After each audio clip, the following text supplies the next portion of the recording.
With summer in full swing, welcome back to the Wera Tools British Kart Championships. Situated not far from Motorsport Valley, Whilton Mill in Northamptonshire is our host for event 4 of the season. For the IAMI classes, this is their second double-header meeting of the season, with rounds 3 and 4 taking place this weekend. They're joined by Honda Cadet, who ramp up the stakes in their championship campaign. For them, this is the first double-header of the season. Tillotson T4 also joined for the second time this year for another qualifier meeting for the T4 Nations Cup. Both senior and junior classes are in action this weekend. Drivers to look out for this weekend include Alfie Davidson, who dominated the IAMI Waterswift restricted category at PF International for event number 2. IAMI Waterswift promises to be as competitive as ever. Jarlath Sayer starts the weekend as points leader, looking to go one further than he did in PF and achieve his first finals victory of the season. Harrison Mackie has been on supreme form across the UK and Europe the past 2 months. Could the Fusion driver further assert his command over X30 Junior this weekend? And the regulars in X30 Senior will be focused on accumulating points to complete the first half of their season. Freddie Lloyd is best positioned after the first 2 rounds, showing that Fusion are definitely the team to beat in IAMI so far in 2024. For Honda Cadet, this is their return to Whilton Mill for the first time since the O-Plate, who will be able to get on top of the double-header format this time round. Will it be Lark Hall winner Ed Spain, and the circuit the Ambition Motorsport team know well?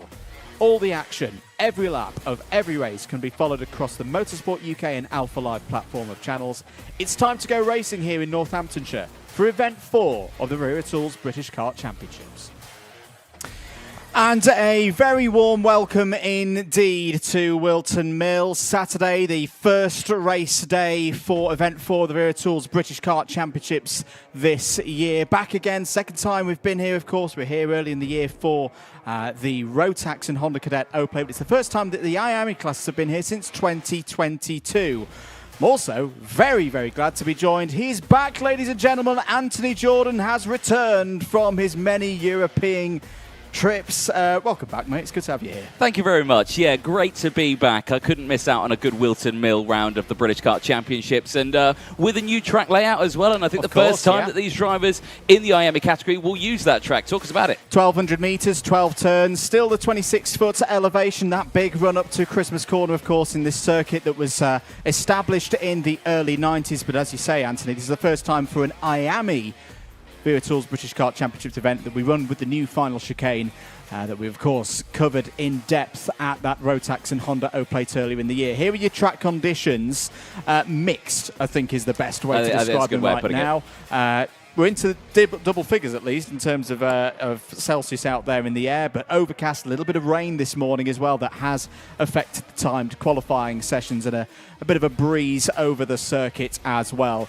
It's classic Whilton Mill. It's exactly what we come to expect knowing this place as we do, Anthony.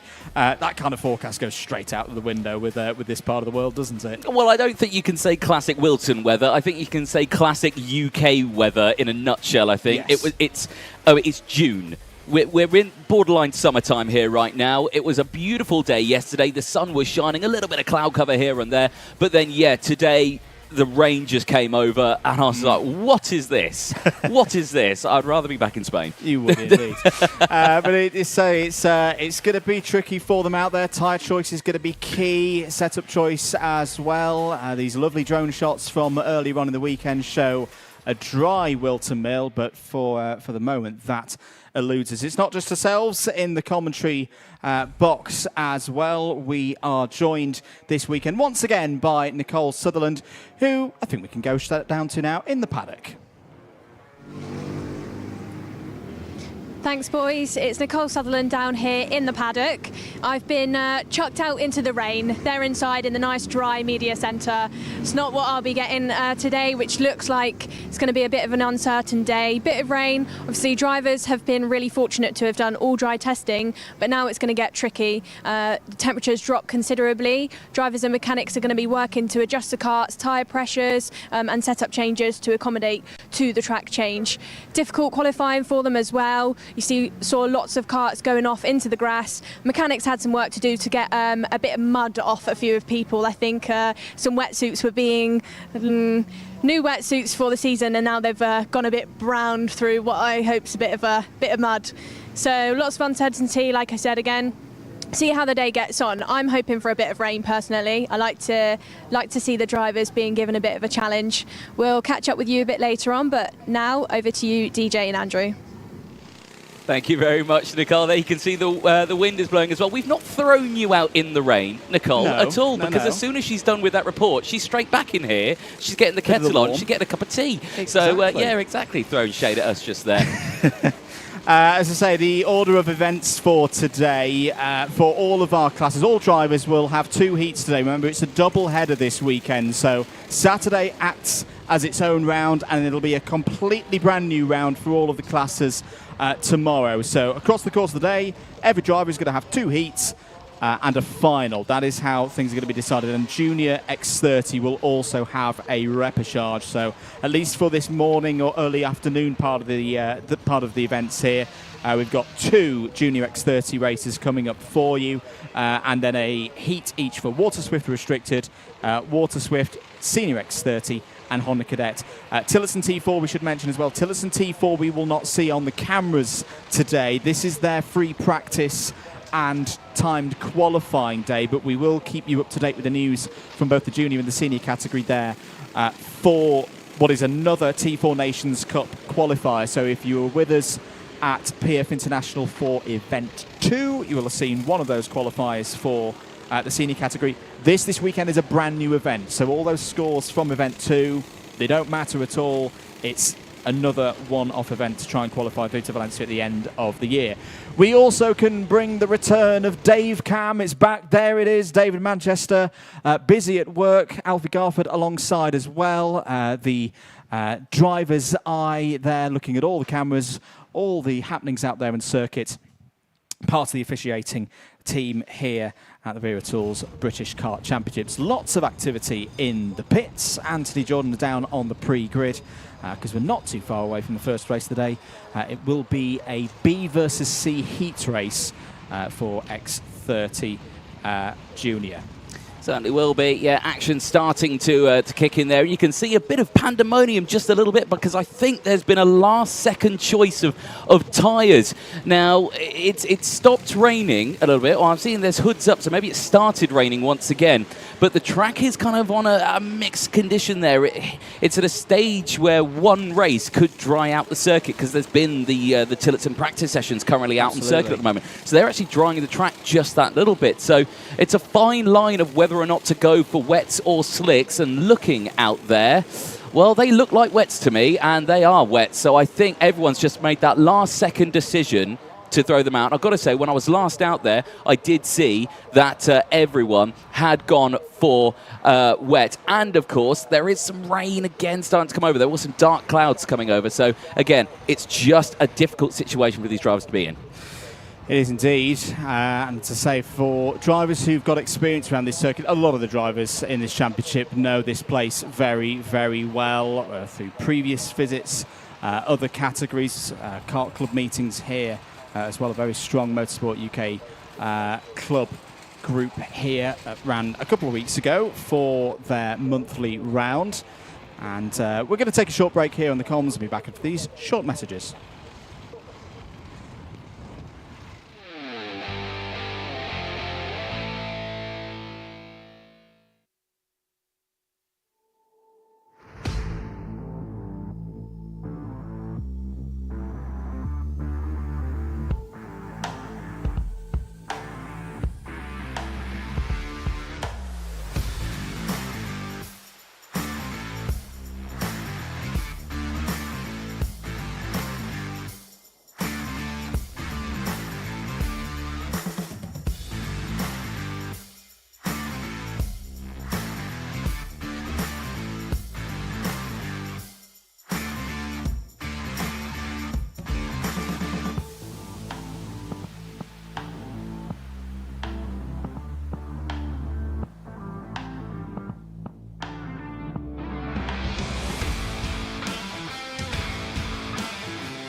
Getting ready then for the first race of event 4 for the Wera Tools British Kart Championships. Shortly we'll have the drivers heading out on track for race number 1. It's a B versus C Junior X30 grid for those new or just needing a bit of a reminder. The group's determined by timed qualifying earlier on today. Here is your grid though. This is the important information. Lewis Islin and Riley Cranham on row 1. Taylor Orridge and George Edgar on row number 2. Row 3 will be 5th and 6th on the grid, running through the order on this grid for the next race. Zach Green and Joey Brown, Rocky Lane Shenton and Evan Purcell on row number 4. Row number 5 sees Monty Braithwaite and Three Lestrange. That'll be a good one. They round out the top 10. Dean Patel and Samuel Branson go from row number 6. Sky Parker and Ein Kraling from Germany, one of the FIA karters, joining us this weekend. Harry Walsh and Katrina E from Malaysia joins us on row number 8. Jacob Backler and Laith Khan on row 9. Hamish Forrest and Jack McLaughlin. Good to have Jack with us for the first time this year on row 10. Jake Brook and Aston Sharp on row 11. Difficult qualifying for Sharp. Zef Nirenberger and Alexander De Benedictis on row 12. Ashley Harzer and Mayan Patel due to go on row 13. Apologies, I got my Alfies wrong. There's been a change of Alfie in the Dave Cam area. It's Alfie Briggs on duties this weekend. Good to see Alfie Briggs back. I know he's been doing a lot of LMP3 driving recently. But yes, first race of the weekend. It will be 8 minutes plus 1 lap. All of the heats today will be 8 minutes plus 1 lap. When we get onto those finals later in the day, it'll be 12 minutes plus 1 lap. The drivers take the old circuit on the formation lap. We'll go into the tram lines and be set to go here for the first race of the day in X30 Junior. No, we do. Falsey. We go around again. Yes, indeed. First race of the day. Why can't it be a false start? There you go. They're teasing us here, ladies and gentlemen. Welcome to everyone joining us from around the world, wherever you're watching, of course. Karting UK YouTube channel, or of course the Alpha Live YouTube channel as well. The live chat is there, available to you if you are subscribed and you are, got a membership on YouTube or anything like that. It's completely free to do that as well. Get your comments in. Let us know what you're thinking. Let us know who you're supporting as well. I've got the live comments up in the commentary box on both the Alpha Live chat and, of course, Karting UK. I can already see Maria out there on the Karting UK channel. Good luck to Shane Hilton in Honda Cadet. Honda Cadet a little bit later on. More comments coming in as well. Robster, no, there's no Rotax here this weekend. It's Miami all the way throughout. And Gillian Bennett there saying good luck to Aaron Richardson. Love all the family as well. Richardson out a little bit later on as well. Keep those comments coming in and I will give any shouts-outs that I can throughout the day. As long as it's clean. As long as it's clean.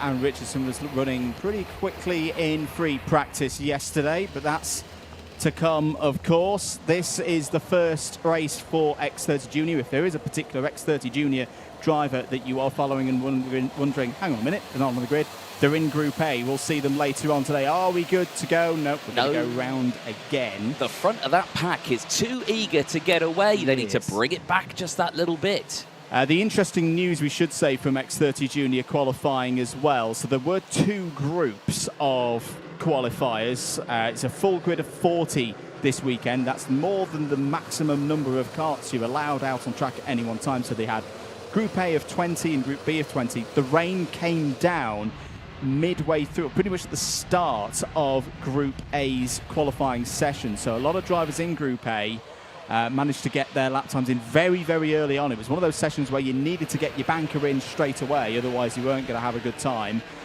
Doesn't mean that all the Group B drivers in terms of time qualifying are towards the back, because of course it's staggered.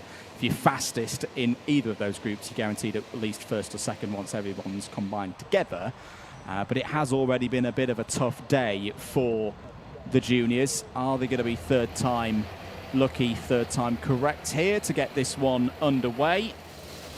Rest of the running order for this morning and early afternoon, by the way. Water Swift Restricted are up next. Then it'll be Water Swift, then Senior X30, then Honda Cadet. Then we'll have a little bit of a break and one more Junior X30 race before the lunch break. Are we all good? This time, Islin and Cranham on the front row of the grid.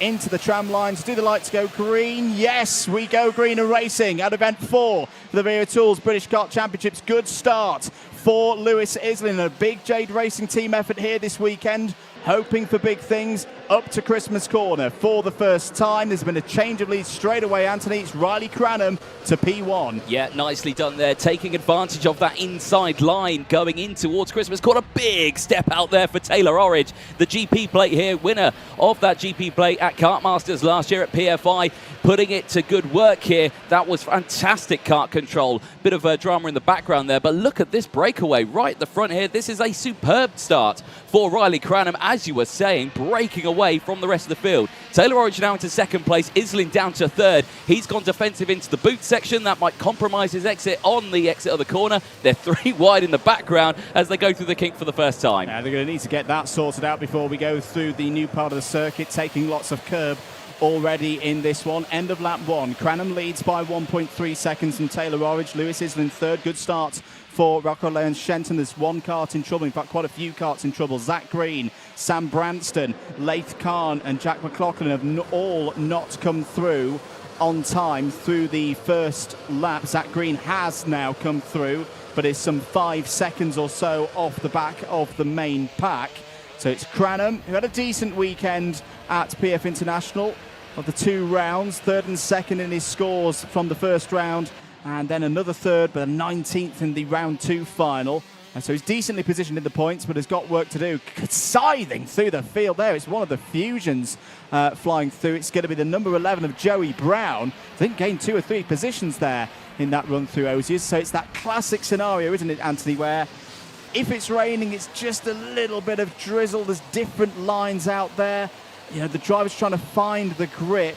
It's difficult scenes out there right now for them. It is, because of course you have to remember they're running on the wet tyres as well. Now these wet tyres don't really work that well in these sort of conditions. You've got a drying track. There's a dry line here as we're wheel to wheel going up in towards Christmas corner. Again, you do have to be careful with where you position the kart, because again you can super cook these tyres so quickly. You've got to be so careful, and that's why you're seeing all these different racing lines. That was a huge moment there across down into Ashby Hairpin, but everyone getting it well there. Theo Lestrange on the outside, and a spin for Lestrange on the grass on the inside. That was just too much curb on the exit. Real shame there for Theo in his first run this year in the Wera Tools British Kart Championships. Was running up in 6th, but will tumble down the order now. Sky Park there in the middle of it all at the front of this group, which contains Aston Sharp. Aston Sharp with the Saltaire of Scotland on his helmet has gained already 11 positions in this race from the back of the field. Did not have a good qualifying at all, but was very quick in free practice yesterday. Of course, racing for Mick Barrett Racing. Looking for more good results here this weekend. That is Sharp up to P10. Yeah, that's definitely a nose cone there for, I believe, that is Sky Parker. Unfortunately, the number 25, you can see that front nose cone is just wobbling on the front of it. And actually, you can see that for actually quite a few of them. The kart's going in there. Big oversteer moment for the number 20. A huge moment there in towards Ashby Hairpin. That is Mayan Patel, who is making her way through the field. In fact, I think half the grid here have got a nose cone penalty. I just think it's these conditions. It's so harsh on a driver. You know, different racing lines, braking zones, completely different, everything like that, that drivers are just getting caught out. And especially as the conditions continue to, I wouldn't say dry at this point, just get a little bit less wet out there, go from wet to damp. You know, drivers loading up the front axles as well, trying to get the tyres to bite. There's a new fastest lap of the race. Aston Sharp on a 55. No, it's changed. Zach Green 55.43. But that's another driver out towards the back. Zach Green now up to 18th.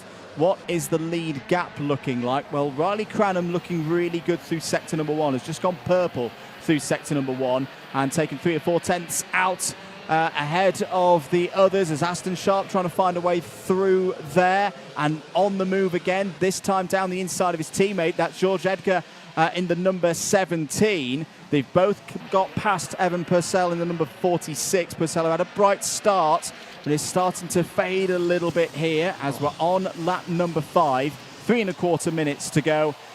this is a dangerous time in a way for the drivers. It's one of those races, I feel, Anthony, where you could gain a lot, but you could also lose at the same time. Oh yeah, big style in this one. Right, mechanical failure going out to Katrina E. That is a big shame, running with the premium karting outfit this weekend.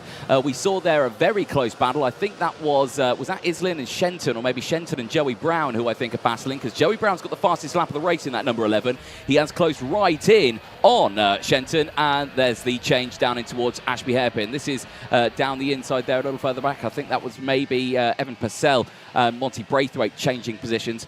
You know, there's one thing that I thought I'd never say, and that is an Edgar family name racing under colours that aren't Fusion colours. Yeah, it's a little change, bit isn't it? It is a little bit of a change, and good to see they're working together. Penalties just come in. I think you just saw it pop up on your screens as well. Monty Braithwaite, the number 85 plus 5 seconds. Amusing little moment from Track Talk that we had a little bit of walk around the paddock yesterday and Friday, which we'll be showing you later on in the coverage.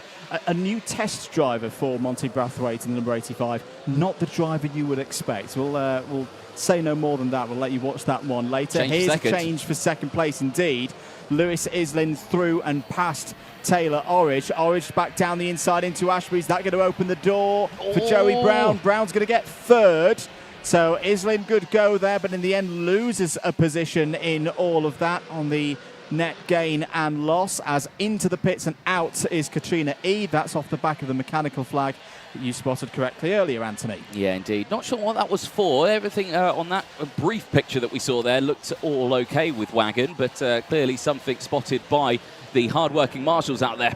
Big hit on that curb. That looks so uncomfortable. It could be another cause of so many nose cones going down. You know, you hit that at the wrong angle. Absolutely. That could really, really damage the kart quite badly. Less than 1 minute to go. We're reaching that 1 minute timer there. This battle here for second place, this is awesome. Look at this. You've got defensive here from Joey Brown against Lewis Islin. Islin will get the drive out of the corner here as they go through, named Boxing Day, of course, by yourself. And then through Inkerman, sideways. Oh, and there's contact between the two of them. Islin slams the door closed. Now Sharp comes through. Sharp, Rocco Coronel is back. Sharp slams the door closed as they go in towards Wilkins. Islin's gone a little bit deep. Now they're 3 wide on the exit. Sharp back down the inside, says thank you very much, and Joey Brown goes through too. What a drive this is from Aston Sharp from the back of the grid.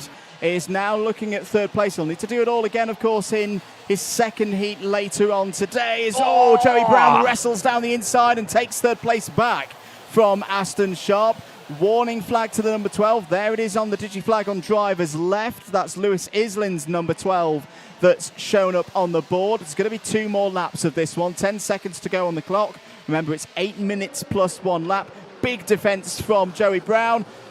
Round the outside. It's not quite going to work, Aston. Good attempt. Lewis Islin gets back through past Aston Sharp. Got to give it to Aston Sharp. He gave it a good go. He's going to go to the outside again and maybe switch back, but he's going to find 2 karts on the inside and now runs out wide on that newly, freshly painted curb where there's no grip at all. Roccolay and Shenton's come back through in this fight for third place. Brown back down the inside through Otis. This is a properly good scrap. This is brilliant. This is a final, not a first qualifying heat. This is brilliant stuff in Groups B and C. Well, they make their way into the boot again. It will go single file here. Joey Brown sees a warning flag now. They do need to be careful. That's 2 drivers in this pack now that have got warning flags. They need to be careful. Final lap time, though.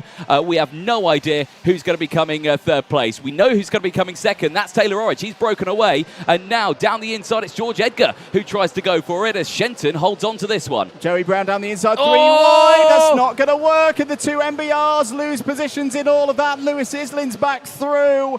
3 of them all going for 1 piece of tarmac. We've seen that plenty of times over the years here at Whilton Mill.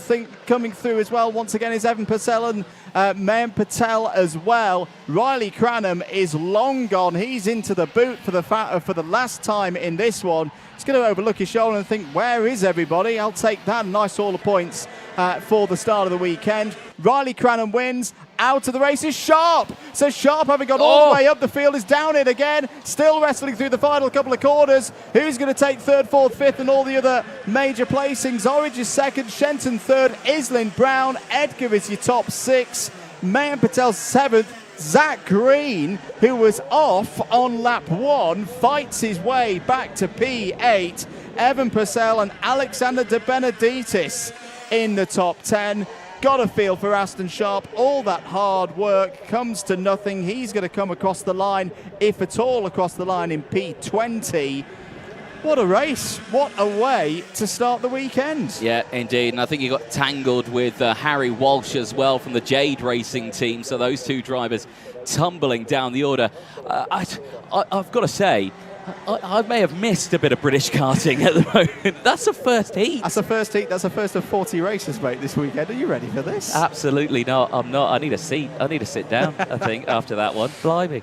So, Cranham, Orridge, Shenton, Islin, Brown, your top 5. Should stress this is a provisional result before any +5 front fairing changes, and there may be a few in that one. George Edgar's P6, Mayan Patel, Zach Green, Evan Purcell and Alexander De Benedictis. Alexander De Benedictis up 13 spots in that race. Mayan Patel was your biggest mover, up 18. Great drives from both of them. Jacob Backler, P11, gain of 7 in that one. Sky Parker, Monty Brathwaite, Zef Nurnberger also in the top 15, completed by Arjen Krailing. Hamish Forrest, Jake Brook, Theo Lestrange, who had that problem earlier on. Dylan Patel, Ashley Harder. Good to see Ashley out there, because Ashley had a bit of a bump yesterday. So good to see Ashley back out on circuit P20 for him in that one. Aston Sharp, Harry Walsh, Katrina E, Jack McLaughlin, Sam Branston and Laith Khan were you into the retirements in that one. 20 drivers saw the checkered flag out of the 26 who started. Certainly so. Fabulous little race that was. You can see there Riley Cranham just being congratulated by fellow Fusion driver Monde Junior Canini just there. There is Taylor Orridge having a quick chat with old Gricey, who's just sneaking his nose over the branding there. Yeah, a very, very dramatic opening race on that one. Certainly some brilliant racing all the way throughout. Really looking forward to seeing how they go a little bit later. There's another one of the Jade Racing team drivers just pulling in. That's Zephyr Nuremberger just pulling in to the scrutineering bay. Obviously, this race far from over. Scrutineering checks have to come in, of course. So many nose cones, I think, coming their way, because we saw how many looked dropped out circuit. Looks dropped indeed. Will remain to get the confirmation of that in due course. I think Taylor Orridge can be happy with that result. P2, yeah. You know, a decent start to the weekend. Started on that second row of the grid. As I say, there are more races to come, of course, for Junior X30. So Group A of the drivers from timed qualifying, they will go off from 1:05 here local time. They'll be with Group C. So anyone who was on the even side of the grid of that last race, they will have their second heat just after 1 o'clock. For now, though, we're going to take a short break here in the commentary and be back shortly with more action here at Whilton Mill.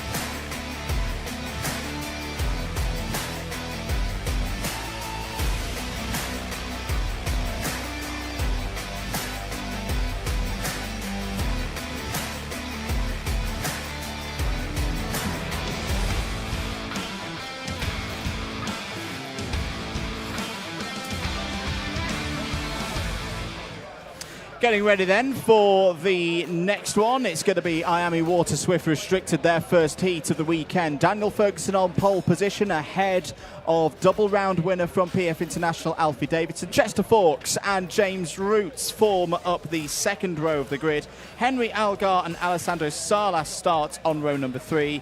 Ilyas Sami and Harry Chapman, they start on row number 4.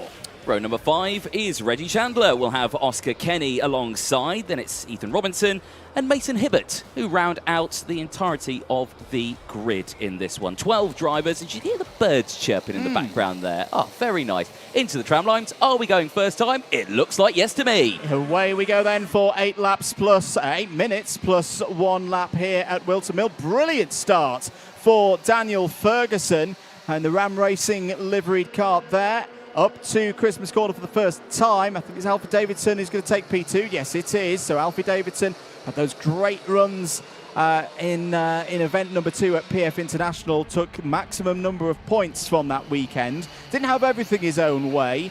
Had lots of close moments at the front of the order with the likes of James Roots and your current race leader in this one, Daniel Ferguson. Let's see how these drivers build into this one. We've already seen a very close quarters race from X30 Junior here in the latter part of the morning. Into the boot for the first time. Davidson closing in perhaps on Ferguson in the second half of this lap. Let's count them through at the end of the first lap. It's Daniel Ferguson in the number 15 who leads. Alfie Davidson P2. Good start for Alessandro Salas for the Jade Racing team. He's immediately up to third and now on the attack for second place. Here he goes. Well, it straight away looks like Alfie Davidson is not going to have everything his own way this weekend.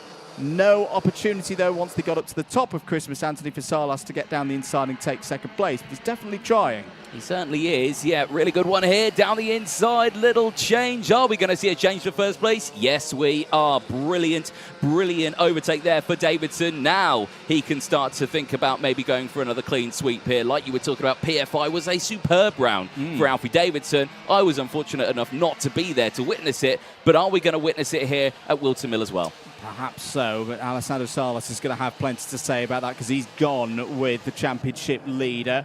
End of the second lap, it's going to be Davidson, Salas, Ferguson, your new order in the top 3. No reason to panic for Daniel Ferguson. Plenty of time to get back part of that main 2. Keep an eye out for Chester Forks as well, because Chester Forks, still in these early stages of the race, is the fastest driver out there at 56.68. Interesting to see there, Anthony, that Salas had a little look down the inside, but same as what we saw on lap number 2 for Christmas Corner, just elected to dip down back to behind Alfie Davidson and push him along. A little bit similar there through Ashby Corner. I just feel with Salas at the moment, the speed is potentially there. He's just got to be really brave on those brakes to get down the inside.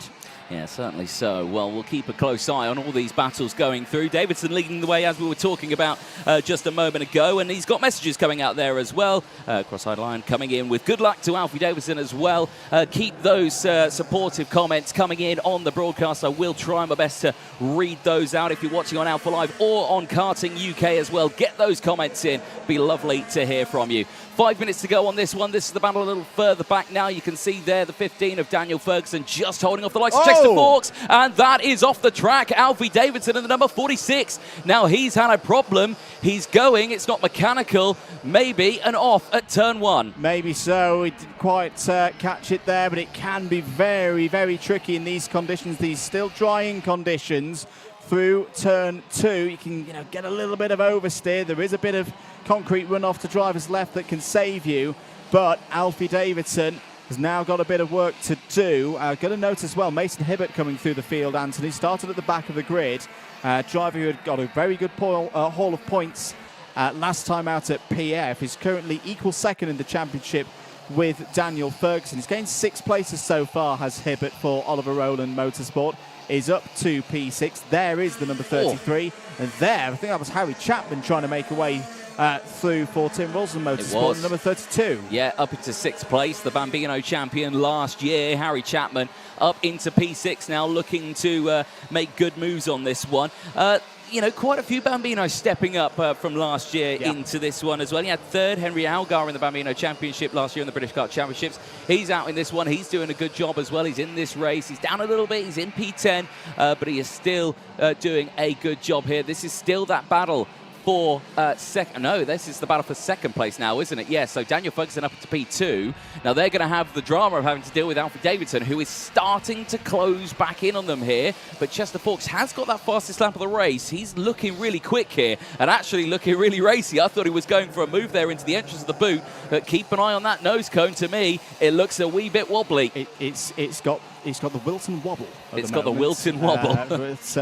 Of course. Oh, I think that's dropped. It's quite potentially has, but we'll see. We'll see afterwards whether the camera phone of doom comes out. But right now for Chester Forks, he can at least take solace that he's if there is something of a +5 second nature coming, and we're just speculating at the moment, ladies and gentlemen, on that one. We're not saying it is for definite. You know, he's getting away from the Chapman, Ilias Sami, Mason Hibbert area, so he'd still be scoring at very good points at this stage of the round. Alfie Davidson starting to come back though. Well, whatever happened to the number 46 earlier, it wasn't a permanent issue in this race, because he's got some strong race pace at this moment. 2 minutes and 20 seconds to go. Alessandro Salas is your race leader by around 1.5 seconds clear of Daniel Ferguson, Chester Fawkes and Alfie Davidson. There is James Roots. James Roots had a very unfortunate end to things at PF. Could have got some more points, but had I thought, from my memory serves me correctly, a disqualification for being underweight in the second final, the round 2 final at PF. But having another strong run here at the moment there in 5th. Certainly so. We'll keep an eye on all these battles. Davidson really closing in now, working well after that mishap at turn number 1. More comments coming in. Ryan Manchester joining us on the live chat as well, wishing a safe weekend for all the marshals and officials out there on the circuit. Hashtag Orange Army. Yes, indeed, we could not go racing with all those hard-working people out there on the circuit, braving these conditions and braving a move in towards the boot section. Alfie Davidson back up into the top 3. Lovely move there by Alfie Davidson. Gets set on trying to close back into Daniel Ferguson. There's been a change for 6th place on the road. Ilias Sami for Jamie Green Racing has got past the number 32 of Harry Chapman. That was a move a few moments ago.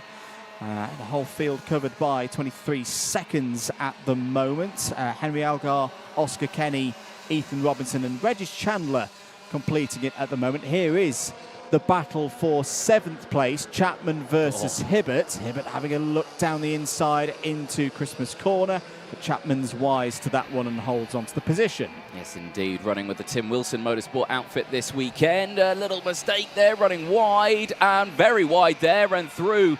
Very much nicely invited there goes Mason Hibbert. Henry Algar starting to close in as well, just in the background. And that was, good driving still, gave the racing room into the corner. There did Harry Chapman. Again, he's still in his learning development stages of his racing career. Obviously was Bambino champion, but Bambinos versus, Miami Water Swift Restricted, two very different categories in their own right. The racing craft is different, still lots to learn, and I think there was just a little bit too much room given for the driver to go down the inside. We often talk on the karting pathway about the steps, but there's some steps that are maybe a bit bigger than others. We sometimes talk about the inter to junior step being a big one. I think the other big one is that Bambino to Cadet, in this case the restricted category. It can take drivers understandably a bit of time to learn, but those who've won before quite often eventually do start shining through. Yeah, and there's that, and tyres as well. The Bambinos before, they always had cut slicks, that was it. And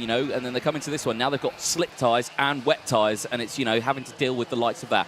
Timer has struck 0, and, well, this man here, Alessandro Salas, what a race he's had. This has been a really good performance from Alessandro Salas, and showing once again why the Jade Racing team are in good spirits to feel at this stage of the weekend. They've already seen a good performance from Lewis Islin in the juniors. Are they about to get another one here in the restricted category? Down the inside, beautiful switchback by Alfie Davidson. That's P2 once again for the championship leader, getting past the driver who shares 2nd place in the points right now, but back comes Ferguson. Has he got enough control though? No, not quite. That's the difficult thing with Ashby Corner. Gravity working against you, running downhill. Just couldn't get the front end of the kart in there. Good effort from Daniel Ferguson, but it emerges with Alfie Davidson in P2. It certainly does. This man here, though, Alessandro Salas, brilliant drive from the 3rd row of the grid. He will be uncontested in his first race.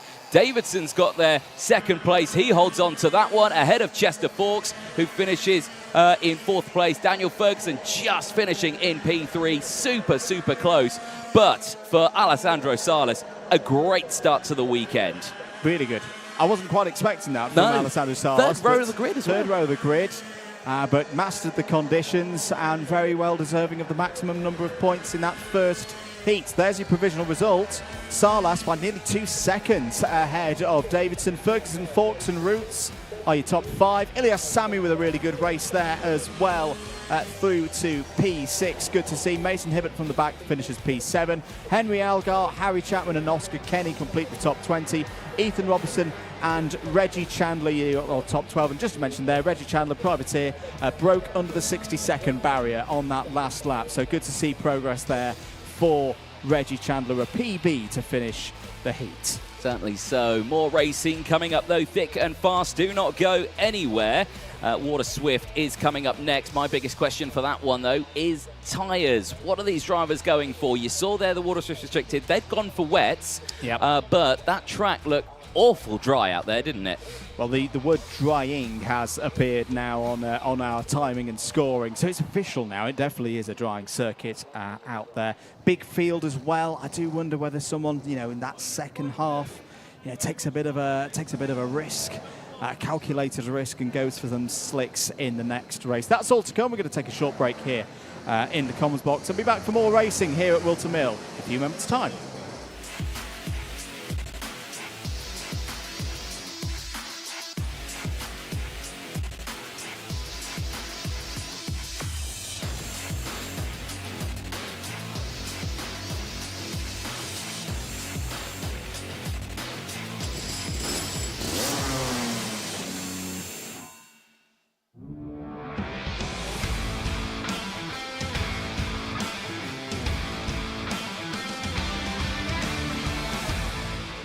Time for more racing here at Whilton Mill. It's the first heat of the weekend for Water Swift, and it starts with Will Green and Jarlath Sayer on the front row, Teddy J. Porter and Austin Gibson on row 2. Blair Smith and George Clark go from the third row of the grid, and then it's Austin Newstead and Sugwani Kira who took the win here at Whilton Mill Kart Club a week ago. They're on row 4. Row number 5 sees Colby Patterson and Harry Williams, and all Oliver Rowland Motorsport. Row 5 lockout. Then it's Iron Neyer and Night Measures going from row 6. Finley Lines and Christian Kobe go from row 7 ahead of Jensen Ackerman and Grayson Watley. Max Mason and George House start the day on row 9. Charlie Clough and Luca Narroway complete the top 20 on row 10. Freddie Wood and Henry Clark start on row 11. Row 12 is Sophie Campbell and Callum Graham. Final 4 rows sees Mason Brooks and Johnson Stewart going from row 13. Then it's Xavier Fonge and Jesus Bartulos on row 14 from Spain. Andy Stewart and Joseph Davis go from row 15. They round out the top 30 out on track ahead of Jonty Restrick and Harley Musk, giving us our 32 kart grid. Busy grid out there on a drying circuit here at Whilton Mill. What could possibly go wrong? Nothing could go wrong. I'm looking forward to it. All good. My question, have they got slicks or are they wets? I mean, from this position, they look like wets, but I can't really tell from that camera angle. I need to go a bit closer, but they're all disappearing from us, so we don't know. Not right now. I think there might be some slicks out there. We'll see. We'll see what happens. We were a week ago, mate. Keenly they look like slicks. Keenly looking at the sector times if we have got a split out there. They're slicks. They're slicks. If you're second half of the grid, you definitely take a risk. And looking at that camera angle, I think everybody's got slicks. I think everyone's got slicks on that one. Well, that's good. That's why they're scrabbling to get temperature into these tyres. And, of course, these tyres that they're using today will be the tyres that they use throughout the entirety of today. And they get a brand new set tomorrow as well. And most likely they will not have been used for qualifying because qualifying was wet. So these will be brand spanking new. So, yeah. Championship situation at the moment. I nearly said thingy there. Jarlath Sayer, 237 points, leads by 5 ahead of Will Green. Sukwani Kira, a further 7 back on 225. Colby Patterson, 222. Austin Newstead, 220. Teddy J. Porter, Blair Smith, Finley Lyons, Mason Brookson, Siednek Babacek. We're all in the top 10 in terms of championship scores from PF. That is all about to change, though. Oh, dear, as out of the race, was that number 84 of Mason Brooks? Yes, it was. So Mason Brooks, due to start in the second half of this field, will not take the start. Are we good for race start? Yes, we are. 8 minutes underway for the first race of the weekend in Miami Water Swift, and immediately it's Green into the lead of this one. Whoa, massive slide in the middle of the pack there. That might have been the number 39 of Andy Stewart. Well, at least Andy's kept it all together and is still in the race, but that was a big sideways moment through the crook on lap number 1. Immediately to the front, though. I think Teddy J. Porter's come through. Someone's lost a chain guard. That went flying off. Did it look a little bit green, black and white, as if it was a Jamie Green racing machine? Off is the number 17. That's Luca Narroway for Evolve Motorsport. I wonder if we can get another view of that moment for the chain guard flying off. We'll know soon enough who is missing a chain guard, because the mechanical flag will come out. It's not the number 17.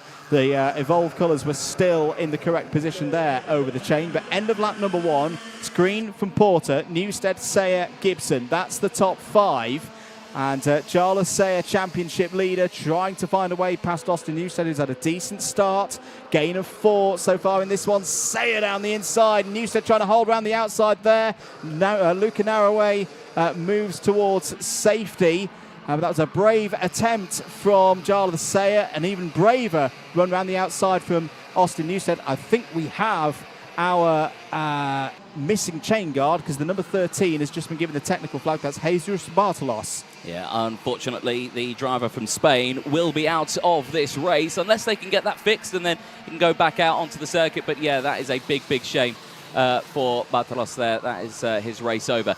There, Austin Newstead really having a good run at the moment there through that kink. They're in 3rd place. Now, there's yellow flags in towards turn 1, and there's a handful of drivers that have not crossed the start-finish line. Into the pit lane comes Jesus Bartolos, unfortunately out of this race. Blair Smith, Jensen Ackerman, Luca Narroway, Callum Graham, Mason Brooks, and Xavier Fonge all out of this race as well. Now, Johnson Stewart's just been given a 3-second time penalty as well. Now, for this being so early on in the race, that may have been a start line infringement out of tram lines positioning, something along those lines. No pun intended. Yeah, you'd imagine so. And keenly spotted there by the officials. 5.5 minutes to go then.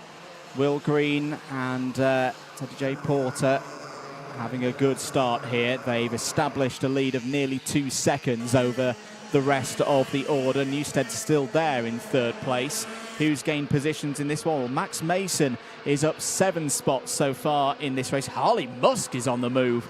18 places gained for Harley Musk, up to P14, as there's a move from Harry Williams. That was down the inside of Jarlath Sayer. Oh, and out there goes George Clark. That was a very close moment indeed, with Jarlath Sayer trying to hold on to the position.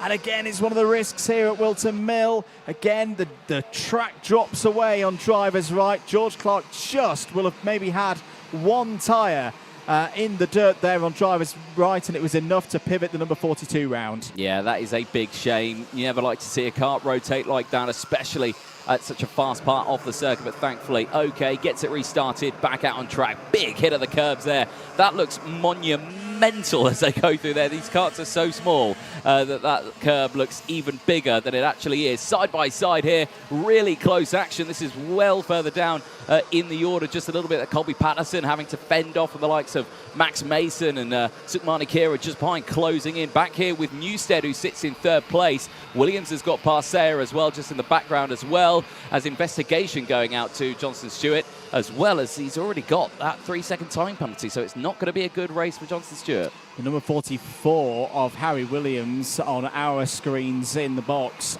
is also under investigation. We won't speculate what it was for, because we don't know. But what we do know is that something has happened there with the number 44 that has raised the attention of the officials. 3.5 minutes remaining. Will Green leading Teddy J. Porter by half a second. Finley Lines has just gone quickest of anyone so far in this heat. He's up to P7. And here goes Williams down the inside on Newstead. Lovely move there. That's 3rd place. Yep, nicely timed, well calculated. No drama between the two of them. Just really got that nose down the inside. And good driving there from Newstead as well. Didn't fight it. Thought, OK, you know, there's a huge gap in front of us. We've got a group of karts behind us. There's no point squabbling here, because we're not going to gain anything. All we're going to do is lose something. He will fight back, of course. Don't get me wrong. I suspect Newstead will not want to leave any opportunities unmissed, as Sayer, Gibson and Lines start to close in. Lines down the inside of Gibson and moves up into P6 now, so taking advantage of that fastest lap that he gained early back. Big hit on the curb there for Max Mason. George Housen, Sukmani Kira just behind as well. really keeping a close eye on the entirety of this field. More comments coming in as well. A very happy birthday today to Austin Newstead. Good luck for the week. So Newstead's birthday out there. Well, he's a birthday present. He's currently P4, so there you go. Good run out there. Good luck to Will Green as well, and Charlie Clough. Good luck to Austin Gibson. Jane Carter is coming in with the Austin Gibson cross-side line with Will Green and Charlie Clough. Keep those comments coming in. Battle here, though. Green and through, and then Lines is up there, I think, past Charles Sayer now, up into P5. Yeah, Finley Lines having a really good second half of this race. Knows this circuit well, of course. Won here earlier in the season in the Rotax O-Plate. So we know he's got that race speed. We know he's got that understanding of where the grip is, and on this new layout as well, importantly. There's been plenty of opportunities for drivers to sample that new final sector, whether it be through the club meetings or testing. So I don't think it's going to be as big of an advantage as it perhaps was earlier on in the year, but Finley Lines driving with a lot of confidence right now. Back with your leaders. This is the number 2 of Will Green. Teddy J. Porter there as well in second place. Will Green, his weekend at PF International, up and down, but very much finished on a high. Took the win in round number 2. And had a top score through the heats in round number 1 as well. So Will Green nicely positioned to continue that form through this weekend. This is a good scrap going on through the final sector. It's the number 9 of Sukmani Kira with the wet weather helmet on. That's what confused me for the moment. I was expecting to see the pink and the blue and the white, and obviously that's a different helmet for her right now. She's holding on to this 8th place ahead of George House, Colby Patterson, and everybody else, it would seem, in Northamptonshire in this race. That round the outside, that's Max Mason going for a move. He's made it work, you know. That's a lovely bit of driving from Max Mason, up to 10th place. Yeah, you could see the train on the inside there that all bunched each other up, and he thought, well, they're going so much slower than what I am. Yeah, I can carry the speed around the outside here. They're all going to hug that apex. So, yeah, well calculated there for Max Mason, really reading the road well. Down the inside, changing here. Oh, this is getting a bit feisty here. George House trying to make his way through, and does so. Sukmani Kira down to P10 now, but she fights back down the inside.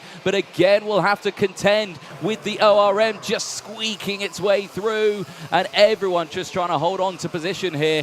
Brilliant racing, and Colby Patterson getting back past. Yeah, good reading of the race circuit there by Colby Patterson. So now there was going to be a gap on the inside to place his number 24 Kart and take 9th place. Time is up. This isn't quite the final lap yet, though. This is the fight between Knight's Measures and the number 51 of Charlie Clough. This is over 13th place, back a little bit further up the order. Change, was that not for Snow? That's the battle for 3rd place, still between Newstead and Williams. But it is a change, because Newstead's got back ahead of Harry Williams there. Time has now expired. Leader coming round. We'll see the last lap board now. And this has been another relatively unchallenged drive so far from Will Green. Yeah, superb. You know, brilliant drive for him all the way throughout this one. Checks over the shoulder just to see Teddy J. Porter just there behind. But Will Green doing well throughout all of this. You know, 2nd in the championship in this one last year in the British Kart Championships. Currently leading the championships in the IAMA Euro Series in the same category. Yep. So, you know, he's a driver that's not only being quick in his home country of the United Kingdom, but as well out in Europe as well, in the likes of Italy, Spain, all of that. So really good showing. But it's only the first heat of the day, and it's only Saturday as well. Tomorrow's another day, so for this man young here, still a long weekend to go. Absolutely, but right now here in Heat 1, it's job done for Will Green, who will take another victory in Miami Water Swift. Takes it comfortably in the end, ahead of Teddy J. Porter, a second back. More good points for Porter, who continues to impress. 3rd place goes to Philly Lines. Now that means something must have happened to Harry Williams and Austin Newstead on that last lap. So Lines takes 3rd, Williams 4th, Sayer 5th, Newstead 6th, 7th for Austin Gibson. Good drive through the field as well by George House, gaining 10 places up to 8th. Colby Patterson and Sukmani Kira complete the top 10. Max Mason P11. Biggest mover in that race was Harley Musk, up 20 positions to P12. Great drive there from the young Englishman. Knight Measures, Charlie Clough, George Clark, all in the top 15. Christian Kirby, Freddie Wood, John T. Restrick, Andy Stewart, and Aaron Naird, they are all in the top 20. Henry Clark and Sophie Campbell, the last of the 22 finishers in that race. Quite a few retirements, the vast majority, in fact all of them in the early stages. Johnston Stewart, Grayson Wortley, Hazel Spartalos, Joseph Davies, Blair Smith, Jensen Ackerman was there. Now who's getting a photo? It's Finlay Lines. That's a dropped bumper. That's going to be +5 seconds for Finlay Lines, which is going to drop him, I think, to around 7th place, perhaps behind Austin Gibson, but ahead of George House. Just to list the other non-finishers, Ackerman, Narroy, Graham, Brooks and Fonge all didn't see the checkered flag in that one. They'll get another go later on today, though. Right now, though, we're going to take another short break and be back with more racing here at Whilton Mill in a few moments' time.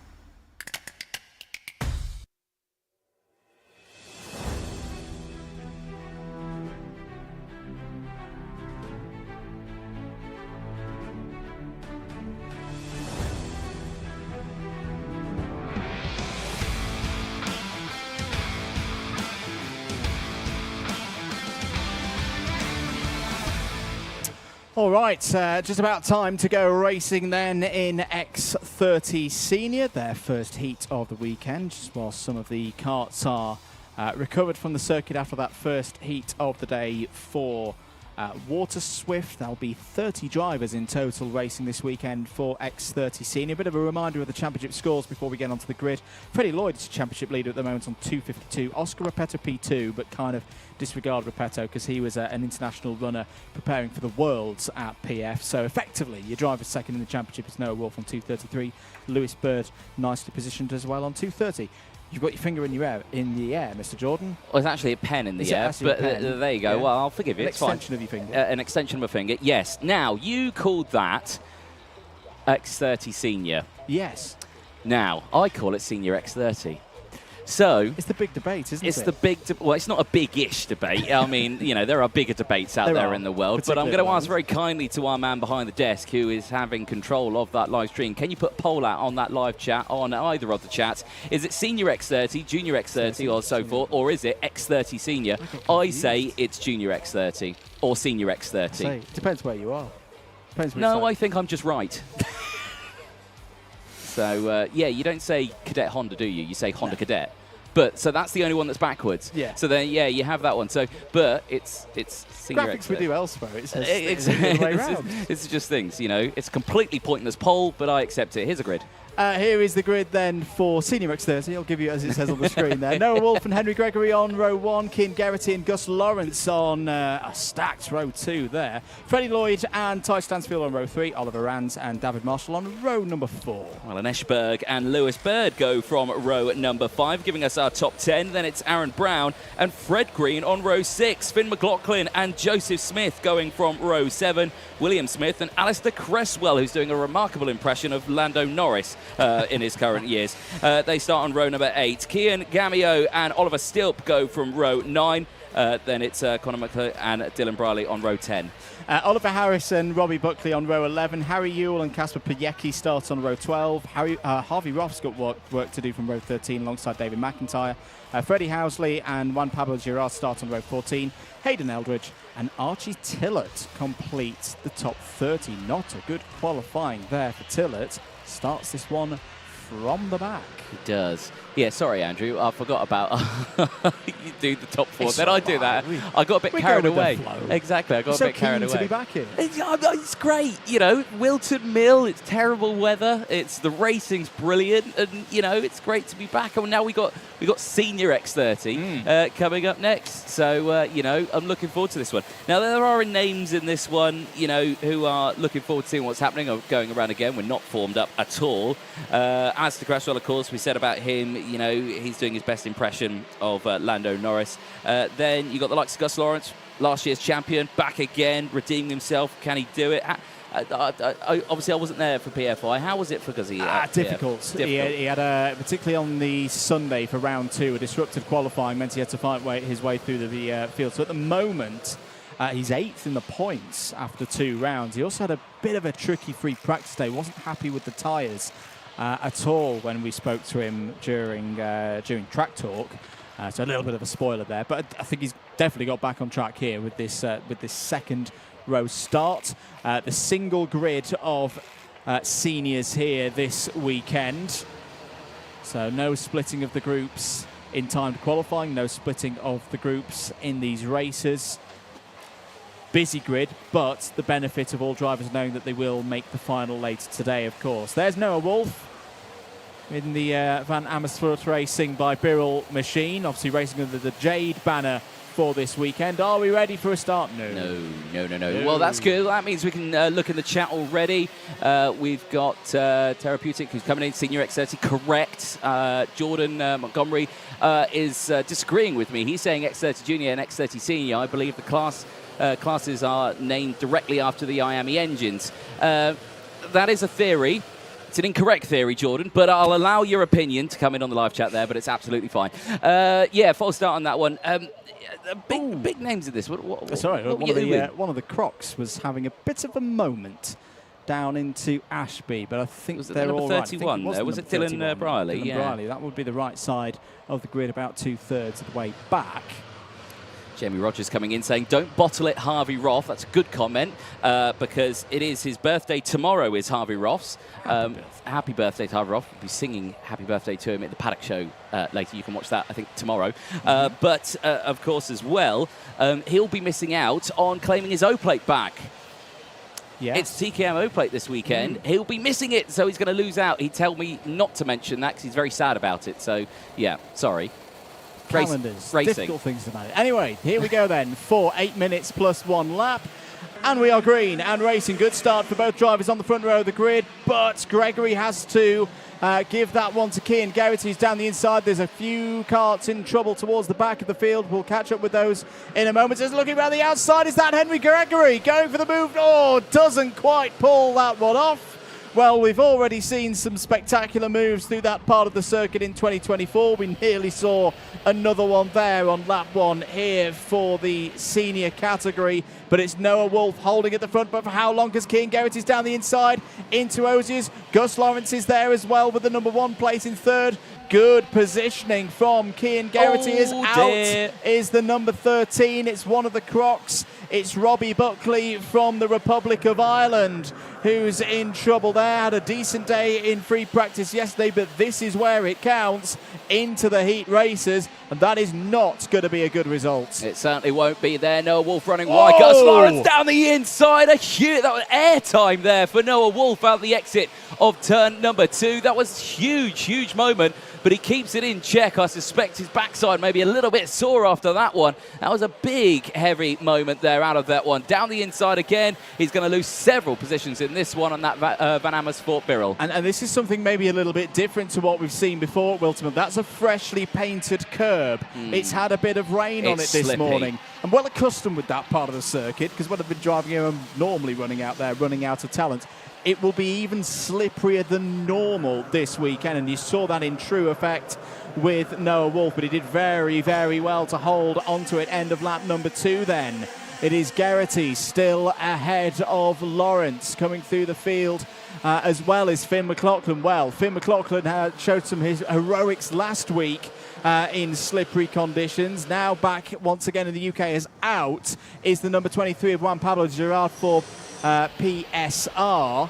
Warning for Alistair Cresswell. Is it for looking like too much like Lando Norris? We'll find out in due course. But either way, that's not good news for number 18. No, certainly not. He won't be happy with it. But, of course, he'll keep going in this race. He'll just need to be a little bit more careful. Right, Gus Lawrence, fastest lap of the race on that last one. Gap was 0.7 of a second. What is it going to be when they next cross the line here?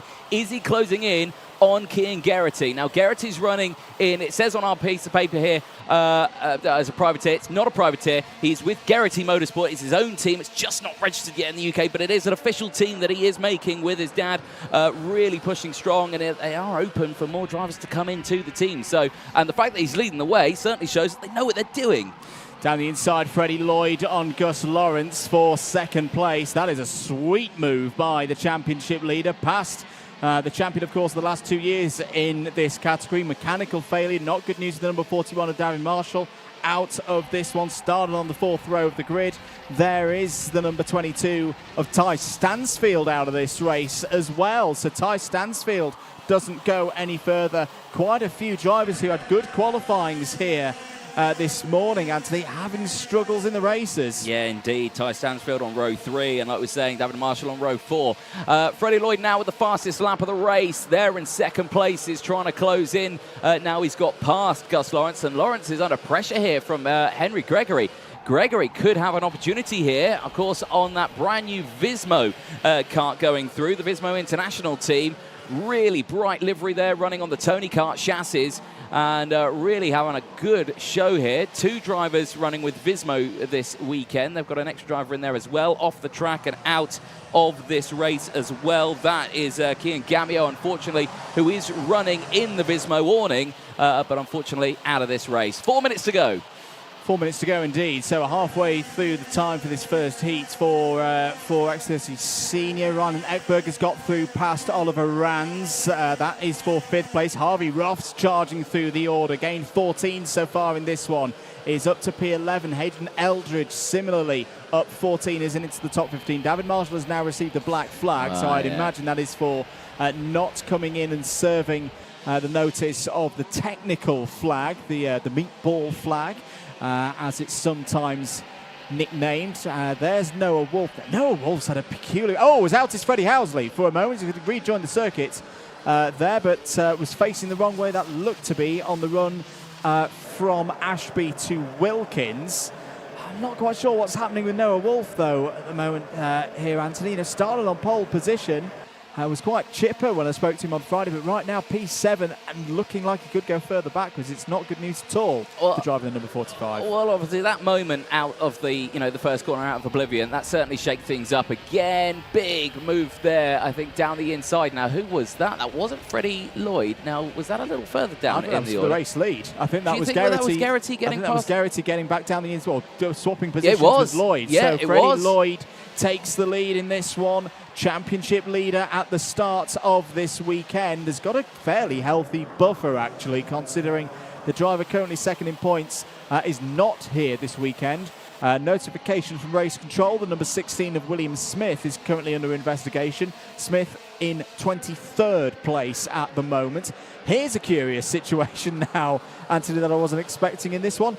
Traffic in an 8-minute plus 1 lap race. Freddie Housley dutifully, sorry, no, it's not Freddie Housley, it's Juan Pablo Girard has gone back out onto the circuit, dutifully pulls over to one side, doesn't affect the battle at the front. But yeah, it's been a bit attritional out there, this one. It certainly has. Still doing a good job, though. Lloyd not broken away, though, from the rest of the field. Garrity still looking strong.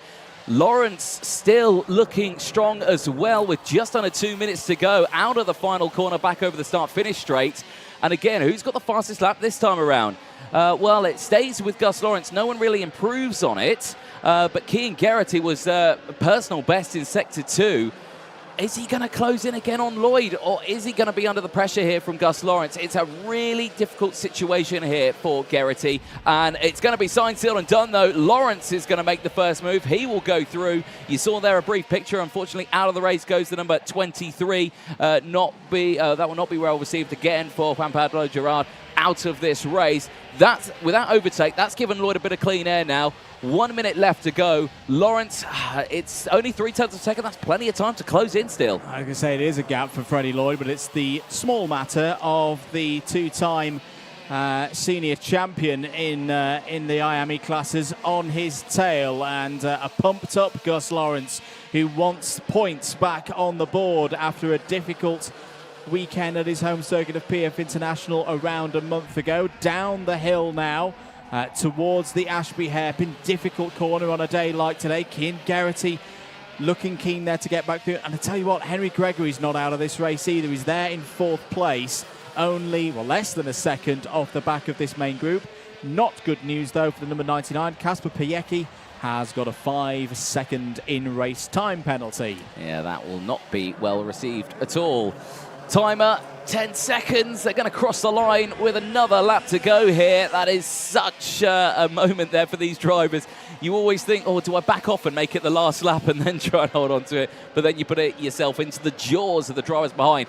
Lawrence has really closed it. Another fastest lap of the race now. I reckon Lawrence is going to go for the lead of this one. Yeah, it's, well, from form we've seen previously, and of course in previous championships, you'd expect that. But again, he has lost some of his margin for error in this title defence already across the 8 rounds that we'll see for Senior X30 this year. Out and towards the boot for the penultimate time. There's Henry Gregory still pushing on. Difficult prospect here for Henry Gregory because he's got no help. He's got no friends around him at the moment to try and close in on this top 3. But we're going to go on to the last lap then. Freddie Lloyd checks over the shoulder, throws it down the middle of the circuit, fends Gus Lawrence off through oblivion. Now the all-important run up towards Christmas Corner. Garrity's there as well. Garrity's looking to the outside, trying to take both of them. He's going to get none of them. Very good effort there from Cian Garrity, but Freddie Lloyd holds on. Next challenge, down the hill into Ashby Corner. They all run a little bit wide, but that's not too bad. Garrity's still there, and here comes Henry Gregory. We said keep an eye. Less than a second off the back of them. He's there right there with them now. Freddie Lloyd holding on. The boot is a different proposition, of course, these days. After the changes, Garrity's a little bit wide on entry. Can Freddie Lloyd hold on for victory? Oh, he's had a bit of a squirm there through and into pit bend, but it's going to be Lloyd who takes heat 1. Lawrence P2. Henry Gregory snatches 3rd on the last lap ahead of Cian Garrity. Noah Wolf recovers to 5th. Fred Green, Ryan Eckberg, Oliver Rands, Harvey Ruff and Aaron Brown in the top 10. Cracking drive there from Ruff, up 16 places. You saw at the start of that last lap, Cian Garrity, who was in 3rd place, he started that overtake across the start-finish line. You saw him go super wide into the entry of Oblivion. Then he had the outside line. Then he was trying to maintain that momentum, not staying in their slipstream, and then carried around the outside. But yeah, unfortunately, didn't work out for him. Then he actually lost out on 3rd place as well to Gregory. But that was a superb final lap, and certainly an exciting way of seeing what we could see later on today. Absolutely. So Freddie Lloyd takes the first haul of maximum points. The rest of the order, Finn McLaughlin in 11th place ahead of Lewis Bird. That's a bit of a surprise. I would have expected both of those drivers a little bit higher up. Hayden Eldridge 13th, Oliver Smith and Oliver Stilp rather in 14th ahead of Joseph Smith. Joseph Smith running again this weekend, back with the Mick Barrett Racing team. Alistair Cresswell, Archie Tillett, Conor McPollen, Kasper Piecki and Harry Yule in the top 20. Do note, though, that Piecki has a plus 5 second penalty.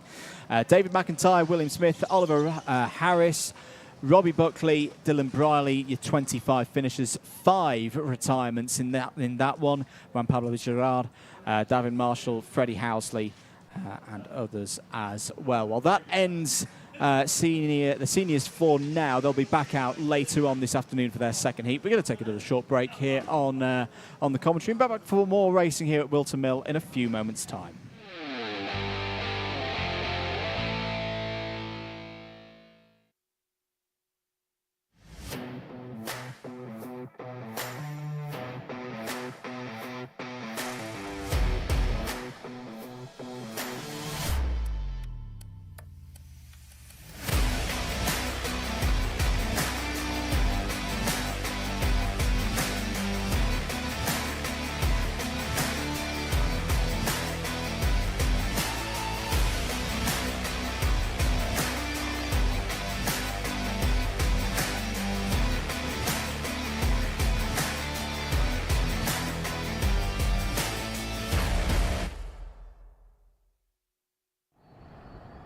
Back with us here at Whilton Mill, a blustery Whilton Mill. Next up out on circuit, it's race 5, heat number 1 for Honda Cadet GX200.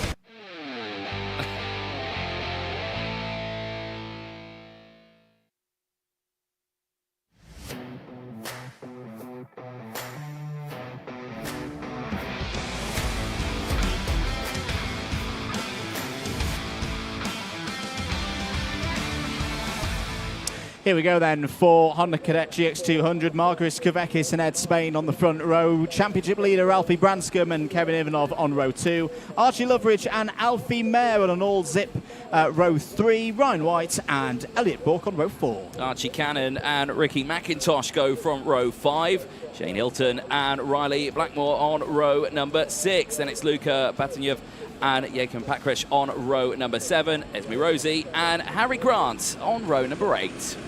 Ready to go racing then for Honda Cadet GX200, their first heat of the weekend, and away we go. Great start for Ed Spain from P2, takes the lead immediately from Margaris Kavekis. Good start as well for Kevin Ivanov there with the Red Bull liveried helmets, immediately up to 3rd place. Ralphie Branscombe, O-Plate winner, of course, here at Honda Cadet a few months ago. He's had a decent start there in 4th, but what a start there from Ed Spain.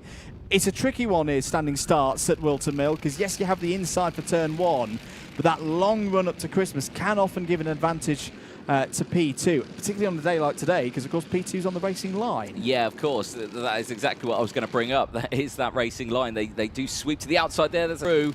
Not quite sure who that is. It's the number 68, unfortunately, of Riley Blakemore. Not able to continue in this race as the drivers make their way through. There you can see Ralphie Branscombe just trying to keep intact with everyone else there. It has dropped down to P7 in the opening stages of this race. Nice little breakaway, though. Ed Spain, Ivanov and Kavekis still there, 1, 2, 3. Yeah, very close championship picture at the start of this weekend. Branscombe leading by 4 points, 371 versus 367. That being a lead over Archie Loveridge. Kevin Ivanov a little bit further back by 14 points.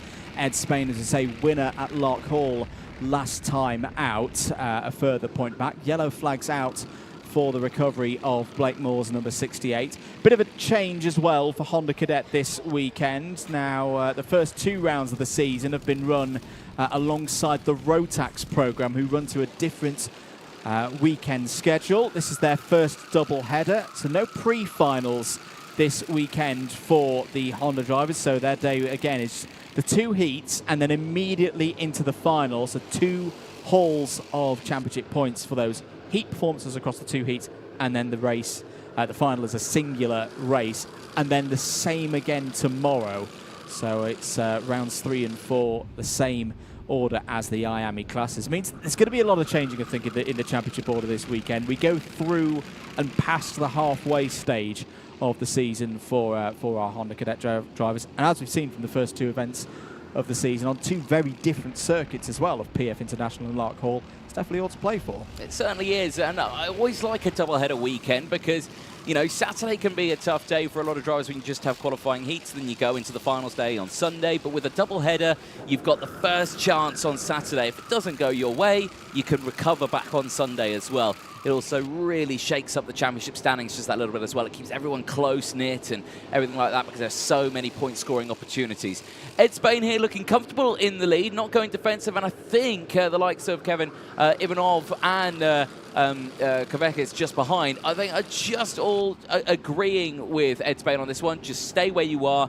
Don't worry, don't go defensive. Let's push each other along. We'll wait till these last laps, but they do have to be careful here because Alfie Mayer, Ryan White, Archie Loveridge, I think they're going just that little bit faster than this 3 in front. I'd agree with that sentiment, and yeah, we've both watched enough races around Whilton Mill over the years, particularly in Honda Cadet, to know, you know, a second is nowhere near the kind of what the term battle buffer you'd need, especially with 4.5 minutes to go to start fighting. You need to really get it up to around 2, maybe 3 seconds to be comfortably clear, and then take it to the last 2 laps before, if you're in a pack like this of the 3 at the front, before you start switching positions around. Ed Spain, new fastest lap of the race, 53.84.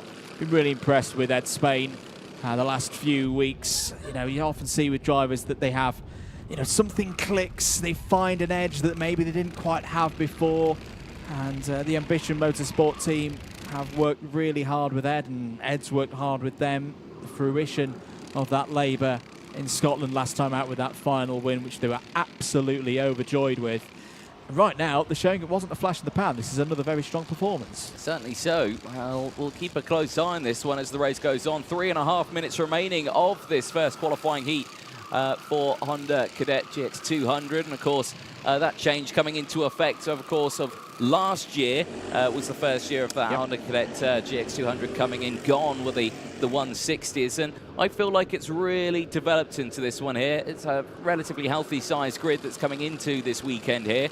Of course, as more drivers think that, that's actually quite a nice class to be a part of. And, I think there's a lot of drivers here who are eyeing up maybe participating in Honda Cadet in the coming rounds or maybe even the coming years as well, which is always good to see. I mean, the thing for me with Honda Cadet, it's always a great place for young drivers to learn racecraft. It always has been, and it's the case with these young drivers in the GX200 formula at this moment. Interesting to see that Alfie Mayer has switched across this weekend. We've seen him race with Zip Factory team in other cadet categories, and having a go now in Honda Cadet for the first time in 2024 in the main championship.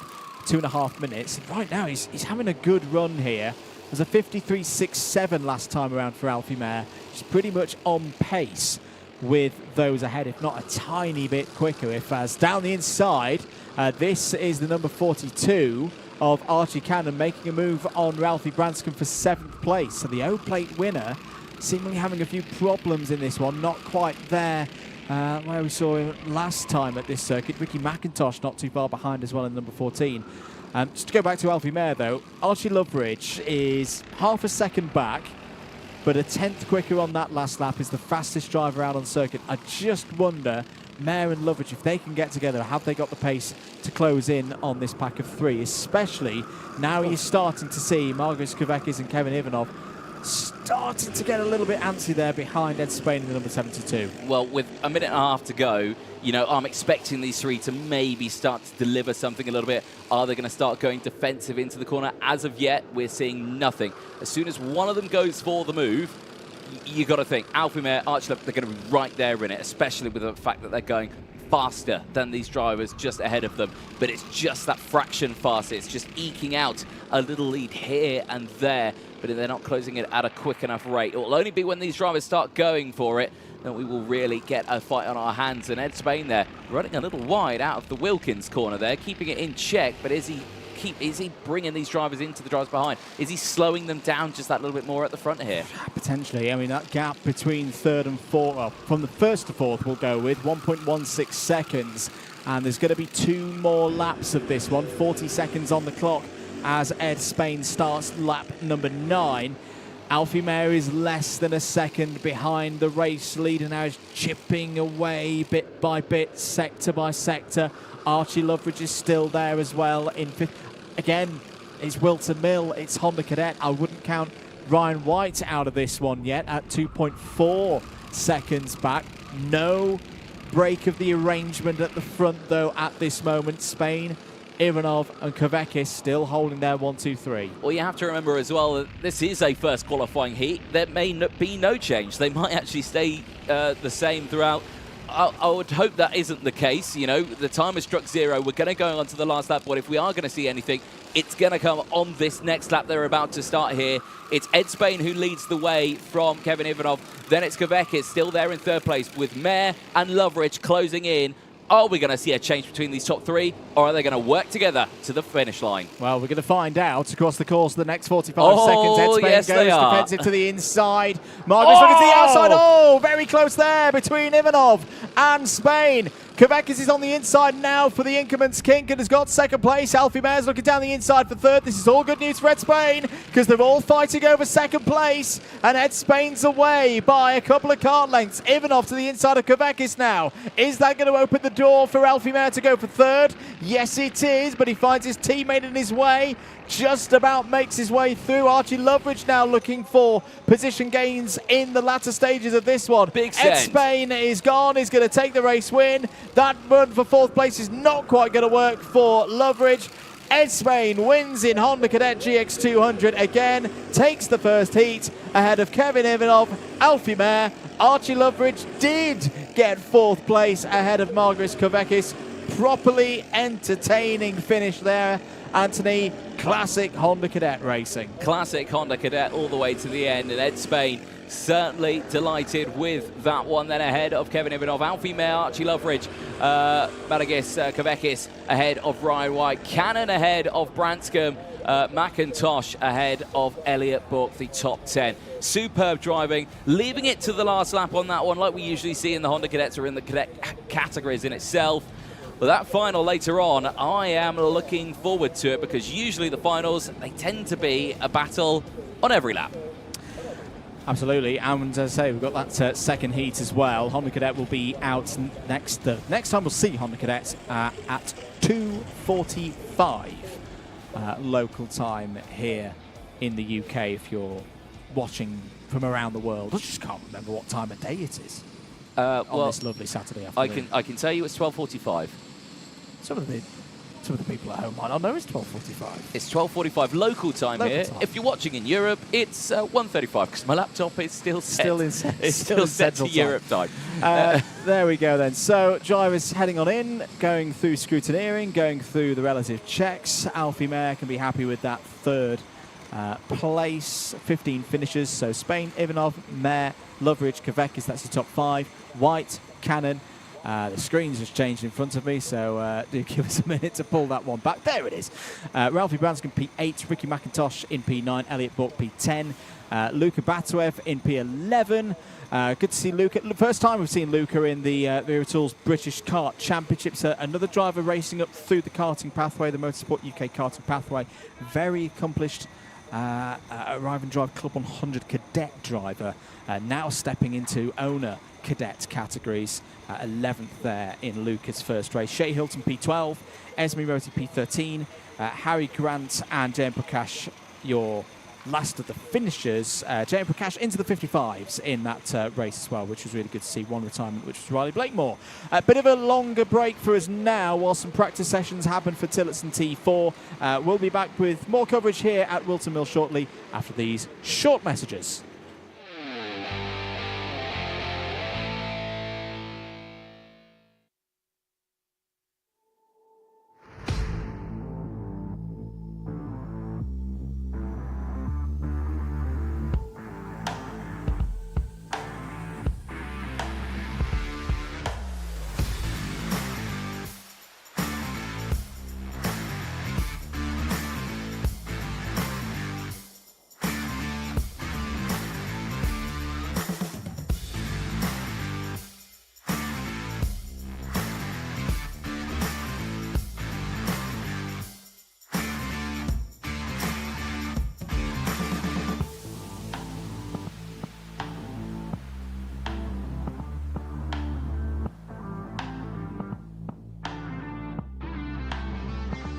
Oh, you're on time, thanks. There you go, just made it, there we go.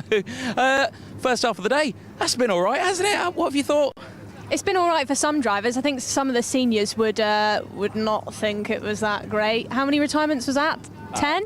I can tell you how many retirements it was. It was at senior X30. It was only 5. I thought I was going to get my ankles taken off at one point. Some of them coming down the pit lane. Oh my! It's like I've got any grazes on the back of my feet. You're absolutely fine. You're absolutely fine. No, it was a drastic one, wasn't it, though? But track now drying up. The sun is shining. It's now becoming actually quite a nice day here. You can actually see some of the seniors just disappearing off. There was Gus Lawrence. He had a really good run in that one. P2 for him. And yeah, I think he's going to have a good weekend. Gus as well. Been a bit of a king of X30 senior for a few years, hasn't he? He's kind of the one to beat in this championship. I know he's come into this and every weekend he just sort of comes in, chilling, is what it is, kind of attitude towards things. Yeah, certainly so. You know, everyone's kind of got a little attitude a bit about themselves like that. But again, that's driver personalities. You get things like that. Things change over the seasons, but we just don't know. Should we chat to a few drivers here and there? I mean, we've got some juniors just here lining up. Should we annoy some juniors before we get going for their race? We've also got a current driver who is on the tools just behind us, Ben Folland. Yeah, Kenzo Craigie's mechanic. Ben? How's your weekend been so far? I know your dad Mick was quite keen for me to interview at some point. How's Kenzo been getting on? Yeah, not too bad. P2 in quali, fastest in every time session yesterday. So see what we can do in this. Starting P3, so see what happens. And you're a driver, so you know what it takes to be fast around this circuit. What do you think goes into it? Just hard work, really. You got, he's a good kid. Goes around well, so races well. So see where we end up in the final today. Well, so, yeah. Cheers. Keep an eye out for Kenzo. Mick, if you're watching, I did what you said. Got the interview with Ben. There you go. Oh, was that planned? Yeah, it was. Well, Mick, a couple of months ago, he said, I want an interview, you and Ben. Ben and I used teammates at Thule, so he was, quite keen for me to do that. Good old Thule Motorsport, eh? You can't go wrong with it. Thule forever, honestly. Right, so we've got some more drivers in here as well. We won't probably stand right in the way of the entrance. I will. To the rest of it. You can as well. Right, so we've got Optima Performance here. You've got a couple of their wagons. Got some Fusion karts here as well. Obviously, Argenti with a trio of their karts all getting lined up. We've got some premium kartings just up there as well. The race earlier on for juniors, though, was exciting. Cranham taking the win. Mind you back, getting in the way again. Cranham taking the win. A superb little driver in, because he kind of drove away in that one, wasn't it? That was a strong race for him. Yeah, he just kind of checked out, got shopping, and he's see you later, guys. I'm checking out. See you later. That's what Riley said. Well, we've got some crop promotions here as well, getting themselves sorted out. Hello, come on, Max. Hello, Max. Hi. Max, as you can see, you got the tennis ball helmet on, or is this a new helmet? It's a new helmet. Where's the tennis balls gone? The whole thing. They're like the centre of it, like the bottom layer. Oh, it's all come off. Tennis balls are gone. Yeah. How's your day been going so far then, Max? It's been going quite good. Except from quali, I got track limits penalty, what put me last, but I was 6th or 7th, so quite annoying. Learning curves though, isn't it? You probably won't do it again after, you dropping from 6th to last is probably one of those things you go back to the awning and you're like, I won't do that again. Yeah, it's quite annoying, but I'll learn from it. Yeah, so we'll let you get on, and DJ, you're going to take the reins from me? I can take the reins a little bit from you. Yeah, it's absolutely fine. Cheers, Max. Thank you very much. You focus on yourself. Ladies and gentlemen, check it out. Ultimate Mullet just over here. You've got Mr. Richardson who's just got his... Now, is it actually Richardson, or is it you in someone else's race suit? Richardson. It is Richardson. Good, because he's in a race suit that says Mackie on it. You're not Mackie. I know. Well, there you go. That says it all. Are we ready for this race? Yeah. Yeah? Excellent. Sun's shining for you now. Are you looking forward to some dry conditions? Yeah, hopefully you can make it up there and be really fast. Yeah. That's what we need. That's what we need. And then fellow Fusion, again, coming here. Joey Brown. Are you going to walk away from me, Joey? No. Or are you going to chat to me? I'll chat to you. There you go. You looking forward to it? Yeah. Yeah? Yeah. Yeah? Yeah. Man of many words. There you go. Joey Brown, ladies and gentlemen. Yes, yeah. Jay, I've seen probably 4 people walk around today in a Mackie suit, and every time I've thought, what's going on with the haircuts? It just turns out that lots of Fusion drivers have got Mackie, ex-Mackie suits. Joe's got one, Fred Lloyd's wearing one, and then Harrison's got one on as well. So if you see different people, they're not all brothers, they're just using the suits. Yeah, it makes sense that Harrison's got one. He is a Mackie, but there you go, some of them in Lewis's one as well. Lewis Mackie, obviously, he's on the spanners. I want to chat to this young man here, Mr. Monday Junior Canini. Monday, great to see you here. Sun is shining. And you've got some good news been recently announced for yourself as well. You've had some brilliant announcements. Talk about it. I've been signed by Ludovic to MFT Racing, which is a management company based in Monaco. So they're going to be looking out for me throughout the year, helping me raise funds and everything like that. Excellent, fantastic. Do you reckon they'll be watching this weekend? Absolutely. Excellent. And are you going to put on a good performance for them? Yep. Excellent, that is the right answer. You're looking forward to this one. Track's drying out now, the sun's shining. It's looking pretty nice out there now, isn't it? Yeah, I'm just hoping to get a good race. Keep it clean. Yeah, that's what we need. Keep it clean. Enjoy, mate. We'll let you crack on with that one. Get yourself ready. Mono Junior Canini there. Really great news, I think, there, Nicole, for Monday. Great to have great backing like that. It's always nice to have the support from so many people from around the world, and having a team, based out in Monaco watching alongside. I mean, that's a bragging right there. Yeah, couldn't have picked more of a glamorous place either, Monaco. So I'd just be like, guys, see you later. See you later. I'm off. There we go. Right, shall we look down a little further down? We've got our Gentis there. You've got Ian Kraling joining us this weekend. Now, Ian Kraling, you can see the German driver, well known on the international scene, racing in the Champions of the Future, racing the FIA calendars as well. Actually came 5th in the final in Slovakia, the Slovakia ring. So really good showing. He's in there in the number 19. Really looking forward to seeing what he can do there. You can see here's Kenzo Craig's wagon. Now we've got Katrina E just here getting herself lined up, the driver from Malaysia. Malaysia, who is also joining us, another driver who is racing in the Champions of the Future Academy programme. Katrina E, welcome to Whilton Mill. We are live at the moment, so please keep it clean. How are you? Are you looking forward to this weekend? Yeah, I am, but I just had a bad heat just now, so I'm just going to hope that it will go well later on and in the final. That's what you need. I did see that you called back in that one. But again, it's a double header this weekend. So today's one day, tomorrow's another day. So at least you've got that to come up with. How are you finding Whilton Mill? Are you enjoying it? Yeah, it's a very different condition, like compared to Europe. So I'm kind of taking a big learning curve and a lot of experience as well. Well, best of luck. We'll see what you can do out there. So best of luck. Thank you very much, Katrina. Great to see Katrina E here as well. Nice, great showing from the international scene as well as the British scene here at the UK. Yeah, I actually met Katrina out in Bahrain last year at one of the Road Tax Grand Finals. Very focused driver. Obviously, she's just been taken on to the More Than Equal programme, set up by David Coulthard. So she's a driver that's got a lot going for her, I think. Big future ahead of her, like you said. She's in the Champions Academy out in Europe. We'll keep an eye on her this year in the British Championships, I think. Yeah, certainly so. I look forward to seeing it. You also said a swear word there. You said the R word. Not allowed to mention that. It's a Miami weekend, ladies and gentlemen. Harrison Mackie just here, another Fusion driver. Harrison, come. Want to have a quick chat. How are you? Oh, I'm all right. All right, yeah. Sun's shining. It's a nice day. Yeah, except for the rain earlier, but that was about it. That was all right. Hit at the right time. Qualifying. Yeah, it made us all right. Slicks in the wet, sort of bit of our thing. We got the extra lap as well, so obviously put us on pole. Yeah, exactly. It's what you need. You got brother Lewis just behind you here. Look at this cheeky smile here. Let's sneak in with brother Lewis. Lewis, how are you? I'm wonderful, thank you. How are you? I'm fantastic. Thank you very much, Lewis. Is he behaving himself? Yeah, so far so good. You were saying that yesterday he was doing a Harold. What does that mean? Misbehaving and being awkward to work with.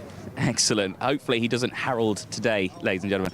There you go. Thank you very much, Lewis. I'll let you crack on. There you go. He's hiding his tyre pressure gauge there a little bit. What were you giggling about there? What's he saying? Just social media. Harrison lost his Instagram account, and some interesting things were put up over social media, just making sure that he... Oh, is he? So he didn't get hacked. Is that a Harold moment? He's fibbing to me. He didn't get hacked. It was him. It was him. There we go. There we go. Well, practice is still underway. There's still a little bit of time out there before the next one. We've spoken to a fair few drivers, and there's some drivers out there. I mean, you got a big group of Argentis out there. Do you want to go and have a chat with them? They're like absolutely, a block absolutely. It's like a little pack of them. Just interrupt them, spoil the fun, exactly. Spoil the gossip. There's always going to be some little what's going on. Yeah. Let's go. Let's find out what's going on. So who we got here? So we've got the likes of Ian Crailing, we've got Kenzo Craigie, we've got Thomas Wynn Spearing, we've got Harrison Whitcomb, we've got Mr. Forrest here, we've got Richardson, and then we've got Morgan Moore. Right, who do we go with first? Harrison, we're going to pick on you. Go. How's it going? How's your day been? What have you been up to? Well, not very good in quali. I mean, we've been top three all weekend until quali. Rained and I fell off the track and got myself a nose cone. So down in 11th. But if it wasn't for that, if it was just over one lap, I'd be second. But because it's 3-lap average, down in 11th place. So make my way back through, and I hopefully make a nice race for everybody. You said a bit of a phrase at Larkle when you had a not so great qualifying, damage limitation, but then we also saw you turn it around. So is it the same case? You're not overly bothered? You reckon you can just get back up there again? Yeah, it's definitely not a damage limitation. So I drove from 11th to first in the X30 at PFI. I can do it again now. So hopefully we'll have another good race and be up there for the final. Great to hear from you. Some of your teammates have just run off there because they didn't want to speak to us. We do want to speak to somebody who's joining us this weekend. Kenzo and Ian, come over. We'll speak to the both of you. What's been going on, boys? How's the start of your weekend been going? Was okay. The weekend is a bit difficult. Yeah, it's been good. P1 in all the practices, P2 in quali, first heat, see how it goes. And Ian, have you found coming over to the UK, what do you think of the track? It's a bit difficult to compare to Europe, but I managed to compare to the other guys that are fast. So a bit of a quick turnaround for the both of you. Slovakia last weekend and then back over to the UK for this week. What have you been doing in between the two to get yourself ready for this weekend? School. Kenzo, what do you do in between the races? Sleep, school, go on the sim, repeat. Sleep, school, go on the sim and repeat. That's That's what Kenzo's got to say. What is that? Sleep, school, go on the sim and repeat. That's all he does. So no actual karting? Oh, in between the karting. Yeah, they say that wasn't on the list there, Kenzo. You need to make sure that karting's actually on your list. Well, the fact that he's here about to do some means that it is on his list. There we go. Drivers are starting to make their way onto the pre-grid now. It's intense time. You've got a sea of mechanics there all lining themselves up watching. There's the lovely Motorsport UK tent all adorned with its new logos, everything like that. And a little bit of the practice now. Tillotson, T4, they're here this weekend. It's a one-off weekend for Tillotson. Winner in both categories on this one, get a ticket to the European event, to the main event. Everyone's the Nations Cup. Everyone wants to be a part of that one. They're practicing at the moment. And, you know, I'm a bit of a fan of the Tillotsons on this one because, one, they sound good. They're not actually, they're going pretty rapid out there as well. And looking at the practice, I reckon their racing's going to be pretty mega. What do you think? Haven't you had a go in one? Did I have with a go in with one? James from Alpha? I did have a go in one, yeah, and it was actually here. I'm glad you remembered that. I completely forgot that I had a go in one of these. Yeah, I remembered. They are mega. They are really good. You've been to Mr. Worldwide recently, and you've forgotten what's going on. Don't blow smoke up the trumpet. There we go. Right, drivers are making their way onto now. I love this part of a race weekend. It's a tense time. You know, they've had their first qualifying heat. They're going into their, they're going into second one. There are some drivers who have not been out on track yet. There are some drivers who have been out. There's a little bit of a shake-up on that one, but this is going to be a really tense time, and I think everyone's just getting themselves sorted out. Again, I'm loving Joey Brown there and his mullet. He's his own mechanic as well. He's pushing his car onto the grid as well. He's going to have longer hair than I do soon. No, I think so. I think he's going to need. I think we should braid his hair while he's asleep. I think put some braids in it. I think we can get away with that one. But everything getting ready. You know, this is a really good moment here. Looking forward to this, and the fact that the sun is shining now. I think these drivers are really going to look forward to this first race. I'm looking forward to it as well because I was freezing earlier on in the rain. You and Andrew have got it in there nice and toasty. He was chucking it down out here. Don't give us that. You immediately came into the commentary box straight away. You got the tea on. You were sitting down. You're getting warm. Don't give us that. Oh, I was cold and all that. Granted, you were out in the rain. We'll give you that. You braved the rain, but then you came into the commentary box, so at least you got warm. I mean, did you come in the commentary box? I don't know. No. I was out, I was braving it in the cold, all shivering. No. Fraser and I, sir. I disagree. I say you came back into the commentary box there. We just didn't notice. There we go. Fraser's giggling as well, which means he definitely came into the commentary. Did you come into the commentary box, Fraser? No, he didn't. Oh, well, there you go. Well, this race nearly getting underway. There's 2 minutes left of that practice. Ooh, do we go to an ad break or do we keep talking? What do we want to do? You like to talk, so... I do like to talk, and we're going to keep talking. There we go. Shall I take this one then? We've already spoken to these guys just here. We've spoken to many more. There is some other drivers that we could potentially talk to here, but I just want to jump in and see who we could potentially talk to. There is quite a few lining up. Actually, let's talk to one of the officials here. Let's talk to our grid man, the Orange Army. We could not go racing without the Orange Army. I know you're working, sir, but can I have a quick chat? Who do we have here? Neil, part of the Orange Army, part of the organisation team here. How's it going from your point of view? I think we're doing good this weekend. I think you're doing good as well. Yeah, indeed. There has been lots of comments coming in saying, big up the Orange Army. And again, we couldn't go racing without you guys, so thank you very much. And we were the same. We need you guys as well. Well, there we go. Oh, well, we don't need us. We're pretty useless. We need everyone. We need everyone. We need everyone. We need mechanics, drivers, us. There you go. Camera crew. They're all important. Here's another man who's going to escape. No, he is going to chat to us. Mr. Dan Ashton. Here we go. How are you? Very well, thank you. How's the weekend going? Very well. Have you been busy? Sun's back out as well. It's good to see you back. Excellent. Yeah, no, thank you very much. There we go. Ladies and gentlemen, bring the camera down, please. The shoes, they're actually adorned. They're marshalling shoes here. Orange. This is fantastic. Usually they're like pink or purple or something like that. I've missed you so much. No, you haven't. Thank you very much. Don't lie. There we go. Great to see him there. Well, Nicole, is it nearly lunchtime? I think it is. Yeah, but I'm looking forward to this race. I love it. Yeah. I'm looking forward to it as well. Forget the lunch. You just want a chicken wrap. I want to watch this race. How did you know I like the chicken wrap here? You're a predictable guy. Predictable guy with a chicken wrap. Well, just because of that, can I have something else? There you go. The cafe up here, absolutely fantastic here at Whilton Mill. I had dinner here last night and it was superb. Have you had dinner here? No, but if you're going to get anything, millionaire shortbread all the way. That's a good choice. I like that. Already some other people enjoying the snack box down there as well. Media here as well, getting all the photos of everything. It's nice to see. It's just a nice atmosphere here at Whilton Mill, isn't it? The British Kart Championships, IAME, back here. It's the first time that the IAMEs have gone round for the British Kart Championships around this new layout. And that really is, I think, you know, a superb addition. It brings in a new tactical part of the circuit that these drivers have got to deal with. Big curbs out there that these drivers will be smacking. You'll watch that on the broadcast, on the live stream for this next race. You'll see these drivers absolutely clouting that curb. What do you think of it? I think it's mega. It adds definitely something different to the racing, and I think adds something for the drivers. You know, these drivers got to hold themselves so rigid in the car, make sure that they're not throwing the car off when they're bouncing over the curbs. So we'll definitely see some of that in some of the shots coming up shortly. But before we do that, I think we've got a short ad break from one of our championship partners, and then we'll go back over to Andrew in the box.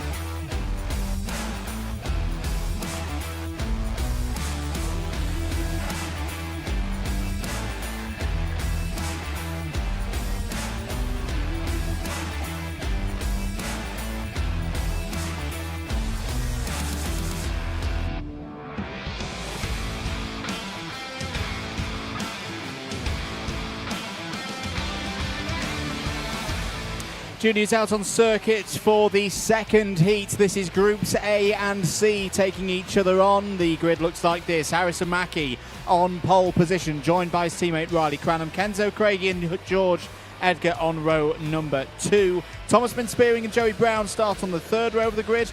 Mond Junior Canini and Evan Purcell start on row number 4.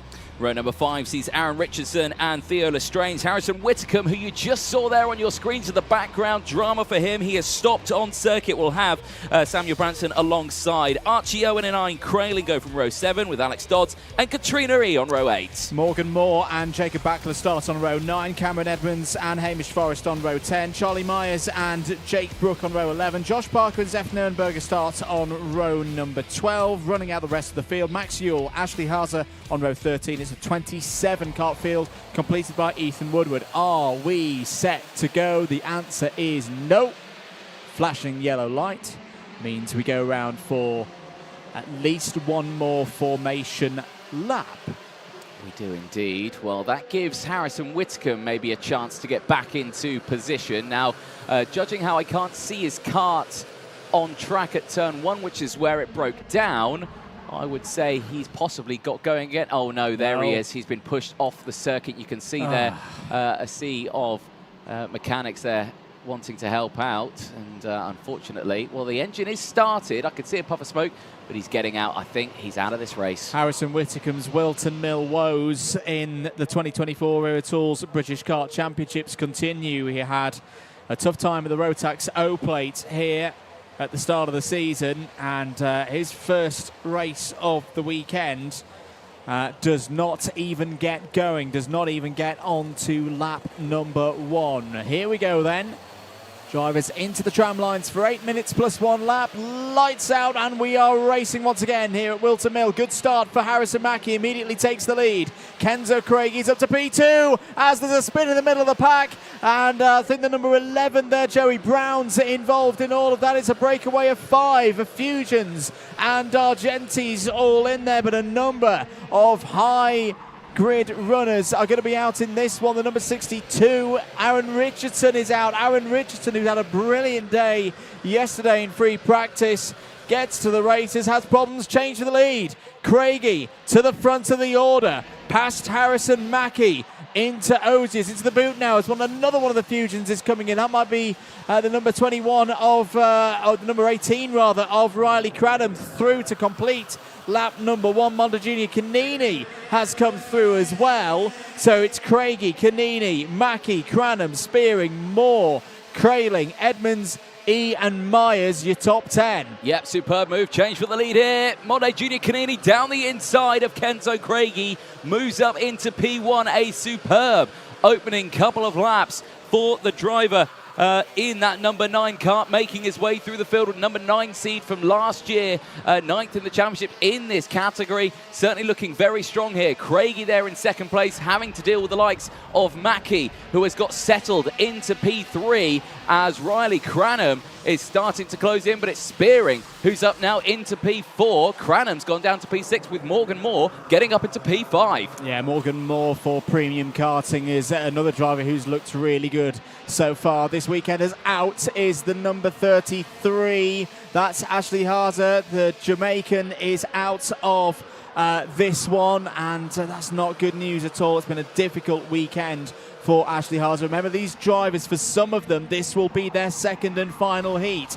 If they've had a bad first one, they need a good result here. They need to get in that top 28 to avoid the perils of the repechage. Well, there'll be 12 drivers competing for 6 final spots of 29th through 34th on the grid for the final later on today. 5 3/4 minutes remaining in this one. Race number 6 of the day, heat 2 for the juniors through the final chicane once again. End of lap number 3. Canini still leading from Craigie. Mackie still there in third. Thomas Spearing having a stronger performance here. Argenti Motorsport had first, third and fourth yesterday. As down the inside goes Mackie on Craigie for P2. I think there was another driver having problems out there as well. Harrison Whitcomb, as we know, is out of this race. Ethan Woodward is also out of this race. It might have been Charlie Myers. Yes, the purple and pink of Optima Performance that we saw there out of the race. So the number 22 will go no further. This has definitely got that feel, hasn't it, Anthony, of half of the field, you know, just working their way into race pace, but the other half going, I need points on the board and I need them now. Yeah, certainly so. And again, there's been a lot of drivers who have changed here, and another change that we're going to see is for the race lead down the inside again.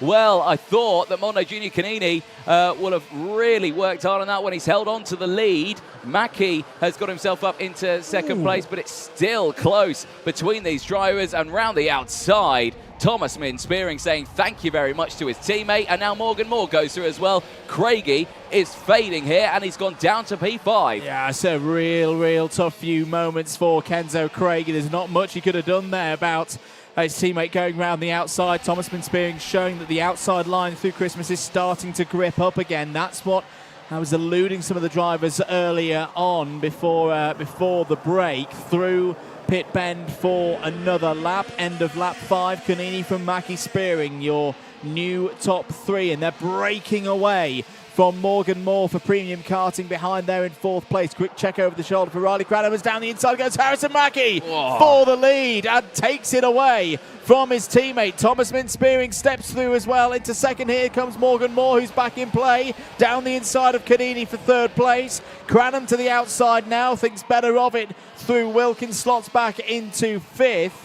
Kenzo Craigie not out of this one either, and Cameron Edmonds is on the move now. Cameron Edmonds is up 12 positions in this race, is less than a second off the back of this pack. He's now part of this pack there in 7th. Yeah, brilliant stuff. Huge hit of the curbs as well as they go through that final chicane onto the start-finish straight. 3 minutes left of this one, and Mackie setting the fastest lap of the race. Back again on the attack there. You can see the drivers making their way through. Riley Cranham for P5, I think, just trying to get his way through the field here as he stays there. He's right still behind Kenzo Craigie, but again, everyone just in position. I think Morgan Moore up to 3rd place now as well, as Mono Junior Canini is trying to fight his way back, and we saw that earlier on.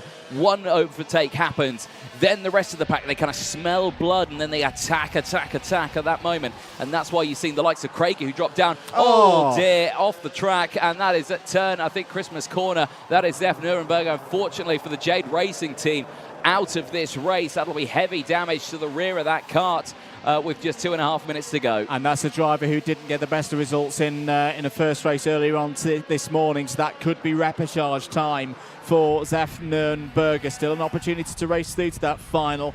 But hard work nonetheless. Well, this is the dangerous time of the race, I feel now. As down the inside for third place goes Canini on Moore. You know, mate, we've watched a lot of racing from Harrison Mackie over the last few weeks as Cranham round the outside, fighting for positions there. This is the point of the race where typically in these heats we've seen Harrison Mackie start to hit the big sectors and push away from the pack. Morgan Moore down the inside once again on Riley Cranham, having a really good scrap here over this 5th place with Cameron Edmonds there in the number 57 as well. But a cross start finish, 46.2 for Mackie. He's got at least 2/10 on the rest of the field at this moment. He certainly has. Again, just taking the advantage of the clear air in front, getting to the front and just working with it. You know, he's had that pace, he's had the momentum, really just pushing himself forward. So, yeah, great to see that from Mackie. Still this battle here, though. Morgan Moore all over the rear bumper of Riley Cranham. Cameron Edmonds still there. Ian Crailing is closing in. Archie Owen. Also, Hamish Forrest as well, also part of that top 10, is just there in the background. But again, it's just a tense time for all of these drivers waiting for who is going to go for that move, who's going to break silence with only less than a minute to go of this race. Back across the line they go. Mackie again, fastest lap of the race. This is what Harrison Mackie does. A note from race control, the number 36, Theo Lestrange, is under investigation. Move in the background there. Morgan Moore back down the inside of Riley Cranham. Did he get the move done? Yes, he did. So Morgan Moore back up into the top 5. Cameron Edmonds still waiting there patiently in 7th place. And Ian Crailing trying to get across the gap as well in 8th. Max Ewell is your biggest mover in this race to report in on that. Up 14 places, is into 11th spot. 15 seconds to go on the clock. What kind of pace is Mackie doing? Another new fastest lap of the race. So there's going to be 2 more laps of this one. A bit more on time.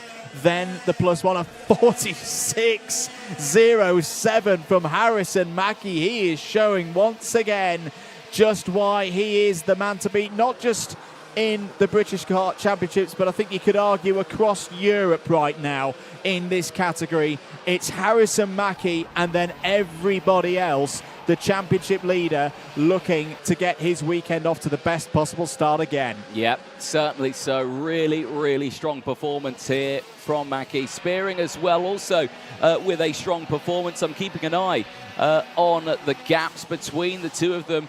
Is less than a second there. Great close-up of Riley Cranham trying to battle away here with Morgan Moore. Final lap board comes out then for the field, and Harrison Mackie leads it now by over a second. He is breaking away from Spearing, continuously setting those fastest laps. And there he is going through Christmas Corner. And the other thing that I love to see when we watch Harrison race, he just looks such at ease. He looks so calm at the wheel in this run of form that he's had, that, you know, for me really goes back to when we were in Italy for the second round of the Miami Euro Series. He took that form into the first couple of rounds back here in the Wera Tools British Kart Championships at PF International. And it's clear again, he is still in full control. Good battle here, very close there between Canini and Craig over 3rd. But it's going to be Harrison Mackie who takes race victory. Thomas been Spearing in 2nd place, the first of the Argentis. Montejuno Canini in 3rd. Kenzo Craigie P4. Great drive from Morgan Moore, up 12 positions, recovering from a difficult qualifying for premium karting. He can be happy with that. Riley Cranham, Cameron Edmonds, Ian Crailing, Archie Owen and Hamish Forrest complete the top 10. But once again, Anthony, it's just Harrison Mackie all the way at the moment. That was another very convincing victory. It certainly was, you know, really holding on to that pole position, doing what he needed to do. He's part of that fastest group. He was outright pole and qualifying between the two groups. And, yeah, really just pushing himself ahead in that one. Good showing. You know, got to give it to Morgan Moore, 12 places gained. Cameron Edmonds, 12 places. Hamish Forrest as well, 10 places gained. Max Ewell, 14 places gained. Superb drive with the drivers who finished with inside that top 11. Absolutely, and those are the kind of drives that that could wrestle them through well into the top 28 once the points are tallied up at the end of the heats. It's not quite the end of the heats for the juniors. We still have another race to go. That'll be groups A and B. running at 2:15. But for drivers who were in Group C, so examples being Cranham, Edgar, Joey Brown, Evan Purcell, that's it. They're done. They've had 2 races. They will know how many points they've scored. They've now got that nervous weight, particularly if they're in that 20th something region, to see whether they will qualify directly into the final. The top 28 drivers across the intermediate classification will do so in juniors, or whether it's the repechage, which will run later this afternoon as well. But there's P1. Harrison Mackie once again had to work for it in the first third of that race, Anthony, but very, very efficient with his work once again. Once he got into the lead, he just seemed to gallop away from the field. Yeah, exactly that. He did not pull, like his brother says, a Harold in that race. It was a Harrison Mackie all the way. Well, there we go. That's the last race before the formal lunch break. We'll be back shortly after these short messages.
Hello everybody, welcome to Whilton Mill, welcome to Track Talk for event 4 of the Rear Tools British Kart Championships. We're going to take the next 20 minutes or so to go around the paddock a little bit, kind of preview the weekend, see how people are getting on, what the form book has been leading into today. We're of course recording this on Friday whilst free practice is ongoing out on circuit.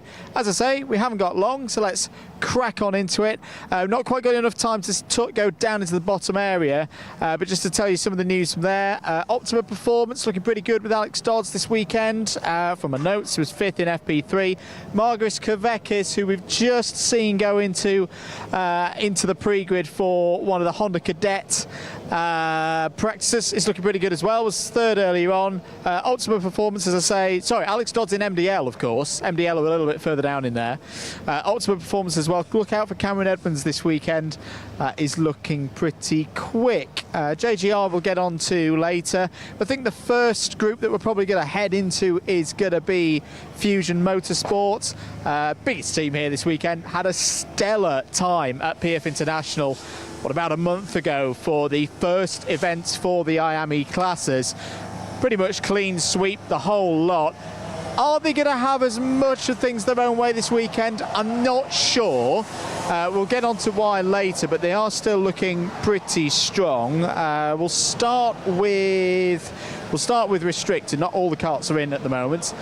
Restricted, Alfie Davidson, double win last time out, is looking pretty quick. I think this is Alfie Davidson's kart here. Yes, it is. So this, I think, is still very much the machine to beat in IAME Water Swift Restricted. Was fastest in FP3 and FP4 earlier on today. We're filming this still with FP5 yet to run. It's just running really well at the moment, is Alfie Davidson, looking pretty strong along the way. Another driver that I'm very, very keen to see how they get on this weekend is Sukhmani Kira. Sukhmani has taken a huge, huge step forward so far in 2024. I'm predicting, well, not predicting, based on the results that we saw for the club round here a few weeks ago, that the next big step has already been taken. Was the winner for IAME Water Swift here a few weeks ago for Whilton Mill Kart Club, and the pace has looked good again today. Was fastest in FP3 and third in FP4. So really good signs here for Sukhmani Kira that could be a podium, could be even more. Because of course it's 2 chances this weekend. It's another double header. It's round 3 on Saturday, round 4 on Sunday. Other things to note from Fusion: Jarlath Sayed leading the championship in Miami Water. Swift was fastest in FP4. Into the older categories, Harrison Mackie looking to continue his great form this weekend as well. He's looking strong again in juniors. And Freddie Lloyd as well was 7th place in FP3. One of the top runners in seniors. As I say, we've not got a lot of time, so we'll crack on through to BMR. Good number of runners in Water Swift again. Austin Newstead looking pretty good this morning. 2 top 10s in the practice sessions. George House looking for another strong weekend also. Let's see who we can find in here. Hayden Eldridge looking quick also. How's today gone? We've had a very tricky first couple of sessions, and then this last session's gone really well for us. So. What's made the difference then? What have you been playing with on the kart in terms of setup? Just the engines and stuff like that. So is that like a complete swap out of units, or is it changing certain aspects, certain little bits here and there? What have you been up to? Just little bits, just changing some little things, so then we can just try to push to that last couple temps. And looking forward as well, you know, racing wise, this is the first time that we've seen Miami in a British kart champ sense on the new circuit. You enjoying it? Is it a bit of a challenge out there? It's a big challenge going past that chicane. It's a very tricky corner to get right, but when you get it right, it feels really nice. Good stuff. And do you have to change anything in terms of gearing for that from previous visits here? Yeah, you have to change like lots of stuff so then it suits the corner to make it go fast around it. Good stuff. Well done, Henry Clark there, by the way. Looking was, as I say, 20th earlier in FP3 and is looking like getting on a fair bit later on in the weekend. We're marching towards Mick Barrett Racing. Let's see if I can grab Joseph Smith if he's all right. Joseph, quick word, how's the track driving this weekend? It's all right. It's quite slippy at the moment, but hopefully it gets a bit faster tomorrow. So we've had a little bit of precipitation in the air the last couple of sessions. Is that the main reason why it's slippery, or is it a tyre thing, do you think? I think it was drizzling maybe 20 minutes ago, and I think that's why it's a bit slippy now, but it was fine before. Good to be back in the MBR awning as well? Yeah, it's great. It's really good company, really good people, and Dan and Mick are doing everything they can to fix any issues with the kart, but it's great. Good stuff. I'll let you get on because I know you need to get to debrief. But yeah, on Mick Barrett. Look out for Aston Sharp this weekend. Aston looking really, really strong. Was second earlier in his practice session. Quick word on Croc as well. Highlights for them. Got to be Lewis Bird. Lewis Bird looking absolutely rapid in seniors. Was fastest in FP3. And this kind of goes back to what I was saying earlier about Fusion. Are they going to have everything their own way this weekend? Right now, based on the data that we've seen through this free practice day, I think the answer's no.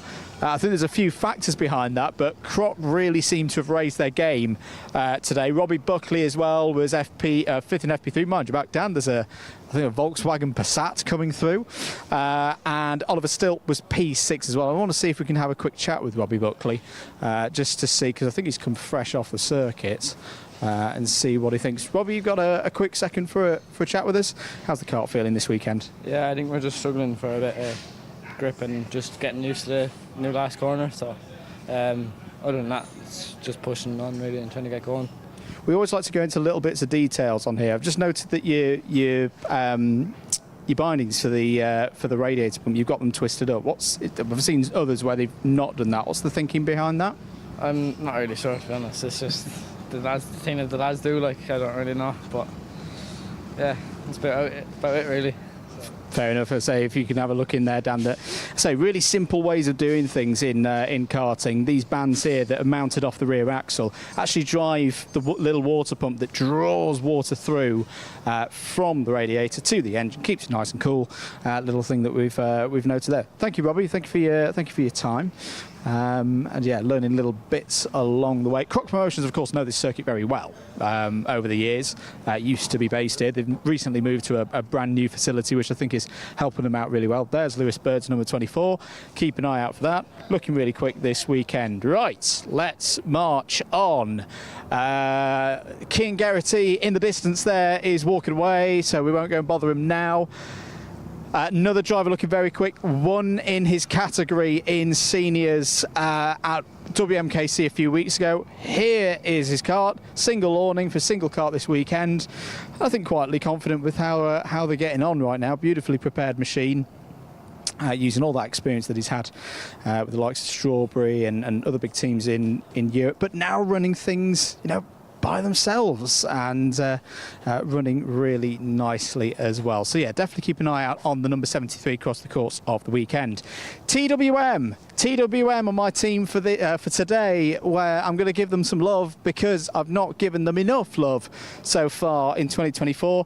Harvey Roth, number 36, P8 in FP3. Let's see if we can pop our head in here, see if we can have a little chat with Harry Chapman, if that's okay, because I don't think we've talked to Harry so far. He's in a sizably bigger kart than he's used to. Harry, what's he doing in there? Testing it. Testing it for what? What are we looking at? What are the technicalities? Seeing if I can go on it soon. How's your driving gone today? Not as good. We've had a few bad sessions. We didn't expect it in the last session to rain, so I went on slicks in the wet. But that's always good practice, because that could happen tomorrow, a bit of slicks in the wet. Is that something that you enjoy the challenge of? Yeah. In terms of your step up, because obviously you've gone from Bambinos, you're now into the higher classes. How have you found that step from Bambinos to where you are now? Well, it's a lot quicker, like 20 miles or 10 miles an hour quicker, and it's a lot different. But you're enjoying it? Yes, a lot. Good stuff. Well, Harry, we will leave you to your all-important testing of a junior kart.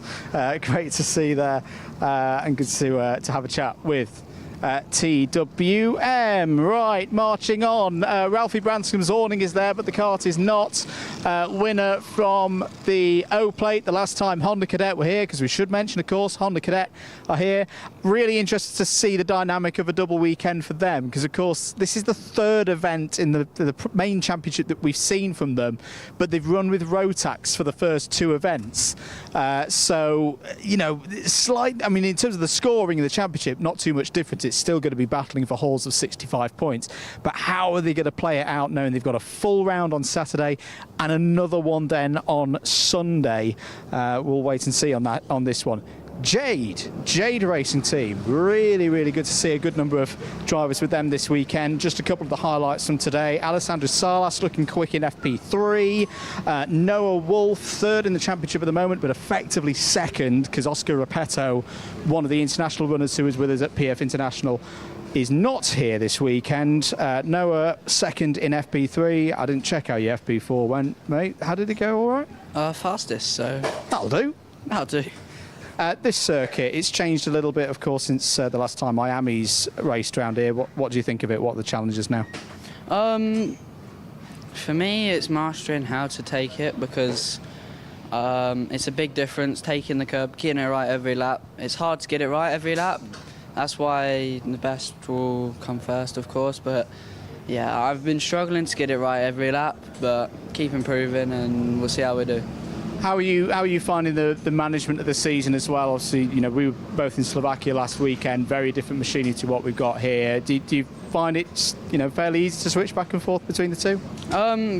Very easy, actually. I don't really notice the difference, because I was born and raised under the Miami Cadet and Honda. Keep switching classes, so I very much know how to switch quite quickly, and it'll take me the outlap, and then I'm there.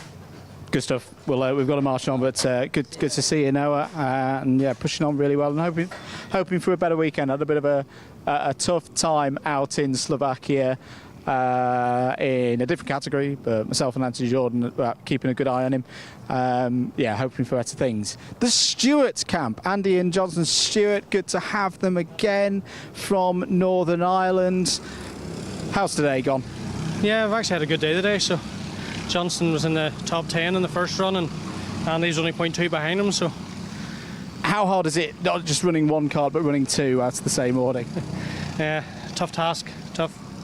Especially with all that goes on at the British with tyres and even a PF, the two of them right in different sessions as well, so it was chaos. Good stuff.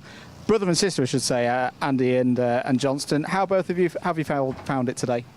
It's been good. Not a good last session, but we've had fun today, which is good. And Johnston, it's a very different circuit to PF International. How are you finding Whilton Mill? It's a good track. It's a lot different, like you said, from PEFI, but I still like it. Good stuff. Well, we'll try and catch up with you again tomorrow, but best of luck, guys. Good to see Paralins as well being run in the paddock. Always like a little bit of variety across the chassis manufacturers. Still, of course, a lot of OTKs, but say a good number of Birrells here this weekend. Let's march on, because I know we're a little bit tight for time. Going over the rest of what we've got. I think we've missed Harry Grant, unfortunately, but Harry Grant was P9 in Honda Cadet, another one of our privateers. To say, I think we'll do a bit more of a fuller run down the privateers tomorrow when we've got the fuller paddock show. Sorry, the wind's getting up again. As ever, we had a very nice start to the day here at Whilton Mill in terms of the weather, but it has turned on us. It's starting to feel more like its usual self. Let's march into the second half of the paddock here this weekend. Daniel Ferguson is around here somewhere, not quite sure, but he was looking quick in Honda Cadet earlier as well. I wonder if we can just about see Chester Fawkes' machine. No, we can't. We'll try and catch Chester Fawkes tomorrow. But a double podium at PF in Miami Water Swift Restricted for Chester Fawkes, and was third in FP3 earlier today. Ambition behind us, really buoyed by the win that they had with Ed Spain in Scotland, in Lark Hall. So keep an eye out for how Ambition are going to get on this weekend. I'm just going to stick my head in to see if there's anybody here. No, so we won't go in there for more of that. Maybe we'll catch Ambition a little bit tomorrow. ORM, another one of the teams looking for another good weekend. Things in Restricted, they had a third place with Mason Hibbert earlier in FP4 in Restricted. Teddy J. Porter looking to continue the good form that we saw at PF International from the number 66, 2 top 10s. Colby Patterson, Harry Williams and Blair Smith all in for them this weekend. I want to try and march on down because there's another couple of teams that we haven't had too much of a chance to talk to so far this year. Tillotson being set up. Now, we've not had Tillotson out on circuit today.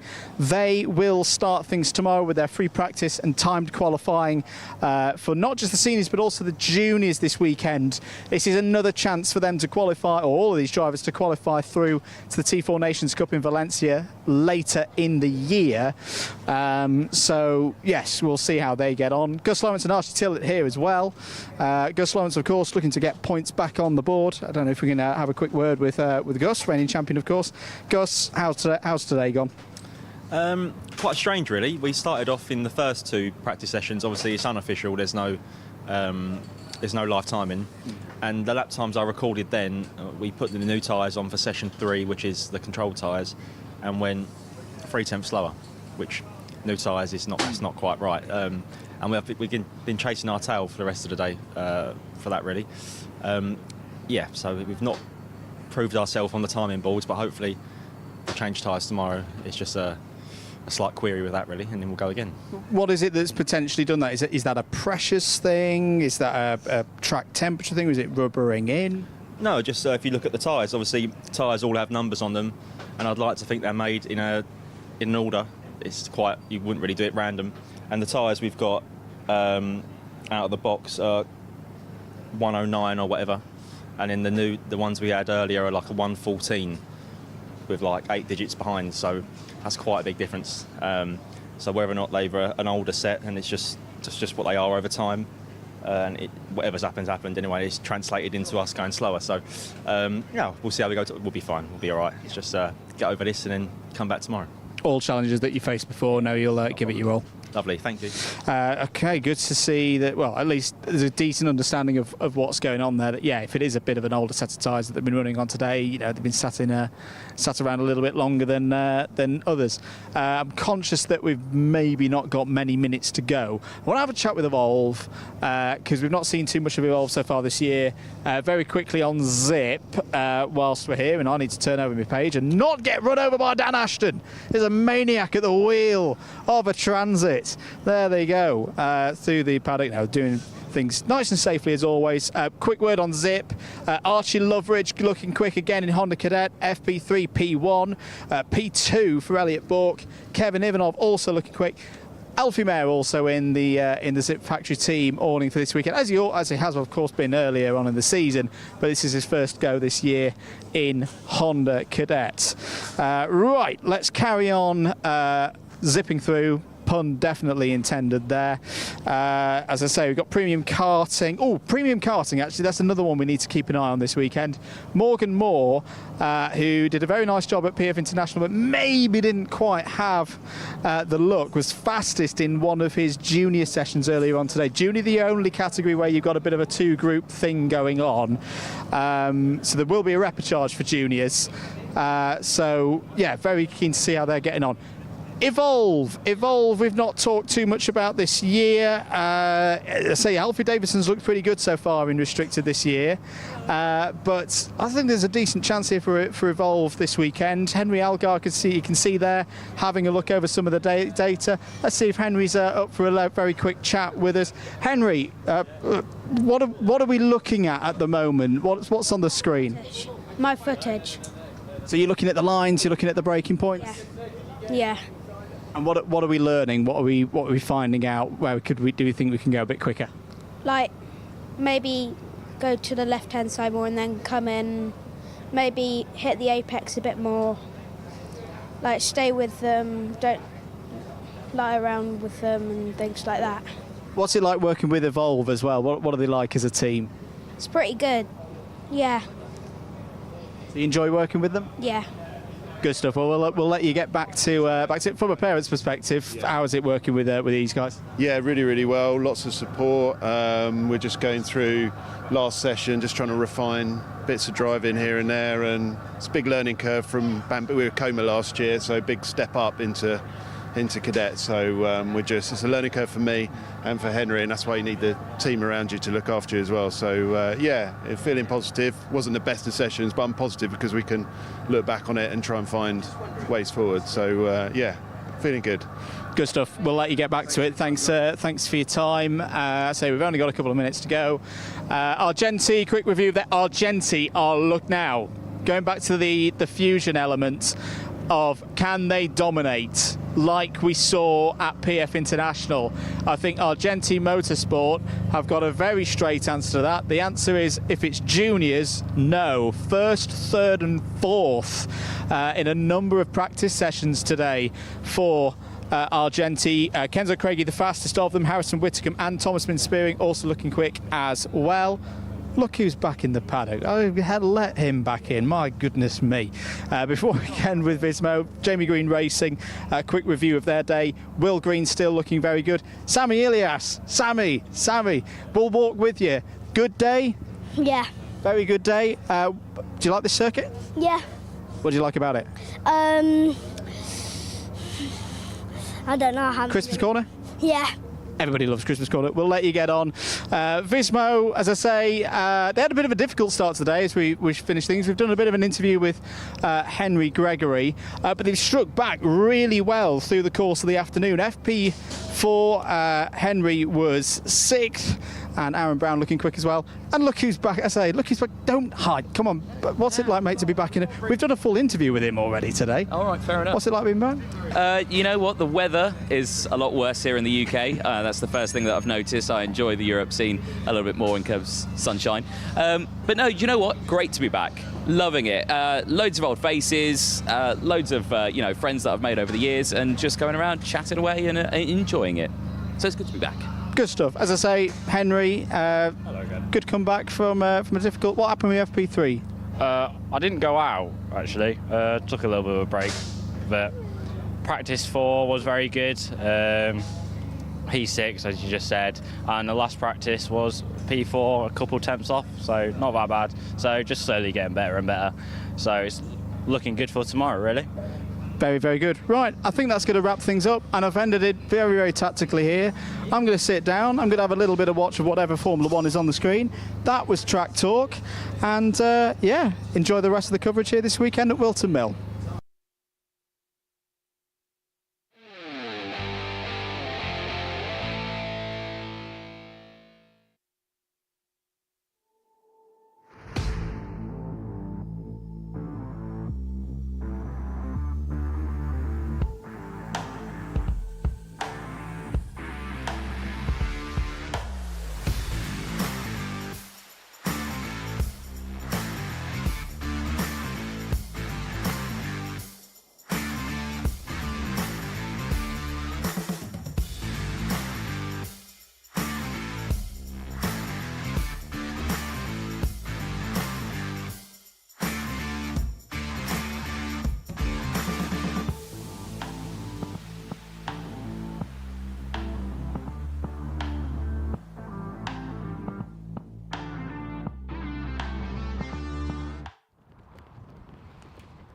Welcome back to a sunny Whilton Mill. It's event 4, the Wera Tools British Kart Championships for 2024. Andrew Mather and Anthony Jordan on the commentary duties for you today. Clear grid notification out there for the next race out on circuit, race number 7, the second heat for Miami Water Swift restricted 12 drivers ready to go for this one. And we saw a good race from these drivers early on today. What are we about to see in the next one? 8 minutes plus 1 lap are next.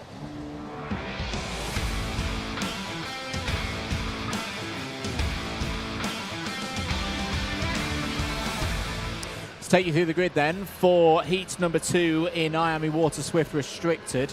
Daniel Ferguson on pole position, Alfie Davidson on the front row. Chester Fawkes and James Root start on row number 2. Henry Elgart and Alessandro Salas on row 3. On row 4 it's Ilias Sami and Harry Chapman. Reggie Chandler and Oscar Kenny go from row 5, and it's Ethan Robinson and Mason Hibbert who round out the next couple of rows. Race results, if you weren't with us earlier, this is a confirmed one for the first heat. It was Salas from Davidson, Ferguson, Roots, Fawkes. Someone has lost a chain guard already. It's a TWM, which would leave us with one runner. I reckon that's going to be Harry Chapman's chain guard that has gone there. Fawkes did receive a 5-second penalty for a dropped front fairing. Sammy, Hibbert, Algar, Chapman, Kenny, Robertson and Chandler were your runners in the order at the end of race 1. Let's find out how race 2 is going to go. Green light and racing for 8 minutes plus 1 lap. Good start for Daniel Ferguson, but gets a little bit of oversteer kicking through the crook there. That could be an opportunity for Chester Fawkes. It's more than an opportunity for Chester Fawkes. Fawkes takes the lead. Davidson down the inside takes second place in the early stages of this one. But Chester Fawkes already with a good amount of points on the board from that first race, Anthony, but once again looking to build across the course this weekend. He's been on the podium twice so far this season in the finals. This is a very good way to start his second heat and hopefully get a good grid slot for the final later today. Yeah, exactly that, because it all falls down to just these 2 races. Davidson, though, back to the inside. Nicely done. He'll take that one. There's a spin in the background, unfortunately, for Mason Hibbert. He's out of this one. He's right at the back of the grid. He'll have to work super hard to try and close back in. Now, was there a change for second place? There was indeed, but more action going down here. Now, it's not gone well at all. Yeah, that's confirmed it. Just got the sight of it there on your screens at home on the broadcast that the number 32 of Harry Chapman has now received a technical flag. The chain guard is missing. Yeah. That is a safety issue, and unfortunately the number 32 will be out of the running in this one. On lap number 2, Davidson from Ferguson from Fawkes. 1, 2, 3. Need to work together at this stage, I feel, Anthony, because we've already seen the race pace of Alessandro Salas in the number 28 is very, very strong today. They do not want to invite the race winner from the first race back into this equation. No, they certainly don't. Well, we'll keep a close eye on it again. We're starting to see that similar story that what we saw earlier on, drivers working together now, trying to break away from the rest of that main pack. We are starting to see that. The only thing that they've got to deal with here is, oh dear, into Park Fermate. Mr. Chapman, I mean, this is a heartbreaking moment. Just a chain guard coming off. It's a horrible thing, isn't it? I'll come back to this one here. Yeah, like I was saying here, Davidson and Ferguson actually pulling away a little bit here from Chester Fawkes. Fawkes not able to close in. Now, Fawkes really has to think he's got to drop back now to Alessandro Salas, who's just behind. If he can try and really work together now and push themselves forward. He was quick earlier on. He had a really good run. Race was good. It's what he needed. He got the win. Can he just maintain that momentum? Can he close back in on this one? But with these two setting fastest laps of the race, that might be easier said than done. I tend to agree with you on that one. Well, there is some solace just to go back to Harry Chapman. No repercharge for this one. No. All drivers guaranteed a spot into the final in this class this weekend. First sign of an intermediate classification for this category as well. If this race was to finish as it is on your screens at the moment, it would be pole position in the final for Alfie Davidson. It would be another haul of 65 championship points as well for Alfie Davidson, because remember, the results from this race and the one prior are combined to give you the order of the intermediate classification. It's 0 points for a win, 2 points for second, 3 points for third. You get the picture all the way down to 12th. The driver who finishes at the top of the IC at the end of 2 rounds will receive 65 championship points. That's something that Alfie Davidson did twice at PF International across the first double-header of the season.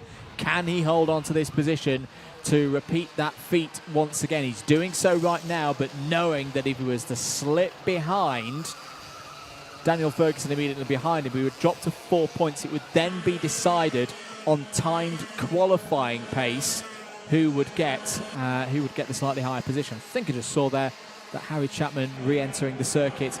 Yes, indeed. Back out. And chain guard replaced. And you never know. You never know what could happen across the course of the next 4 minutes. But right now, Chapman is 2 laps off the lead in 12th.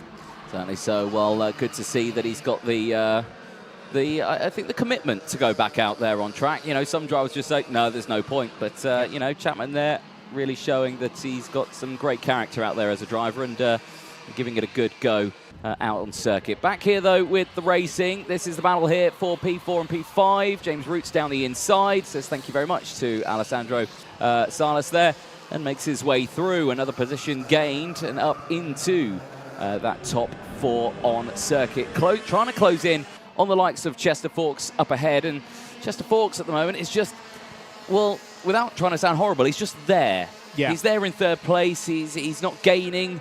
He's not losing, but he's not losing out to these two behind because they're not keep catching up to him. So it's just that chop and change. But now with this change, with James Roots ahead, that might change now. We could see a gap close in. Yeah, it'll be intriguing to see over the next lap whether Roots can get some pace going. It's remarkable how a swap around between drivers can suddenly result in a lot more pace across a duo. Right now, the pace is still in the advantage of Fawkes, actually. Has just gone green through sectors 1 and 2. Actually, I wonder whether he's starting to pull in on the 2 leaders. No, it's still the status quo. Davidson leads from Ferguson, just under a second behind is Fawkes, and then it's Roots and Salas needing to do a bit of work here across the course of the next 2.5 minutes. But here's a change for the lead. Ferguson takes it away from Alfie Davidson. Didn't look like Alfie Davidson fought that one too much, Anthony. We have seen him in this position before. We saw him be quite happy to be behind James Roots at PF International in these heats. What do we reckon he's going to do across the course of the next 2 minutes? Well, the reason why that overtake has come into... Well, actually, I think he's retaliating there through Osiers. Is there another change of the lead? Now, you were saying he was happy to stay behind. No, he has stayed behind. He's not gone for it, but it looked like he did try and get his nose down the inside. Now, yeah, like you were saying there, now, was that a mistake from Davidson in towards turn 1 that forced, Ferguson to go for that move? Because I don't think, we were so early. There was still over 2 minutes left of the race. Yeah. That's a really early call to go for the move. So maybe it was kind of forced in a way because there was a mistake. Now, you can see Davidson still behind. He's not re-attacked, but he has closed back in now Is he going to push along? Because they've got to be careful. If they keep fighting, Forks will close in. James Roots, Salas, they'll all close in. Algar, Kenny, they're all still there. They're all not dropped off too much. So again, if they do need to be careful here to see what they can do. But at the moment, still no change. He has stayed behind. Looks like Davidson is happy to stay there in P2 at the moment. Yeah, but this is a battle that is changing things in terms of the intermediate classification. With this kind of result, Ferguson would take pole position for the final, virtue of a first and a third. That would be 3 points for Ferguson. Davidson at the moment sitting on 2 second places. That would be 2 + 2 = 4. Alessandro Salas would be third, Chester Forks would be fourth. But here we go, Davidson back down the inside. That was a good run up to Christmas corner. Ferguson tries to fight it, but in the end has to relinquish the lead to Alfie Davidson. But that has brought Chester Forks back into play. Well, he was kind of just there, as you say, a few laps ago, Anthony, but this good work from Chester Forks, that consistency that he's had across the course of the season so far, means that he's able to get himself back as part of this main battle at the front of the order. And Chester Forks is a very wise driver, you know, a head on shoulders well beyond his years. I've had the pleasure of watching Chester race for a good number of seasons now. He's raced up through the Bambino categories across the UK. This is a driver already with 3 or 4 years of racing experience, and showing it now because he's gone with Ferguson to the outside. Davidson defends the inside. Oh, Ferguson tries to go for a late dive down the inside into Christmas corner. Found the number 46 there. Did very well to hold on to that one. Chester Forks just trying to pick his moment right now. We're on the final lap of this one. This is going to be the decider. There's a yellow out through Wilkins and Ozier's. Green flag now. Davidson looking in a very good position to take another haul of 65 championship points. Yeah, indeed, and it just confirmed it is Sammy Ilias there who has broken down at the side of the track. But yeah, like you were saying, Davidson timed that one perfectly. Great defensive line up into Christmas corner, read the road perfectly. He'll see the checkered flag. 2 out of 2 for Davidson. Ferguson will take second place. Forks, impressive P3 with the fastest lap of the race as well. James Roots taking 4th place ahead of Alessandro Salas. Henry Algar ahead of Oscar Kenny in 7th place. But Ethan Robinson getting ahead of Reggie Chandler at the end of that one, who dropped to P9. Mason Hibbert in P10.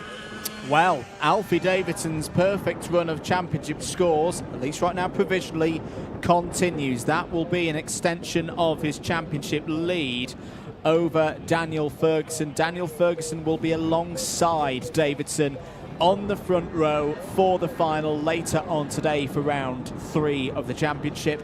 Alessandro Salas will have the inside of row number 2. Solid result there for Salas, 5th place. Puts the number 28 in 3rd place in the intermediate classification. Chester Forks will be 4th.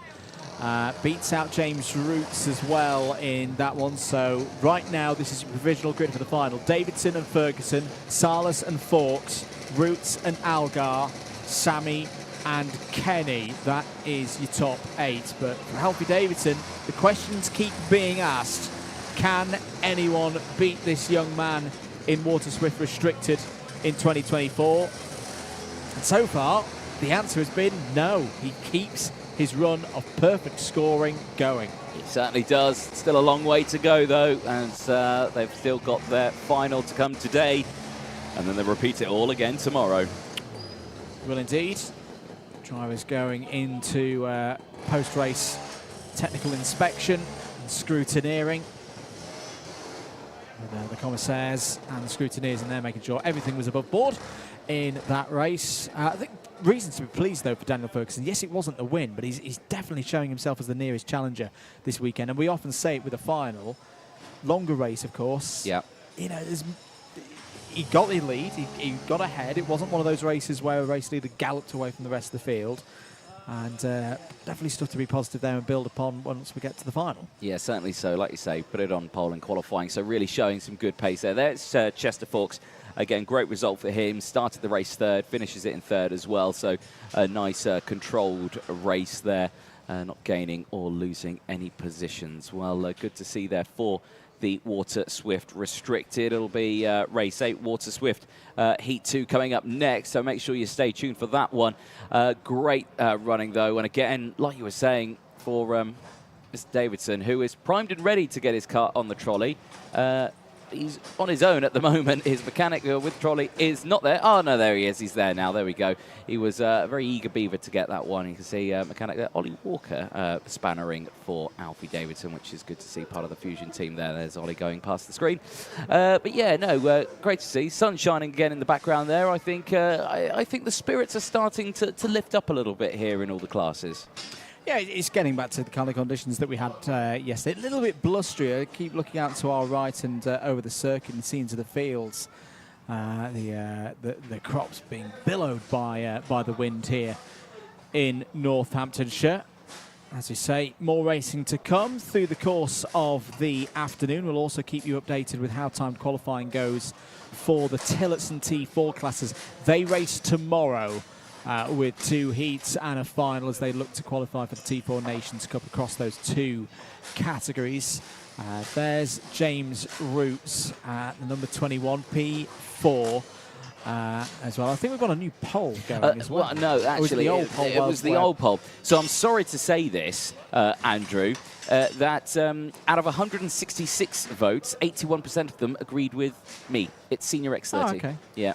They all disagree with the Miami World Finals then? Hey? They all disagree with the Miami World Finals then? Well, yeah. Well, I also disagree with them.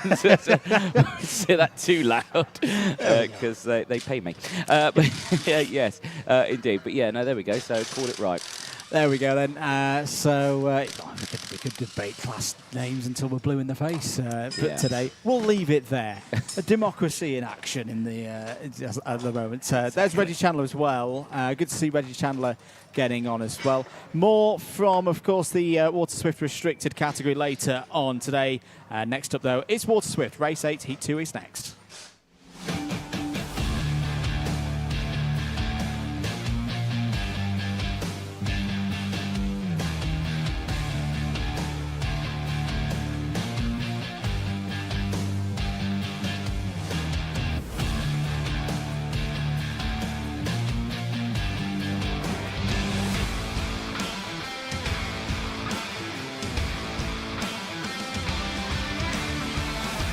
Big grid of drivers, let's smash through it for Heat 2 in Water Swift. Will Green and Jarlath Sayer on row 1. Teddy J. Porter and Austin Gibson go from row 2. George Clark and Blair Smith start on the 3rd row of the grid.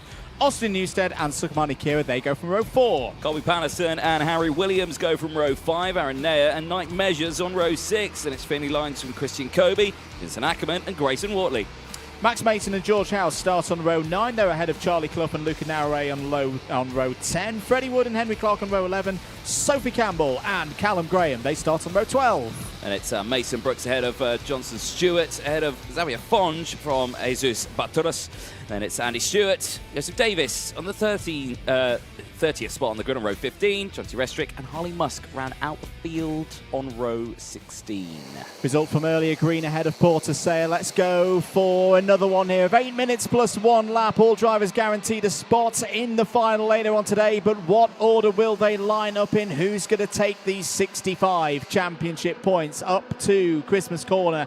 For the first time, it's the 2 front row sitters who've got away best. That got very close, involving one of the BMRs and a Fusion. I think it was Austin Newstead who's had another good start. The rest of the field streaming down into Ashby Corner. I think there's one kart. It's Austin Gibson. Austin Gibson is not tracking around the circuit. I think I saw number 52 Fusion Motorsport car at the side of the road there. So Austin Gibson, who is meant to start on the 2nd row of this grid, has not taken the start, is already out of this one. 7 minutes and 15 seconds to go. Let's count them through at the end of the first lap. A lot has happened. Who's gained, who's lost? Well, Green, Porter, Newstead, Sayer, Smith will all be happy with their starts. George House has had a flyer, up 7 spots to 11th. Who's lost out in there? Grayson Wortley, unfortunately, down 5 spots to 21st. And to confirm, 31 runners remain. Austin Gibson, the winner in the Miami Water Swift Restricted category, the champion last year, having a tough season so far, will have to work his way from further down the order in the final later on this afternoon. Yep, certainly will do here. Keeping an eye on this battle. This is third place downwards. Newstead ahead of Sayer, Smith and Patterson as they go through. No lunges just yet. We've been seeing that Blair Smith has been making the moves now, has got in to fourth place.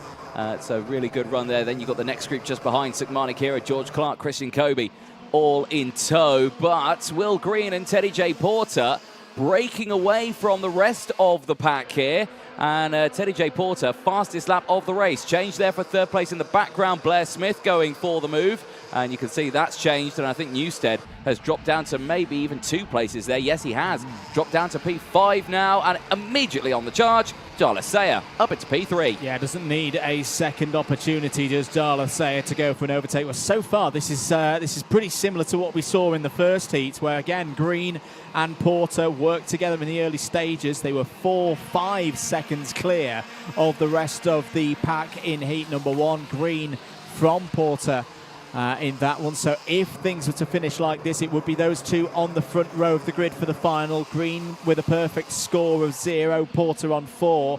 Darla Sayer knowing this third place is key, because if he can get third place in this race, he would be on at least the second row of the grid for the final, and he'd be on the inside as well, which is a very, very good place to be for that initial run through turn 1. Finley Lines is on the move again. It's just done the fastest lap of the race of 50.81, was the fastest driver in the first heat as well. Lines is just gained a single spot at the moment, up to 12th, but we saw again in heat 1 just how good his racecraft is, Anthony, at coming through these fields. Yep, certainly so. Keep a close eye on all of these groups at the moment. Fastest lap now, like you were saying, Finley Line, so really pushing strong. 4.5 minutes to go, and across the line, still no change between these top two. They stay the same, working together. Teddy J. Porter, again, fastest lap of the race, is using that slipstream to his advantage. It's helping Will Green out as well. And he's not going for that move. You could see there that he had the opportunity to send it down the inside there, just again choosing to just stay behind. Blair Smith still behind Darla Sayer. No change between those drivers yet. Newstead not able to retaliate of what happened earlier on. Looks like Patterson's just dropping off the back a little bit there from the 3 in front. Will fall into the clutches of Harry Williams, who's got up into 7th now, ahead of George Clark. Sukmani Kira down to 9th place now. George House still just within that top 10 in P10. Indeed, unfortunate news for Aryan Naya.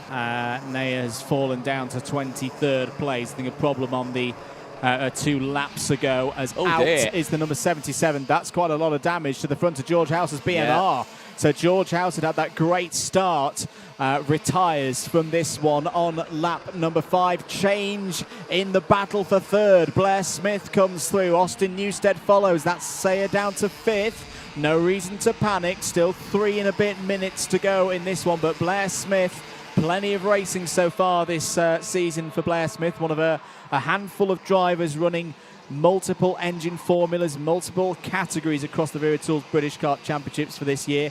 Whenever we've seen the young man from Scotland, he's been in form. That was a nice move up to 3rd place. Yeah, and you're seeing there that, throwing his hands up in the air there a little bit, if Darla Sayer, saying, why are you going for the overtake? What are you doing? We should be working together to try and close up to the pack. Yeah, okay, you can make the argument that the gap is opening up. They weren't closing in and everything like that, but Darla is in a position where he hasn't got any teammates around him. No. He's a lone Fusion out there, and we've seen it time in and time out that Fusions always work together in this sort of situation and try and break away, and then it all kicks off on the last lap.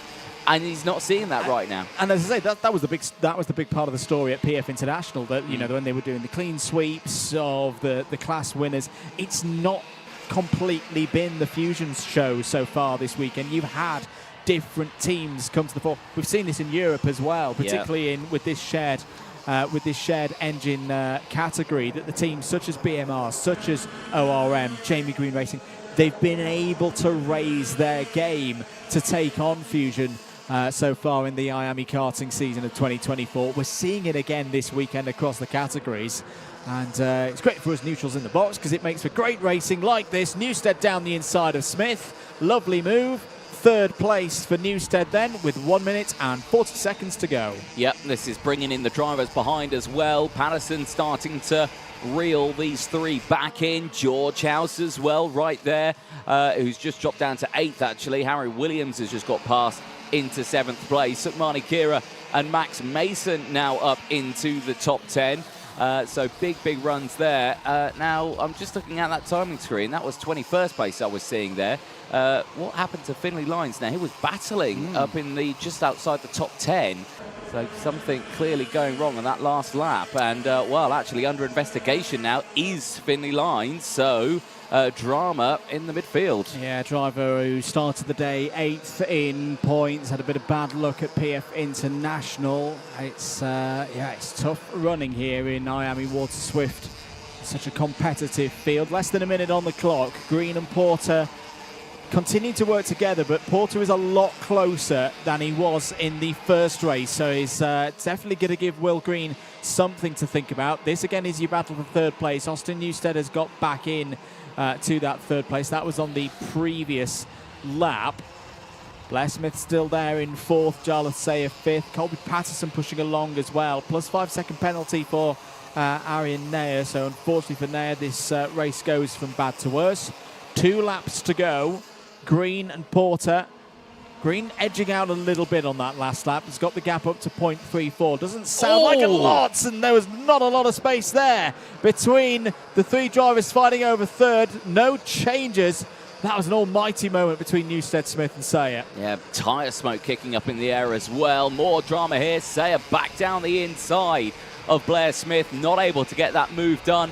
Now they really do have to worry about the drivers behind closing in. This down the inside. Blair Smith going for it on Newstead. Gets it done. Moves through. Sayer can't do anything. Now Williams has closed in. Sayer will have to be careful against the number 44 of Harry Williams, who immediately tries to attack there into the boot, but not able to make anything work just yet. Now look at that. It's gone from a group of 3 to a group of about 6 karts now out on the start-finish straight. We're going to the final lap. Will Green leads ahead of Teddy J. Porter. And then this battle here for third place.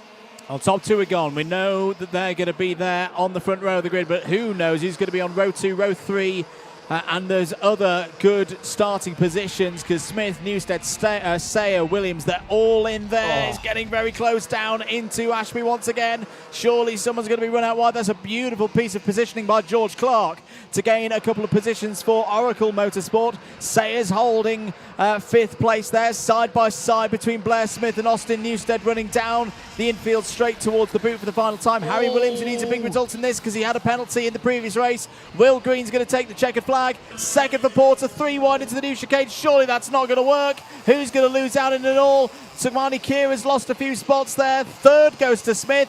4th to Williams, Newstead, Sayer, Patterson, Mason, Kira and Clark. All in the top 10. Well, you've got to give it to them. They all made it to the end there, Anthony. There was part of me suspecting that one driver, maybe 2 drivers, wouldn't make it to the checkered flag. They all get home. I think that's a little apparent, a starter for what's going to be a very, very interesting final later today. Certainly so. Well, there, Will Green, confirmation, 2 out of 2 for Will Green and the Jamie Green Racing team. They take the win ahead of a trio of Oliver Rowland Motorsport drivers. Teddy J. Porter, Blair Smith, Harry Williams. Great running from the ORM team. Hopefully all those nose cones in check, of course. There you can see Dave Hillary on the left-hand side of your screen, a.k.a. the small angry man who takes the photo of those nose cones, if any have dropped. And so far, number 1 is good, number 2 is good, number 3 is good. There we go. So all is fine then for your top 3 at the end of that one. Newstead finishing in P5. Still a good result, up 2 places, but a solid result. Jarlath I think, probably won't be too pleased with that one. Down 4 places, really got swamped out of there. But that's what you get if you're a lone teammate in that sort of area, and then you've got a trio of ORMs working against each other. It's just one of those. It is, but I think he's, well, from the information we've got in the box at the moment, he hasn't been able to hold on to his 3rd place in the intermediate classification, so he'll still be on the 2nd row. He'll still be on the inside. Just to run through those first 4 rows as things stand. Green and Porter on the front row for the final. That's locked in. That we know for a good degree of certainty. Sayer and Newstead on row 2, Patterson and Williams on row 3, Kira and Mason on row 4. And by my very, very unofficial back of my head calculations, I think that also ties us up in the championship. Green will get another haul of 65 points. Sayer for third will get 60. There was a 5-point gap between them at the start of the day in the advantage of Sayer. That has now gone, at least provisionally, as we say. It's going to be a tasty final later on today for round 3 of the championship. But there's your driver very much in form. Will Green, P1 again. And, well, we saw him drive from 16th on the grid in the final at PF International round 2. He will not need to do that this time, but he's still going to have a lot of work to do when we do get to that final later on today. We're going to take another short break here on the commentary. Next up, it's the Juniors Race 9 after these short messages.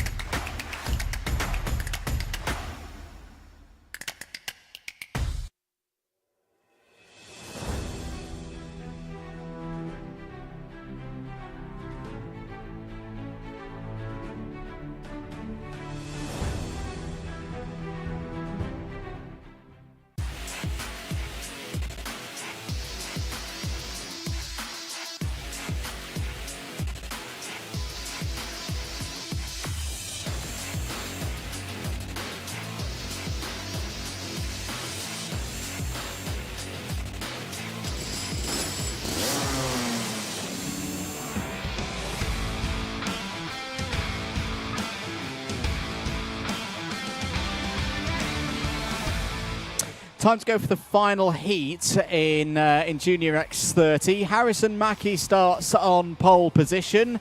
Lewis Islin alongside on the front row. Kenzo Craigie and Taylor Orridge will start on row 2.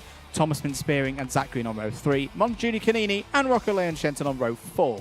Aaron Richardson and Monty Braithwaite round out row number 5. Harrison Whitcomb and Dylan Patel going from row 6. Whitcomb, who didn't start his race earlier on, needs a good result on this one. Archie Owen and Sky Parker going from row 7 ahead of Alex Dodds and Harry Walsh. Morgan Moore had a good first race. Starts this one from row 9 alongside Laith Khan. Cameron Edmonds also had a good first race. Starts on row 10 alongside Jack McLaughlin. Charlie Myers and Aston Sharp on row 11. Josh Parker and Alexander De Benedictis start on row 12. And then completing the grid, Max Ewell and Mayan Patel on row 13. Patel flew through the field last time as well. It's a 27 kart field completed by Ethan Woodward on row 14. Quick summary of results so far for drivers in this one. For all of these drivers, this is their second race. No tyre advantage. Everyone's done one race on their boots. Mackie has a win already, of course. Islin P4 in his first race. Same for Kenzo Craigie. So those drivers were in opposing heats last time round. Orridge has got a P2 on the board, as has Thomas Spearing. Zach Green P8. And then a couple of thirds on row 4 for Monjuni Canini and Rocco Leon Shenton. But this being an A versus B race always has a little bit of spice in it. But we're not going to get it yet, because it's a flashing yellow amber light, whichever way you want to call it, which means we're going to go around again for another formation lap. Yes, spice turned into a korma. Not spicy at all. You've upset me there mentioning a korma. Eh? It's not a curry. It's not a curry. It's not a curry. Chat's going to be upset with me again, probably, but it's not a curry. We're not making that We've a got poll. standards in this We're country, not making that a poll, I can tell you that right now. It's a korma or a curry. But yeah, there we go. Keep comments coming in. I know I've not looked at it in a fair while. I do apologise for that, got quite busy. But yeah, keep comments coming in. Let us know who you are supporting. See Gillian Bennett making a comment in there. Good luck to Aaron Richardson a little bit earlier on. Motorsport Magpie saying a lemon light. A lemon light? Whatever makes you happy. Yeah. Whatever makes you happy. There you go. Keep comments coming in. Junior X30. Mackie, he's got an opportunity here to start on pole, hasn't he? Really well in his first one, took the win. Cranham, who took the win earlier on, he didn't do well in his second one, dropped down to P5. Can he make it 2 for 2? Lights out, 8 minutes plus 1 lap are underway. Good start for Mackie, good start for Craigie. He gets a wild slide through the exit of Oblivion, though. They are all through. They are all running apart from Ethan Woodward. The OMS Racing number 83 does not seem to have taken the start. Are they all going to get through Christmas? The answer is yes. But it's Harrison Mackie who's already got a lead. Down the inside, Taylor Orridge going for third place. Had a second place in his first one, so another decent result in this could result in a front row start for the Kart Masters winner of last year. Onto the back straight, going past Dan Ashton there with his eyes on the whole field. Harrison Whitcomb in the midst of it as well. Needs a good race, this Harrison Whitcomb. He needs to get himself up that intermediate classification. Remember, it's the top 28 of 40 drivers in total here in Junior X30 who will proceed straight into the final. For the other 12 in that intermediate classification, it'll be the repechage later on this afternoon. Down the inside, the number 75 of Thomas Mintz-Spearing had a great race earlier on this afternoon, Anthony. That's another good move up to fourth place. Yeah, it certainly was. Big changes all the way in that mid-pack there. You could see Mono Junior Canini, Thomas Mintz-Spearing, Shenton coming through as well. All big moves. Oh, now that's not gone well for a handful of drivers. Now, who was involved there? Going to have a look at my timing screen and just think who's not come through the sector. I think Max Ewell might have been one of the drivers involved. I think you are right in saying that there, yeah. So that's not gone well for a handful of them at the back of the field. Yeah, can confirm. I think it was Dylan Patel, Charlie Myers and Max Ewell, the drivers off there. I think they've all got going again, which is good to see. Whitcomb leading the way then by half a second ahead of Taylor Orridge, who is, well, I'd say probably closing in 1.1 seconds. So has got the fast lap of the race. He's closing in on Kenzo Craigie. Yellow flags at the hairpin. That'll be for the drivers who haven't gone through. And, well, Morgan Moore going for a move there into a corner that was under yellows. But he didn't overtake. He stayed behind. But got to keep an eye out for that. Yeah, that was for the stranded number 22 of Charlie Myers. Poor Charlie Myers. That will be repechage because that's a second early finish for Charlie across the heats that we've seen the number 22 in. Technical flag for Lewis Islin. Technical flag for the number 12. Now, that's your driver in fifth place. I'm not sure what it's for. Now, there's his kart going up the hill now. It's the Jade Racing kart. Now, I just want to have a quick close look at that one. Change there, though, for second place. Taylor Orridge getting past Kenzo Craigie. That's an important overtake. But what has happened to Lewis Islin's kart to warrant a technical flag? Now, he's there currently in P6. He is sharp up in this order on the Jade Racing kart. But why on earth has he got that technical flag? Because it looks fine from our camera points here. Yeah, well, I'm sure it'll be a case that, now unless the 42 has just been shown the technical flag as well. Okay, so, now there's a front bumper off an Optima Performance. Yeah, I reckon it's going to be Charlie 22. Myers. Yeah. Well, so there's 12. Islin's in. Islin's come in, but why has he come in? Oh, there we go. So the 42 has now received one as well and has come in. Dylan Patel. And there, that's quite clear what the problem is there. That's the PSR missing its front fairing.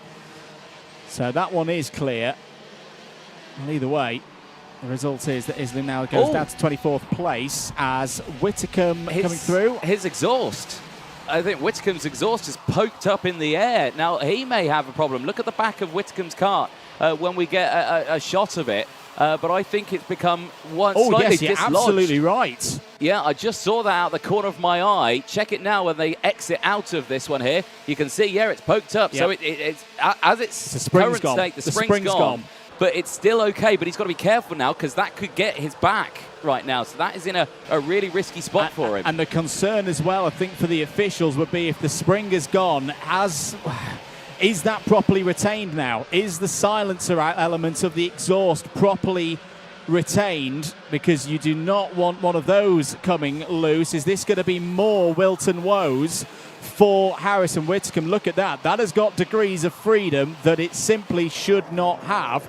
Will remain to see on that one. A huge amount of curb taken by Harrison Whitcomb. 3 minutes and 10 seconds to go. Back at the front of the order. Look at this. Taylor Orridge is all over the back of Harrison Mackie now, and Harrison Mackie feels the need to defend through Christmas corner. Down into Ashby once again. Kenzo Craigie's there as well. And off goes Mackie. Gets it going again, but loses 5 or 6 positions. Harrison Mackie will not be happy about that one at all.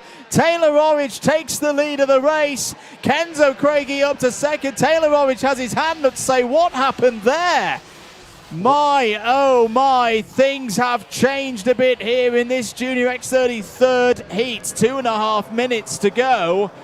There is your new leader, but in somewhat controversial circumstances. Well, race control will be looking at that one to see, was there any contact? You point at the screen there to see, is there a nose cone there on the kart? Personally, I don't think there is. I think the cone is still attached.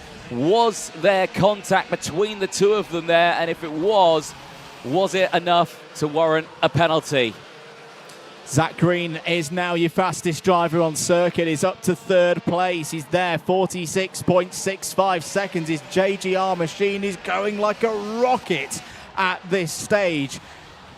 As things stand then, intermediate classification, Orridge would be on pole for the final, would take 65 championship points to boot as well. Riley Cranham would be P2, third would be Craigie, fourth would be Spearing, fifth would be Mackie. But something in my soul right now tells me that that's going to change across the course of the next 90 seconds plus 1 lap. Zach Green has closed up to the back of Kenzo Craigie right now. Is just waiting for his moment, Anthony Jordan, to pounce. This is looking very, very good for the number 8. It certainly is, and again we have seen these battles again, and there is the pounce straight down the inside through Ogiers on Craigie. Craigie didn't fight that, but that's a risky corner to go for the overtake because you can lose so much speed on the exit there. It's actually a really important corner, is Ogiers, because you've got that long straight down the infield into the entry of the boot. He's lost a bit of time. There is still just under a minute to go, but Zach Green is looking in a really good spot here. It's only 3/10 is the gap. He'll get the toe, he'll get the slipstream up into the braking zone of Christmas corner here. This race is not over yet. How things can change. In the first race, Zach Green was off the circuit and falling down the order, fought back into the top 10, is now looking at the potential of a race victory. I reckon there's going to be 3 laps, including the one that we're on, remaining in this one. They should cross the line with around 5 seconds remaining on the clock. Taylor Orridge continues to lead and is under investigation. You would imagine that is for the close moment with Harrison Mackie. The number 55 is also under investigation out there as well. But it's the key one that the race leader may not be holding on to this one. He may not be able to hold on to it on track. He signals to Zach Green there to say, come on, we've got to work together. We've got to get up the road and away from Kenzo Craigie. But surely Zach Green's going to go for a move here. To be clear, it's under investigation at the moment. There is no penalty as things stand. But that could still change, of course. Into Ozies, there goes Green again. Same move that he pulled on Craigie 1 lap ago. He's pounced again. Zach Green to the lead. Yep, nicely timed there. He's a clear fan of the Ogiers corner here at Whilton Mill, and Zach Green controls this race now. Big hit of the curb there for all 4 of the top 4 there, but Spearing getting the worst of it. Last lap board is out. Zach Green leads the way and is breaking away from Taylor Orridge. Now, Orridge does need to be careful here. Like we were saying, he's only under investigation for the time being, but he needs to try and break away as much as possible from the rest of the field, and that's probably what he was talking about there with Zach Green. He was probably saying, right, push me, push me, push me, because if I can break away enough from the rest of the field, I might be okay if, of course, a penalty goes his way. It's all ifs and buts in this one at the moment. We're on the final lap of the last heat before the final later on this afternoon. This is one that's going to continue, you'd imagine, with the officials after the checkered flag. But right now it's Zach Green who takes victory. Taylor Orridge P2. Kenzo Craigie scores well again in third, as does his Argenti teammate Thomas Spearing. Harrison Whitacombe, who, to be clear, there was no notification for the number 66. The officials were happy with the state of the number 66 Whitcomb finishes 5th. Aston Sharp again. Well, we saw him do the drive through the field in race 1. Had a late incident that dropped him back again. He's done it again in his second heat, but this time has held on to it. P6 for Aston Sharp. Montajuni Kanini, Harrison Mackie, Sky Parker and Maya Patel are your top 10. Now let's have a look at it again. I'm hearing in my ear that we have got the sight of a replay of one of the moments earlier on. I imagine this is going to be the Mackie versus Orridge event. This is coming down through Inkermans towards Ashby. Mackie steps to the inside. Oh, we need to slow that one down if we can. That happens so fast. I mean, moves across to defend the line a little bit there. But yeah, it's just the ultimate question is that was there contact? And it's so tight through there as well, because it's a front-loaded corner as well. You don't really get from the camera just how steep that part of the course is. You're downhill, you're on the brakes, all the weight's transferring to the front. It can take the smallest moment to pivot to drive around. Here it is again. Orridge moves to the inside. Oh, there was definitely a bit of contact there, wasn't it? And I've got to say, credit to Crenzo Craigie there. Threading his way through. Just avoiding that one. So as things stand, and we should stress that with a capital P, provisionally, Orridge on pole by 4 points. But from the news that we have here in the commentary box is under investigation for that last race. Riley Cranham, I think, could be pretty happy right now, Anthony, because he wasn't in that race. He did his 2 races earlier on today. 6 points. At worst, it's on the outside of row 1. Could be more. It could be pole for the final. It certainly could be, yeah. He'll be absolutely delighted with that one as well. Thomas Spearing, really good job for him as well. Good points there for him, making his way up and rounding out those top 3 in the intermediate classification. Well, there is Taylor Orridge just having a chat with his team, and I can imagine there is just probably talking about what you reckon is going to happen. For balance, because we should give some balance. I think the question will be the move from Mackie. Yeah. Is that deemed to be a mitigation for Taylor Orridge? Because they're both hard on the brakes. I don't think we can say from the angle we've got here in the box, but that's the whole point with all the cameras and the CCTV and what the officials will be looking at. They have a lot more angles than we do here on the broadcast. As you say, Spearing and Craig are due to be on the second row of the grid. Mackie slips to row 3, will be alongside Zach Green as things stand. Kanini and Patel. What a set of races from May and Patel. Terrible qualifying. Started both races from the back. He's looking at starting on row 4 for the final later today. Yeah, superb drive there. So that is a solid way to make sure you are not in the repechage. And well, there's some words being said here. Well, that's Lewis Islip in the number 12. Now, he went back out on track, I think. Now, I think he's shaking his head going, why was I called in? And I tend to agree on that one. Well, I didn't really see the kart, so I don't know. Was there a bumper loose? Was there a chain guard loose? Was there anything loose? We're not too sure. But, yeah, certainly a very tense time. Will remain to see. More races coming up. We'll be back shortly with more action here at Whilton Mill. Seniors up next.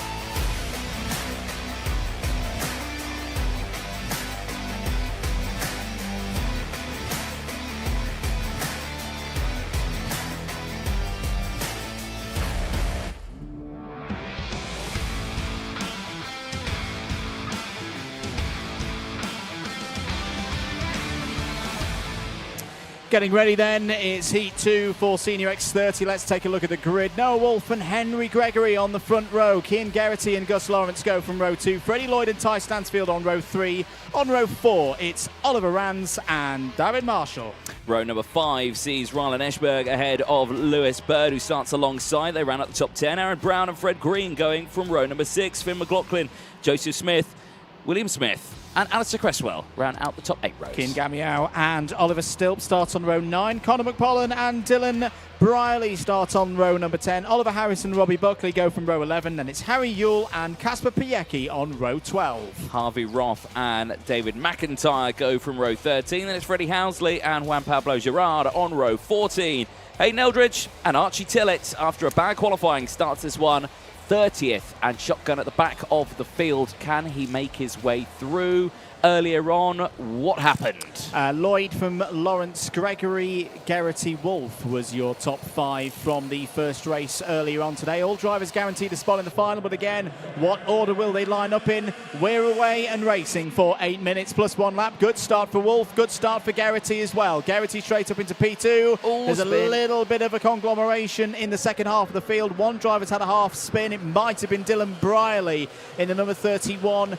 Crop Promotion will update in due course, but a good... Oh, is it an attack down into Ashby Corner?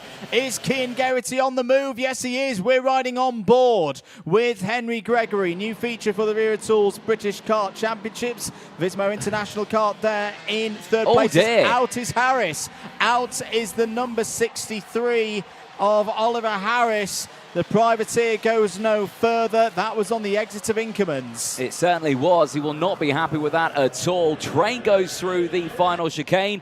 Back over the start-finish line. It's Geraghty ahead of Wolf. Gregory, then Lloyd. Lawrence from Rands. Marshall from Stansfield. Brown from Eschberg, the top 10. Battle here for third place. It's Henry Gregory to the inside of the new Vismo team. And he Vismos his way up into P2. He does indeed. No, Wolf was wide on the exit of the crook again. He's already had one big moment in that region of the circuit earlier on in proceedings. I think he just backed out of the throttle a little bit there to make sure it didn't happen again. There is not a lot of grip as out. That is Conor McPollen for Mick Barrett Racing. The Irishman in the number 29 goes no further in this one.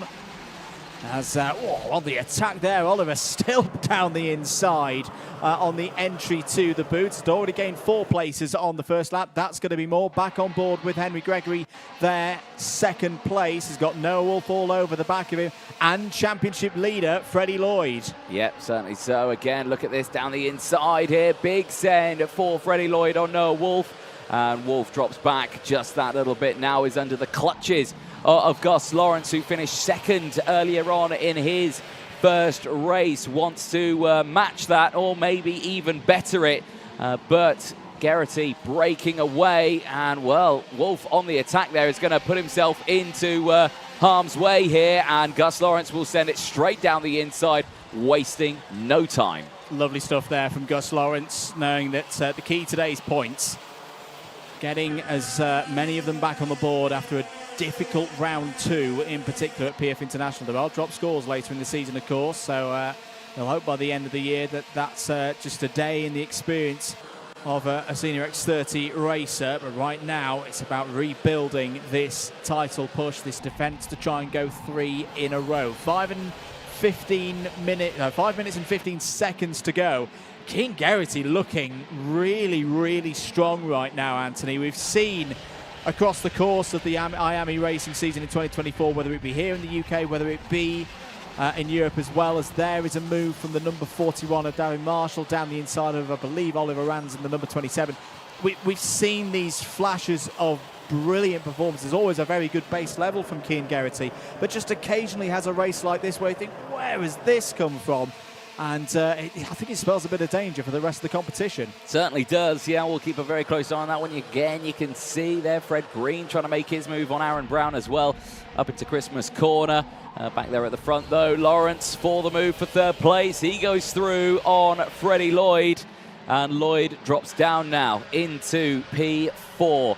A little further back in the field, look at some of the big movers out there. Harvey Roth is up 11 places now into P14. Hayden Eldridge for BMR is up into 18th place as well. Also 11 positions gained. Big movers out there. A couple of retirements in the early stages of this race on that opening lap. Conor McPollen and Oliver Harris, unfortunately, out of this race. And other drivers who have lost out. Lewis Bird has not had a good start to his race at all, has he? No, it's a really disappointing day so far for Lewis Bird. Was really, really quick in free practice yesterday. But it's just not come together to him. But again, the nature of of a double header is that tomorrow is another opportunity. This is also an opportunity for Gus Lawrence. He's got past Henry Gregory for second place now. Next lap key. I've got to think, Anthony, to see can he pull that 0.9 second gap down. Can he put Cian Geraghty under a bit of pressure? Yeah, certainly so. Well, through the chicane they go, and again, big hit of those curbs. That is not healthy for those karts, I'm sure. But you can see everyone just going through. Lloyd has an opportunity here. Can he get the slipstream? Can he pull back past? He is going for it, and he says, yes, thank you very much, I will take that. Wolf is going to try and retaliate as well. He tries to get the switch back, gets it out of Inkerman, down into Ashby, and says thank you very much through there as well. Does indeed. And don't be confused, by the way, ladies and gentlemen. The eagle-eyed amongst you will say, hang on a minute, it says Mackie on the back of Freddie on the 71 there. That, we believe, is Lewis Mackie's old race suit.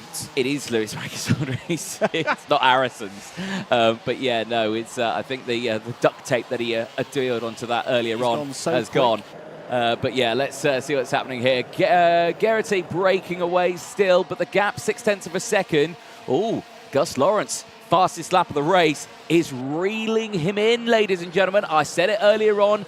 He said, can he best it? Can he do what he did earlier on, second place? Or can he even better it with 2 minutes to go and only a gap of 0.6 of a second? Oh, I think he could. Yeah, Gus Lawrence is on the march here. He's pretty equal with Cian Geraghty, but I'm sure there'll be communications on the sidelines to Cian Geraghty to say, the champion is charging. You need to up the pace here. You need to give what you've got. That's another bit of time taken out by Gus Lawrence. A spin there for the number 23 of Juan Pablo Girard for PSR. That's close quarters with the number 27 of Oliver Rands. Yeah. Is that Darren Marshall that he's just got by? Yes, it is, I believe. It's ahead of Aaron Brown. So that Rands has slipped back. He's now ahead of Aaron Brown. Apologies, that was I was getting like Henry Baudet. Colours of orange and black are confusing me on the screen. But Rand's now there in 10th place, as you say. Finn McLaughlin racing for Fusion Motorsport this weekend in P9. Yellow flags out at Christmas Corner. We'll wait to see what's happened there. There's Finn McLaughlin in the number 25. And the number 15 of Joseph Smith as wide goes McLaughlin. He's going to lose a stack of positions now. Through comes half of Northamptonshire, it would seem. As one of the Optimus goes over Rands. the Rands. Yes, Oliver Rands taking a bit of a rallycross line there through the exit of Odiers. Less than a minute to go. And it's really getting tense once again out there for the seniors. It certainly is. This is going to get interesting as well. Change for the race lead. Gus Lawrence into the race lead now as he sets the fastest lap of the race again on that last lap. Geraghty cannot react in time with 30 seconds left on the timer. Lawrence says, let's go. Is Geraghty going to follow that, or is he going to push even harder? I would tend to believe that at least for the next lap, Geraghty will try and work with to know this is a good second place as things stand. Freddie Lloyd, actually no, that's going to change, isn't it? Gus Lawrence, I think, is going to take the lead in the intermediate classification once our scores update in a moment's time. Yes, he does. So Lawrence at the moment with this result will have pole position for the final. Lloyd would be alongside on the front row. Geraghty would be inside of row 2, which has served him pretty well so far today. And then Gregory in 4th. 2 laps to go, including this one. There is your race leader, Gus Lawrence, Cian Geraghty P2. But is Freddie Lloyd pulling them back in here? He's a bit quicker through sector number 1.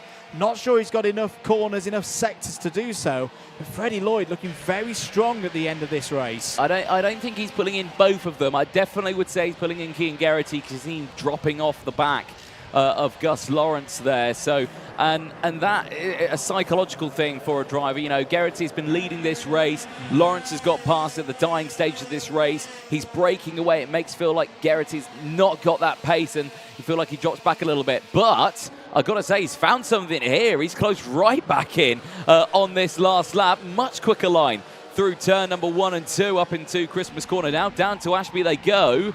No chance of an overtake here, but are we going to see a last lap lunge from Keane Garrity? Ozies could be a chance, but Gus Lawrence has been very strong so far today through the second sector. He's just done a soft defensive line there. It's going to need to be a harder one now because Garrity's all over the rear bumper of the number one, into the boot for the final time towards the new final chicane. Well, Gus Lawrence was not a happy boy yesterday. He'll be a happy boy now on Saturday because he's got 2 races, a second and a win, and that is pole position for the final late today. A haul of 65 championship points to boot. He takes it ahead of Keane Garrity by 1/10 and a half.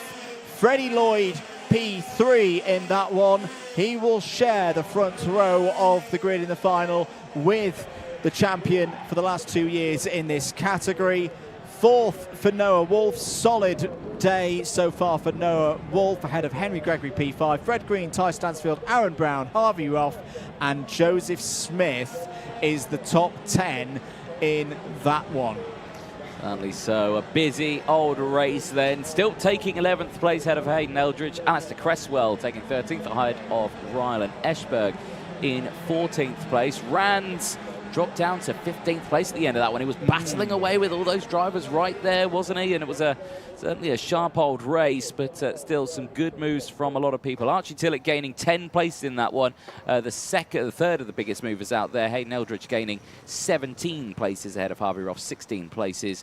And the 4 retirements, Juan Pablo Gerard, Dylan Briley, Connor McPollin and Oliver Harris, unfortunately, all retirements from that race. There is Dave Hillary on the left-hand side, and through goes Keane Garrity. All is well at the front there for the rest of the field as well. Great performance from the drivers, but again, racing far from over. They've got to go to the scrutineering bay now. They have. They've got to go through the motions, through the checks. Trevor down there, Chris Derrick as well, officiating over things this weekend.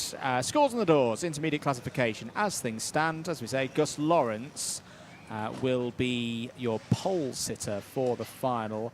Lloyd alongside on the front row. Garrity and Gregory, the second row of the grid. Wolf and Green, Fred Green on row number 3. Aaron Brown and Harvey Roth on row 4. Got to give it to Vismo International. You know, we've been talking to him a little bit so far this weekend. One of our longer interviews was with Henry Gregory, which you'll be able to see on the Karting UK YouTube channel if you've not subscribed already to the Karting UK YouTube channel. They've, new team. 2 drivers in the top 8 from that one. Note as well that, of course, we've got the Wera Excellence Award. We'll have a bit more of that in a short while because we're going to take a short break here on the commentary and be back with Honda Cadets. They're up next.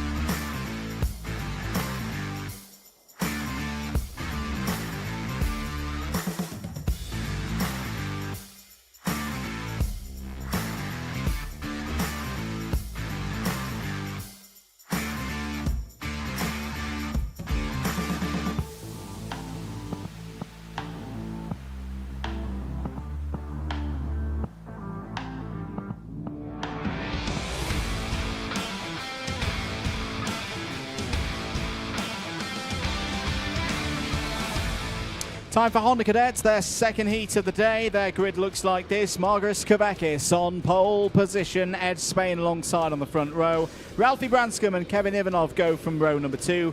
Archie Loveridge and Alfie Mayer on an all-zip factory row 3. And Ryan White starts on row 4 alongside Elliot Bourke. Archie Cannon and Ricky McIntosh go from row 5. Then it's Shane Hilton and Riley Blakemore on row 6. Luca Bataview and Yayan Prakash go from row 7, and it's Esme Rosie and Harry Grant on row number 8. Race results from earlier: Ed Spain from Kevin Ivanov, Alfie Mayer, Archie Loveridge and Margaret Kavakis. Note as well, for those of you who follow on the social media, and if you don't, do go over to Instagram for this one. The Wera Excellence Award will be open after the event this weekend. This is an award recognising great teamwork, exceptional collaboration. It can be awarded to a driver, a mechanic, a team effort. Nominations for it open post-event via the British Kart Championships Instagram. That's at British Kart Championships. It'll be on their stories where you can put your nominations in. If you think there's a team, driver, mechanic, etc., who's been particularly exceptional with their efforts behind the scenes this weekend, do let the team know and get your nominations in for that. Certainly so. Well, comments coming in thick and fast. Karting Boy says, good luck to Ed Spain in this one. Win it for me, lad. Let's see if we can. Eyes on those lights. 8 minutes plus 1 lap for the final time in heat formation for Honda Cadet today. And we're away and racing. Can Ed Spain get another good start like he did in the first race? Yes, he can. Ed Spain takes the early lead then from Margus Kvekis. Kevin Ivanov has had a good start as well. All 16 runners heading up to Christmas Corner for the first time. Spain doesn't need to defend there. Ivanov's trying to find a way through past Kvekis for second place, but Kvekis holds on to that one nicely down towards Ashby for the first time. All looking clean, all just about looking good. There's a bit of a moment there for Shea Hilton in the number 88. They're all running, they're all proceeding towards sector number 3. Rumble in the jungle, that is Honda Cadets as they make their way out of Osiers down in towards the boot for the first time here. 3 wide as drivers scrabble to find a piece of track that's clear into the braking zone of the first sector of the boot into the last chicane. A bit of side-by-side motion there. Again, all of them avoiding the curbs on the exit there. Some hands up, but crucially, everyone getting through. It's Spain leading from Kvekis. Then it's Ivanov from Mayer, Cannon, White, Blakemore, Branscombe from Loveridge. Batavu up into the top 10 now as we watch this battle here for the race lead. Spain leads the way ahead of Kvekis and Ivanov, but again, they're just closing in and seeing who is potentially, are they going to work together or are they going to start fighting? Indeed, loving the work from Riley Blakemore on that first lap. Riley really unlucky in the first race was the single retirement. So whilst all drivers are guaranteed a spot in the final later on this afternoon in Honda Cadet, you still want to start that final as far up the grid as possible. As Kvekis has a little bit of a look for the lead, that was a hesitation, and that is the invitation that Ivanov needs to slip through into second place. So, end of the second lap, as out of the race is one of the zips. That's Esme Rosie in the number 46 is out of this one. Meanwhile, back at the front of the order, Kevin Ivanov. He's had some great race pace at times so far this season. There's the number 42, Archie Cannon's on the move as well, trying to get down the inside of Alfie Mayer there in the background. I think Cannon's made it through. I think it just about saw the flash of green of the helmet of the number 42 head. No, he's lost it again. Alfie Mayer back into 4th place. Yeah, stays there, trying to utilise that fastest lap of the race. He had the pace, just couldn't get the overtake done there, and he stays there, like you say, in P number 5. Mayer, White and Blakemore still closing in. Still no change here for the top 3. And again, we saw this earlier on. You saw the 3 here at the front just work together, try and open up as much of a gap as they can, as we like to call it, the battle buffer from the rest of the field behind. Now, Alfie Mayer's just received a warning flag there, so they do need to be careful as that battle still rages on. Spain with the fastest lap of the race is still breaking away. But yeah, we'll see that this sort of train happen throughout the entirety. And again, on those last couple of laps, that's where we'll start to see it again. And we saw how much it closed in and how many of them closed in as well. We ended up with like an 8-kart battle for first place at the end of the race. We did indeed.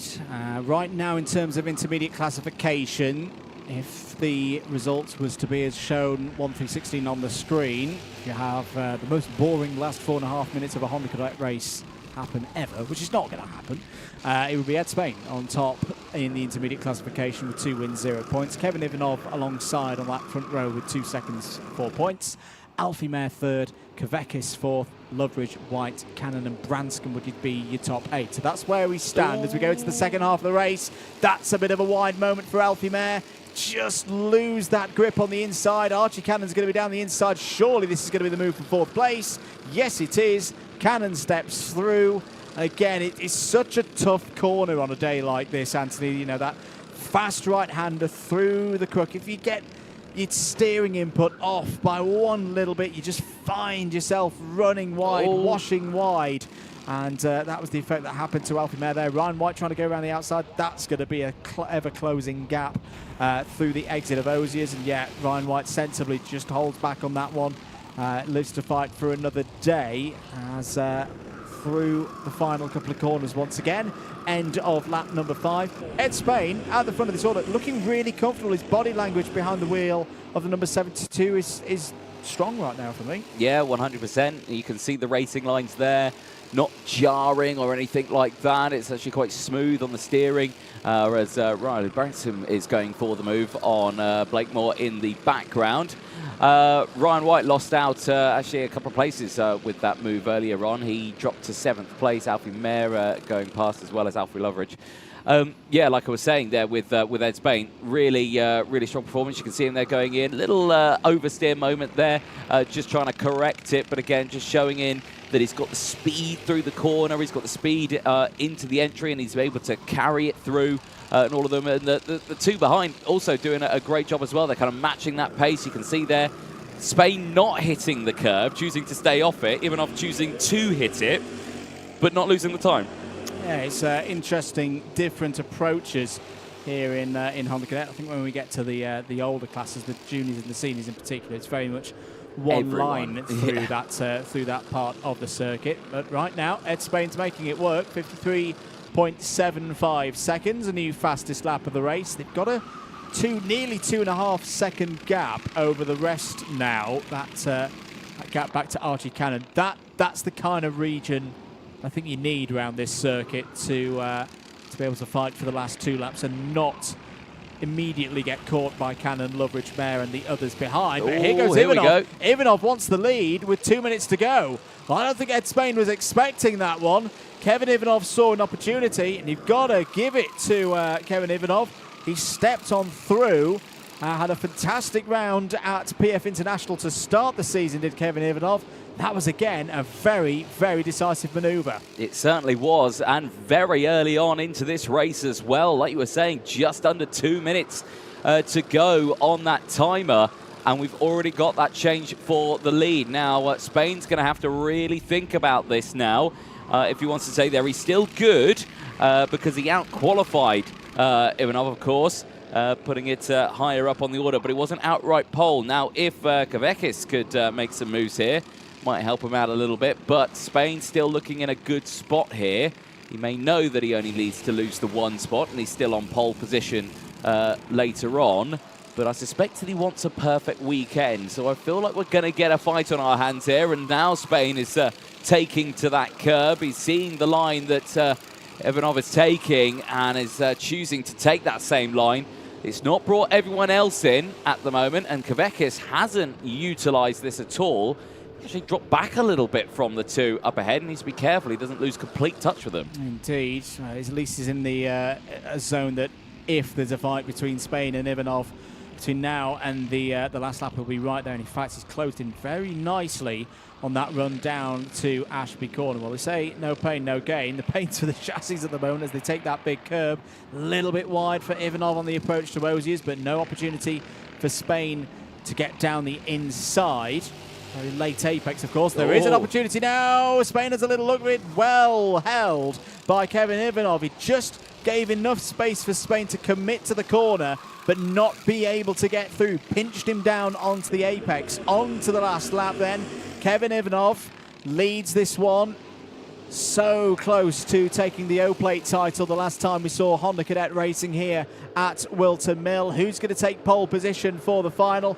Kavekis is looking to the outside. If he's got enough alongside, he can take 2nd place. Really nice move from Marguris Kavekis there, and now he's going for the lead. Yeah, that is absolutely textbook. Round the outside, just kept it there, kept the momentum in, but now Ed Spain's going to retaliate. He's going to go around the outside of Wilkins. Can he maintain that around the outside of Osiers? The gap will close on the exit, and it does close. It stays there, and now Kevin Ivanov has the advantage, has the gap. He's looking for a checkered flag. Into the boot for the final time then. Kevin Ivanov is the driver to beat repeat, it would seem, once again in Honda Cadet GX200. He's put the woes of Larkhall behind him and taken another victory here at Whilton Mill.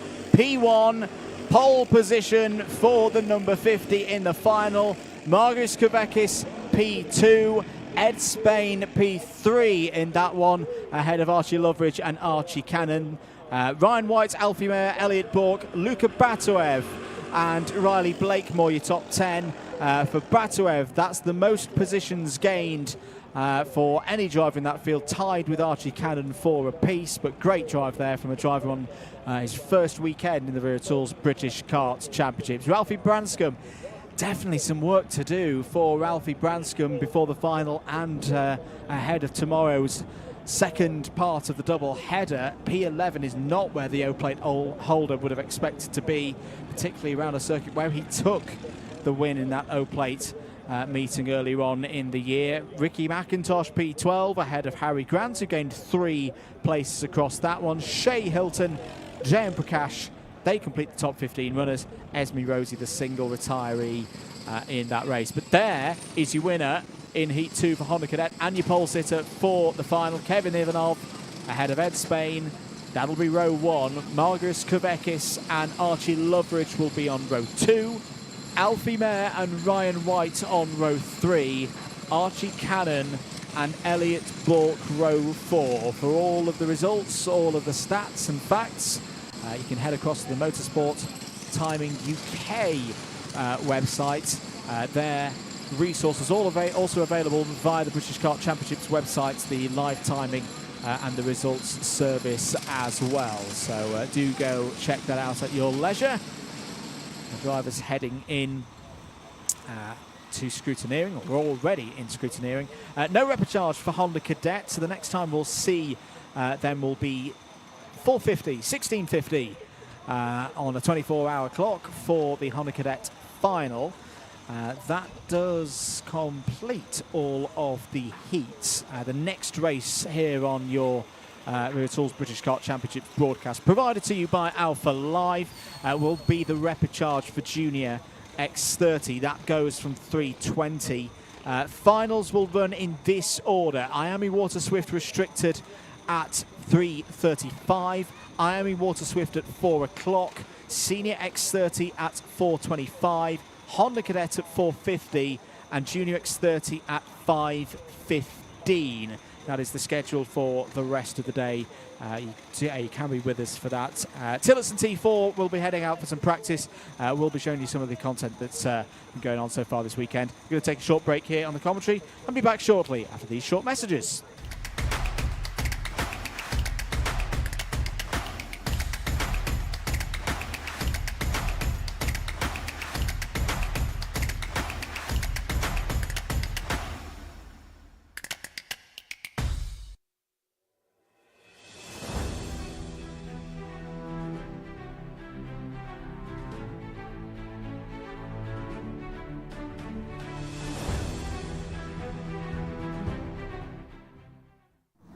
Down in the paddock then, DJ, thanks for joining us. You've come out of your office for 20 minutes. Yep. How's it been? It's been lovely. The sun is shining. I thought, I'll come outside now. It's a bit nicer out here. But second half after the lunch break, really good. Some great races there.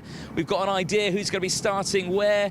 Tense races though, and I want to talk a little bit about that final. You know, Taylor Orridge, you had Harrison Mackie. What did you think of that?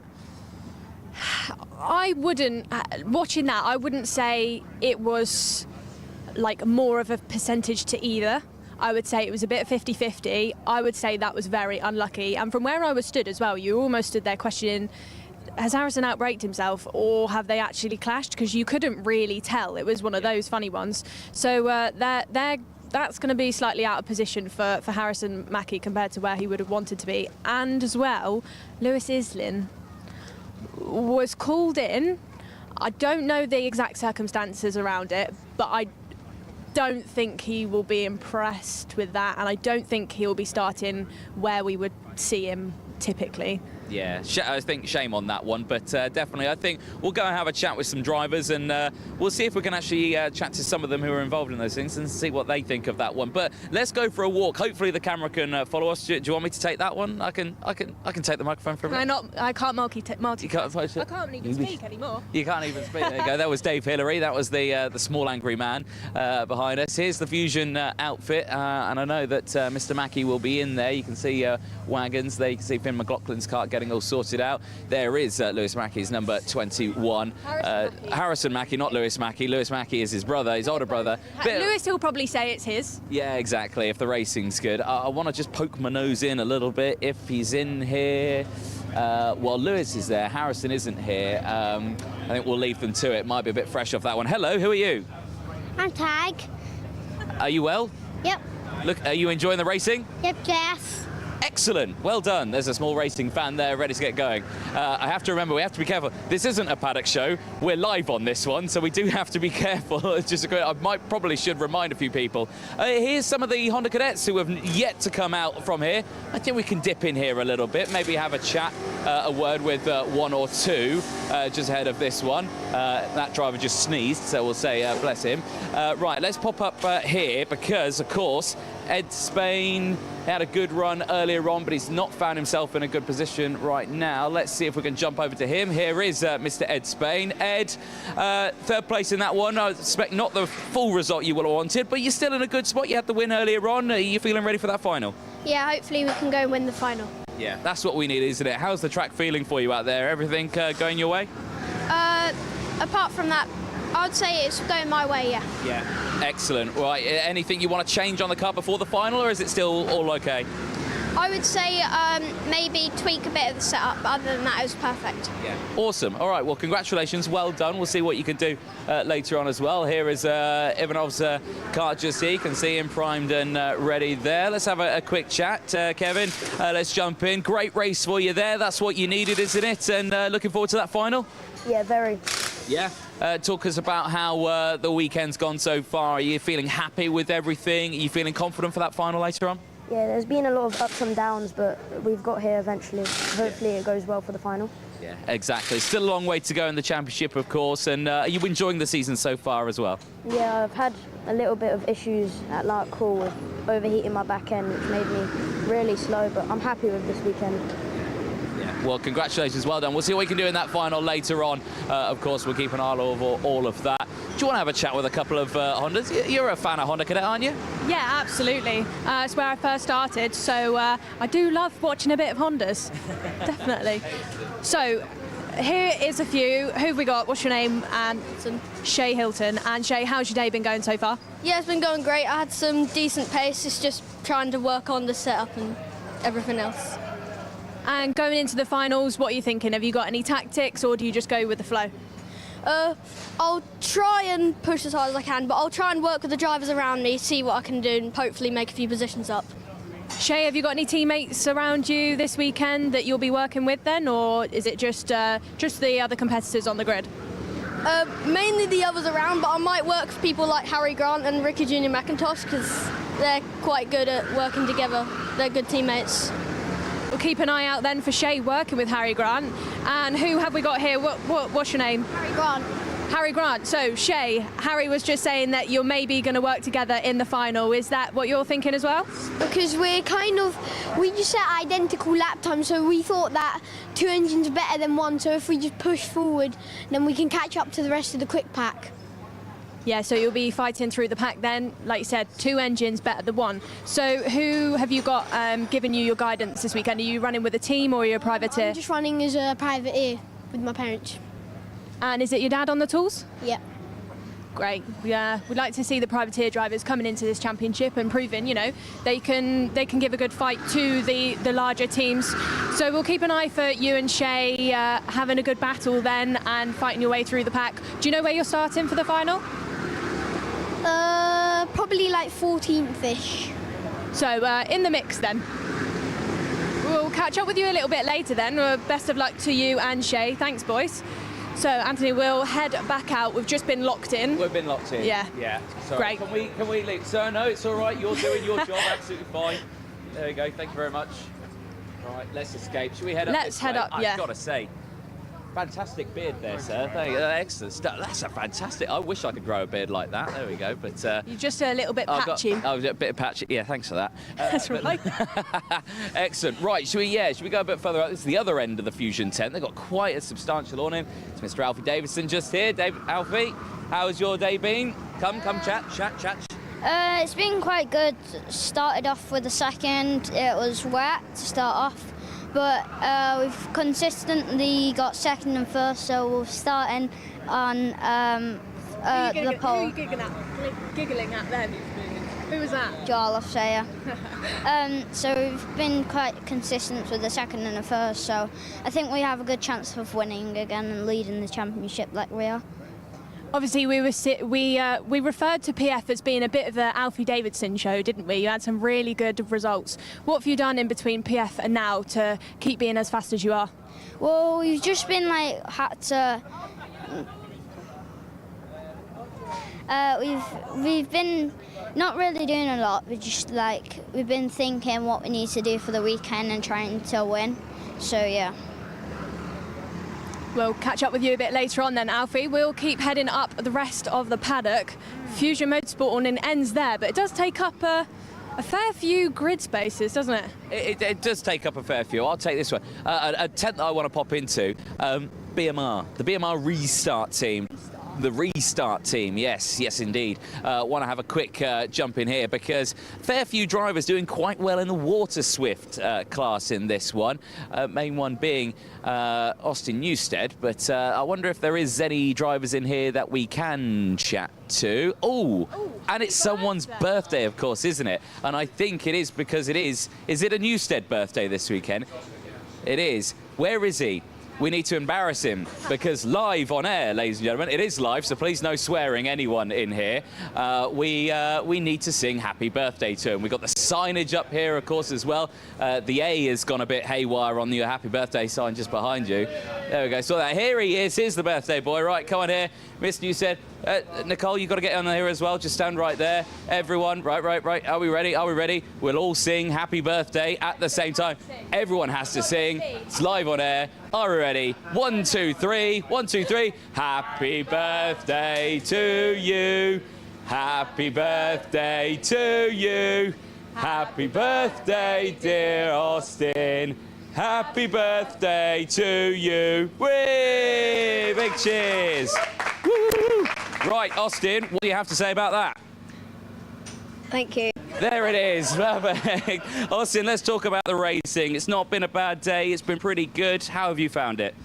Yeah, we had a bit of a struggle in qualifying, coming 7th.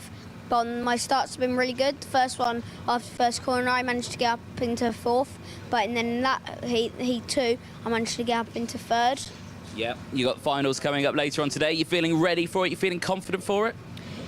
Yeah, hopefully it's more about the championship than just this single round. Yeah. So hopefully I can score as many points as possible and hopefully continue that onto the end of the championship. Yeah. Well, it's a double header this weekend, of course, isn't it? So you've got today to score points and tomorrow to score points as well. So much can happen. So again, I quite like the feature. You've got if it doesn't go too well today, you've got again tomorrow for it to go well for you as well. But certainly so far it's all going your way. So well done and happy birthday. And we'll see what you can do in that final. Thank you. Excellent. There we go. I do love a good birthday. If there's any cake, I'll come back later on. Nicole, a lot more. Yeah. Do you know what the trick is? You go to a restaurant, you've always got to tell somebody it's your birthday, and then you get free dessert. No, but then you have to deal with what we just did there of them all coming around singing happy birthday to you. It's not just all Austin Newstead as well. There's other drivers in here. We've got the likes of John T. Restrick. We've got George House. We've got Night Measures in here as well. Let's start with John T. Restrick, who is just here. John T., this is your wagon just here. You're on the Alonso Kart chassis there. How's your day been? My day's been all right. We started off with a struggle in qualifying, and then the first heat was good. We made 13 positions, and in the second heat we got smashed into, so we lost a lot of time. But we ended up I don't know where we came, but we ended up having a good result. Yeah, okay, but still, lots still to happen today. You got the final, and again, you got tomorrow. It's a whole new day as well. Yes. Yeah, exactly. That's what you need, isn't it? Excellent. There you go. There's John T. Restrick there. There is Night Measures. He's just chatting away. Give us a wave, Night. There we go. There he is. And there's George House. He's got the sweets. George has got the sweets. There we go. Perfect. Give us a wave, George. Perfect. There it is. Perfect there. Right, let's head outside back into the sunshine. Thank you very much, BMR. Thank you. Enjoy the rest of your day. I think we've embarrassed them enough now. Croc promotion. It's all part of it. Part of it, isn't it? Right, we've got Croc promotion. We've got Mick Barrett Racing here. Do you want to do Croc promotion here? Do you want to go inside and chat to some drivers? Yeah, let's go for it. Do it. Go, right. go. In we go. Into Croc. Let's see who we can find. Don't think there's any birthdays in here this weekend. Getting in the way there. It was another birthday yesterday. Harrison Mackie. DJ's not listening. Harrison Mackie, 14 yesterday, 14th birthday. There's no drivers in here. They're all hiding. Who've we got? No drivers. So we'll head. We found one. Mr. Orridge. Taylor, we saw have a little bit of an incident earlier on in the second heat. Sorry to interrupt you there, Taylor. Taylor, what's been going on today? It's been alright. We qualified second in group and then second in the first heat, and then we got second on track in that one. We saw, there was a little bit of an incident go on. You were under investigation with Harrison Mackie. Any tough love there afterwards, or are you boys all right? Well, we just went to a steward's office and we got a penalty, but it is what it is, really. You can't really say anything about it because obviously he's going to say that I was in the wrong and I will say he's in the wrong. It's just how it goes. But they made a decision, and obviously we're just going to take it from there, and we're just going to go out in the final, see what I can do. Yeah, and anybody that races as well knows 50-50 instants. They are what they are. You can never, it's karting, it's always going to happen, isn't it? You just got to do your best to carry on. So plan going into the final, or are you just going to take it as it comes? We're just obviously going to try pick our way through, get towards the front, and then obviously everyone's sort of similar in pace. There's nobody that's really down the road or anything, so it's going to come down to who can race the best. So we're going to obviously going to put all of our eggs in one basket and try to go for the win, you know what I mean? I'm going to go for a bit of all or nothing, I'm not going to lie. Have you been on the kart sim this weekend? There was a big crowd yesterday. Are you on the leaderboard or? Yeah, I think I'm third, but I've never been on a sim before, so. You're giving it. Well, I've never been on a sim, so I'm not leading, but I'm third. Yeah, it was good fun. Who was on the top of it? Do you know? Yeah, Gabriel, because he sits on it all day. Gabriel Stolt, mate. He just sits on the game all day, sits in a sim.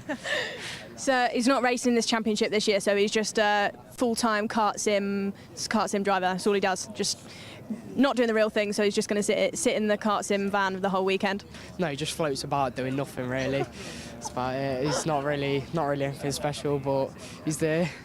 Great to hear from you, Taylor, and best of luck for the rest of the weekend. We'll see who else we can catch up with. I think going down here, we were just in. What? Hello?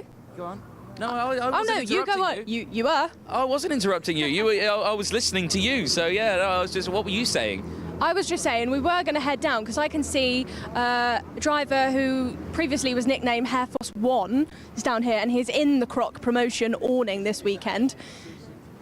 As DJ gets all confused. No, I'm not confused. He's not previously named. He still is Air Force. Okay, still Air Force One. Air Force One, ladies and gentlemen, thick and fast coming in with Crop Promotions Racing. There's Jamie Green. There you go, Jamie. He's just sorting himself out.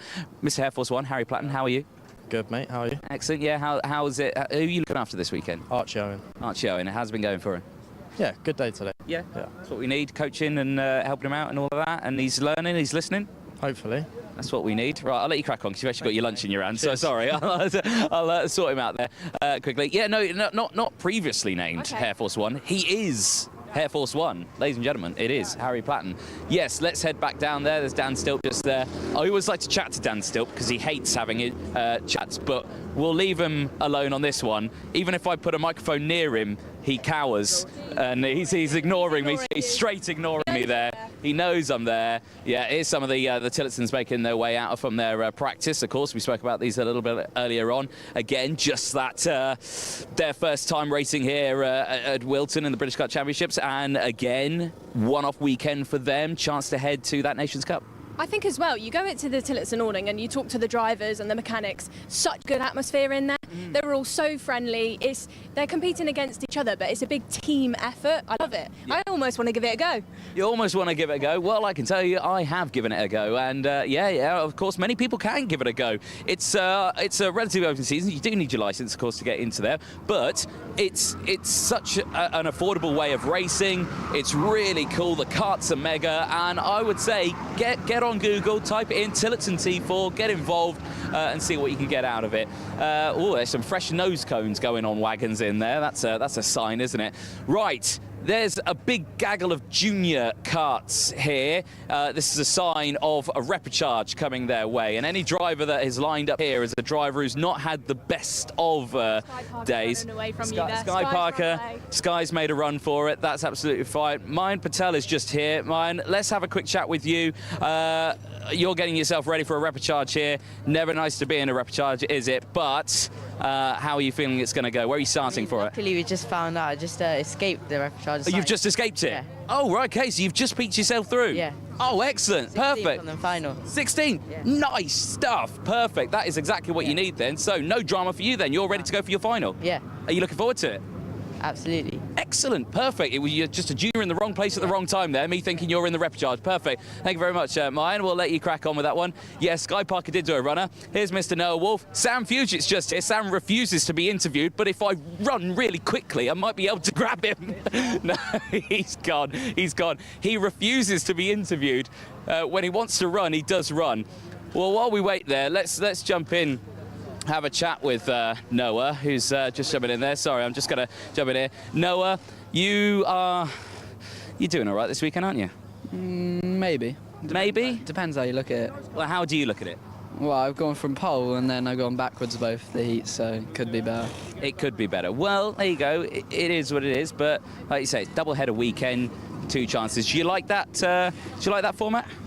I mean, it's more fun of the weekend, but it's like there's only 4 weekends you do it, and you'd rather have it spread out a bit more. But I understand why they did it. It'd save some money, and it's actually quite a good idea. Yeah. So just one of those. But like you say, drivers really do get involved in it. And you've got stuck in. You're getting stuck in all over the place, aren't you? Anyway, but good stuff. We'll let you crack on. We'll let you enjoy the rest of your day. Yeah, do want to jump in here. Aston Sharp. We got Aston Sharp just over there. We got Eka Bachelor, who I think is walking away from the Democrat area, which means that he might not be in this repechage. We've not got long left on this one, so let's see if we can chat to 1 or 2 more drivers in here that have got through that one. Theo Lestrange is just here. Theo, let's jump and have a quick chat with you. Theo, tough weekend for you. You're in this repechage. What are you hoping to achieve from this one? Getting into that top 6 and through? Yeah, hopefully we can just stay clean. We've crashed every race so far, so hopefully a bit more luck. Yeah, that's what we need. Let's talk about it. Where are you starting for this one? 3rd, hopefully make up a few more. Yeah, that's what you need. Okay, stick within that top 6 and you're fine, you're through, and you can make it into that final. That's what we need. Right, we're going to take a short break. We're getting in the way of everyone. Back to you in the commentary box.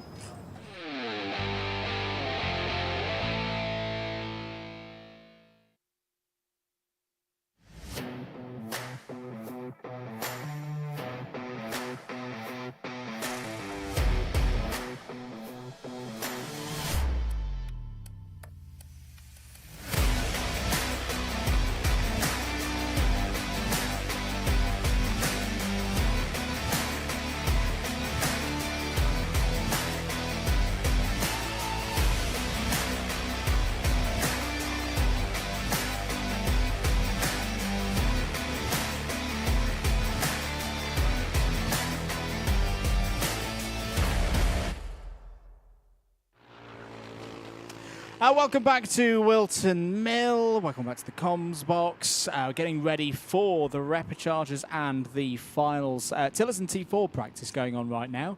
We'll give you a little bit of news of how they're looking. Remember, they race tomorrow. The full race day for their T4 Nations Cup qualifier for both the senior and junior categories will be with us tomorrow. They've got their time qualifying at the end of today. Keep an eye on the socials for all the news there. Owen Roberts was fastest in that senior practice with a time of 51.90 seconds, about half a tenth ahead of Mike Coppin. But it's very, very close. Top 5 covered by 0.2 of a second, completed by Ben Higginbotham. Anwar Burrell-Smith and Chris Alcock. The news from the juniors. We didn't see the juniors the last time. We had some Tillotson T4 action at Event 2 at PF International. So great to have the juniors here with us this weekend. Martin Wright was fastest in Tillotson T4 Junior in that last practice session by a bit of a margin. 0.4 of a second clear of Daniel Hartley, Thomas Harper, William Omar and Josh Allen completing the top 5 in that one. But as I say, 2 sets of heats tomorrow for both of those categories and finals to decide who goes on to Valencia for the T4 Nations Cup at the end of the year. Great to have the whole Tillotson T4 team with us this weekend. Let's turn our attention, though, to the next race in hand, race number 12 of the weekend, the Junior X30 Repechage. 12 drivers, 6 places in the grid, and that race will be up shortly. Anthony Jordan rejoins me in the box and just give him a chance to get a breather and a bit of water after sprinting back to the commentary position. Beautiful conditions out there. It's like you've brought the Spanish weather with you. I have. The English wind is still here, though. Take that however you will, what I was referring to with that. Yeah, no, it is very nice out there. Believe grids are at the ready. Top 6 go through in this one, 10th time. Indeed, and it's all next. The Junior X30 Repechage is out in a few moments' time.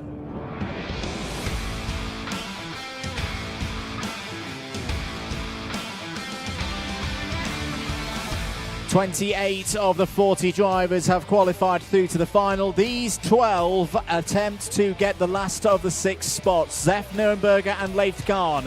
They start on the front row of the grid for the Repechage. Theo Lestrange and Katrina E start on row number 2. Harry Walsh and Samuel Branston start on row 3. Those on the outside looking in right now, Joshua Parker and Dylan Patel, they start on row 4. Jack McLaughlin and Ashley Haas go from row 5. Charlie Myers and Ethan Woodward round out the 6 rows. Like you were saying, just outside that top 6, outside the bubble, Josh Parker, Dylan Patel, the likes of Jack McLaughlin, Ashley Haas, Charlie Myers and Ethan Woodward all have to gain places in this one to get through. 6 go through, 6 go home. Well, they don't go home, but they end their day. Yes, because they've got another day tomorrow. So, yeah.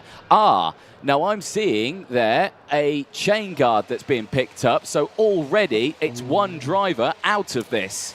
And Ethan Woodward also doesn't take the start, so we've got 11 karts out on circuit. It'll be an 8-minute plus 1 lap race for the Repechage. For 29th through 34th on the grid for the final, we're away and running in this one then. Good start for Nurenberger, controlling the pace through turns 1 and 2. Theo Lestrange looking for a good start as well there in the Fusion Motorsport. Switches to the outside looking for Leith Khan's 2nd place, but they're all through Christmas corner for the first time. Away and running, but yeah, the mystery at the moment of who's missing a chain guard as Leith Khan and Zef Nurenberger leave the scene at Ashby Corner. Bit of an ambitious one there from Leith Khan, and they slip to the back. Yeah, they do indeed. Now, that is not what you want at all. That promotes a fair few drivers up into that top 6, and you're already seeing battles here. Now, crucially, these top 2 that have broken away, it's a great start for them as they try and get away from the rest of the field, but they need to stay there. So Harry Walsh stays there ahead of Theo Lestrange. Then it's Samuel Branson, Josh Parker, Dylan Patel, Katrina E just on the bubble. But technical flag, kart number 36. Theo Lestrange is the driver, missing a chain guard. I thought it might be. I thought I saw a flash of orange and blue. So count him out of this race effectively. And he will have to come into the pits in due. Yeah, there's no chain guard on that kart, that number 36. So good spot there by the officials. And Theo will go no further. You can see in the comparison, the number 73 just besides the side of the engine, you've got the red and white chain guard, the colours of Jade Racing Team. There should be a blue, white and orange one similar on the number 36 Fusion. It's not there, and that is why the mechanical flag has come out. So effectively, Samuel Branston and Josh Parker will be elevated to second and third. Dylan Patel and Charlie Myers going up as well. Jack McLaughlin, the privateer, is looking like the last driver at the moment going through into as out. They tangled again. Yeah, that's Leif Kahn and Zef Nürnberger for the second time in this race, so they're definitely out of contention now. And I'm afraid to say, I think that's a bit of a silly one, because yes, they'd had that moment on the first lap, but they were only a second and a half off the back of the main pack, and we've seen in these repecharges you can pull your way back through from there. I tell you what, if I ever wanted to be a fly on the wall anywhere, it would be in that Jade Racing team tent at the end of today. Of course, yeah. Well, Fearless Strange brings it back into Parc Ferme. He will have to either get that repaired or go back out to the circuit. He'll be fine, or retire from the race. And there it looks like it's going to be a retirement. Well, he's not out the kart. Maybe he's looking for his mechanic. Like you say, he's in a chance here.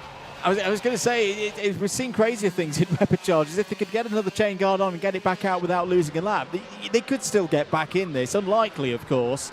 But that is a real shame for Fearless Strange. But the beauty of a double header, tomorrow is a new day. Everybody back to 0 points on the board. And hopefully for Theo, we can get through to the final on Sunday. Here's your fight for second place on the road now with Lestrange out of this one.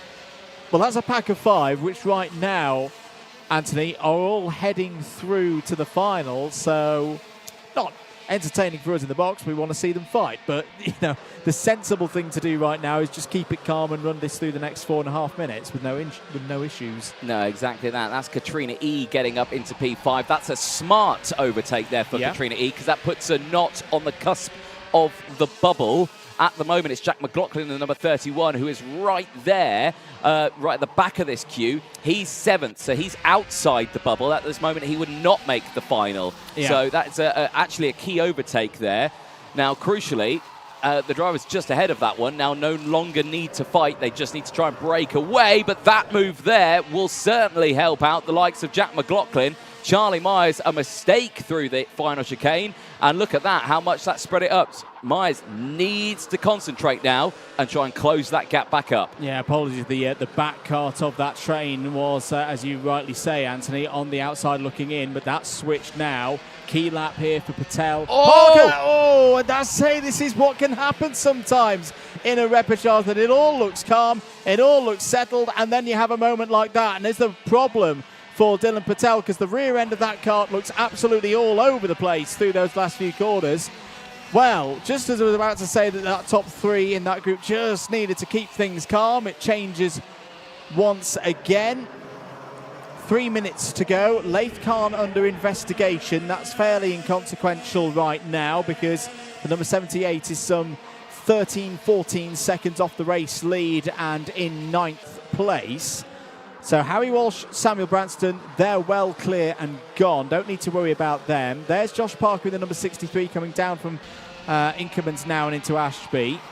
Just needs to work with Katrina E, and Katrina E likewise needs to work with Josh Parker to book their spots through to the final. Jack McLaughlin's similar. It's all going to be about this final spot, isn't it? Charlie Myers in the 22 and Dylan Patel in the 42 as to whether they can battle over, maybe catch Jack McLaughlin. If not, they'll fight it late on. I also thought, just on the effects microphone, I could hear the sound of a scraping bumper out there, so we'll keep an eye on that. I don't think it's any of our top runners, thankfully. Might be one of those drivers involved in incidents earlier on in this race. But this one's still feeling a little bit tense to me, Anthony, as if the drivers have got those positions but don't necessarily feel in full control.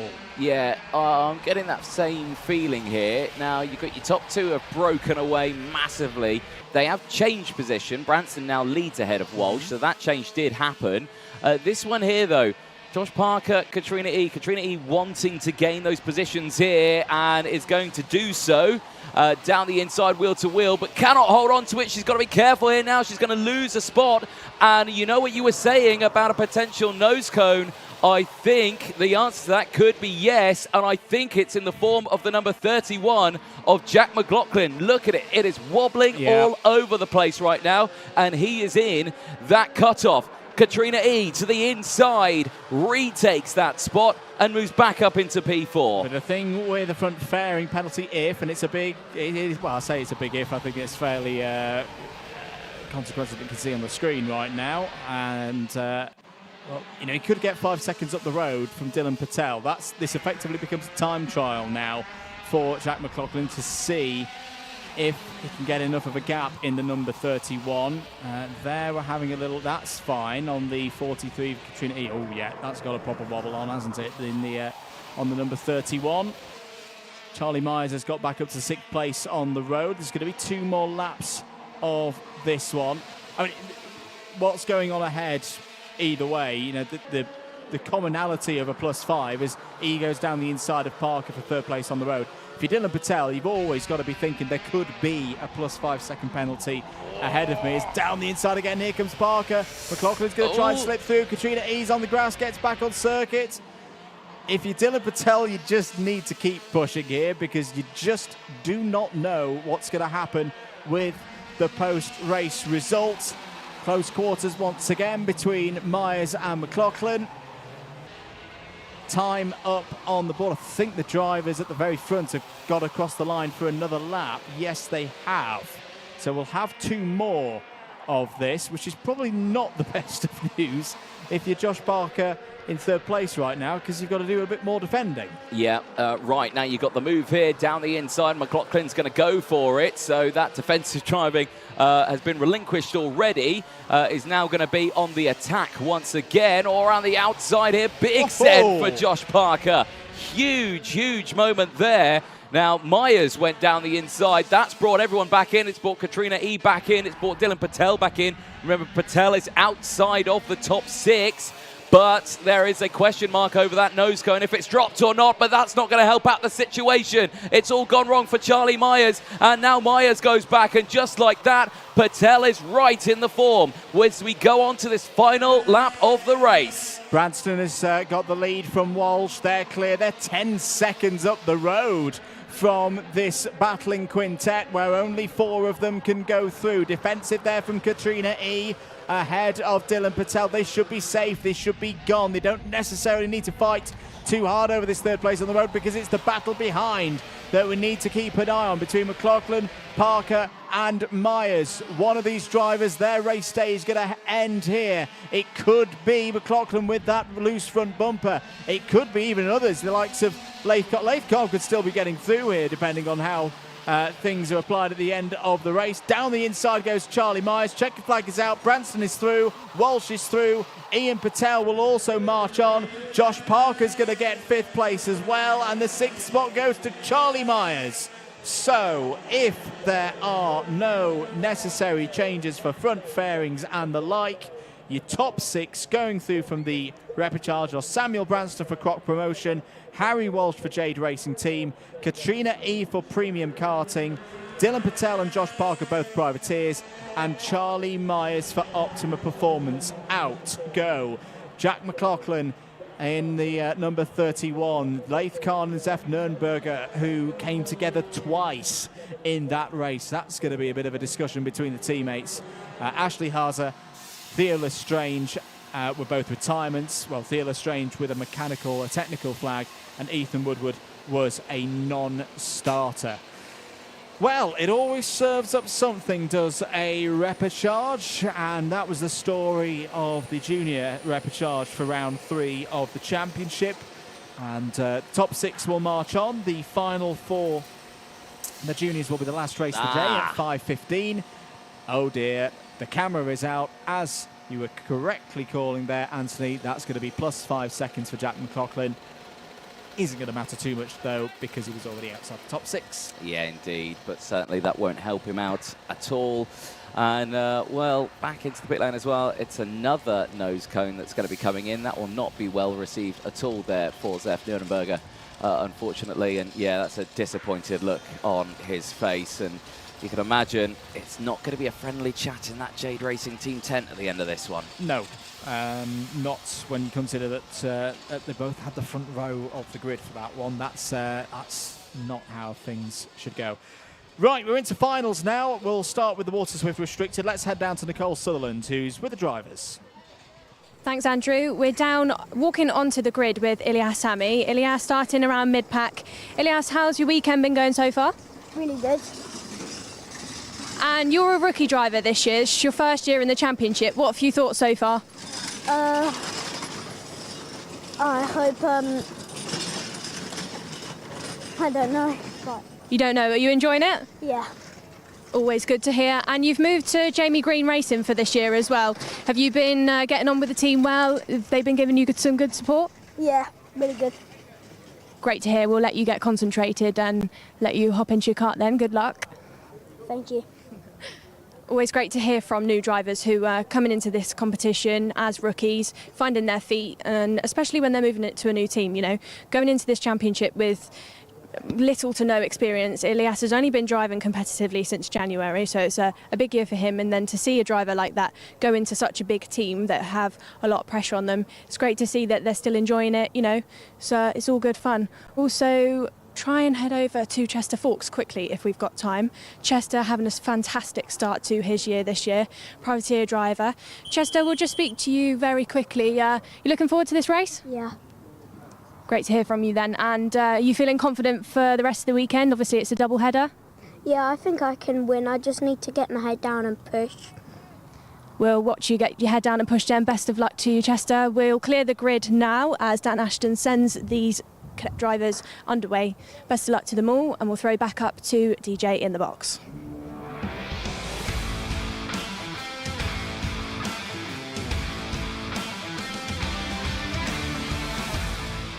Getting ready then, it's Miami Water Swift restricted final time, the third final of the year, and here is its grid. Can Alfie Davidson continue this run of form? He's won both rounds so far this year. He starts this one from pole position. Daniel Ferguson alongside on the front row. Alessandro Salas and Chester Fawkes start on row 2.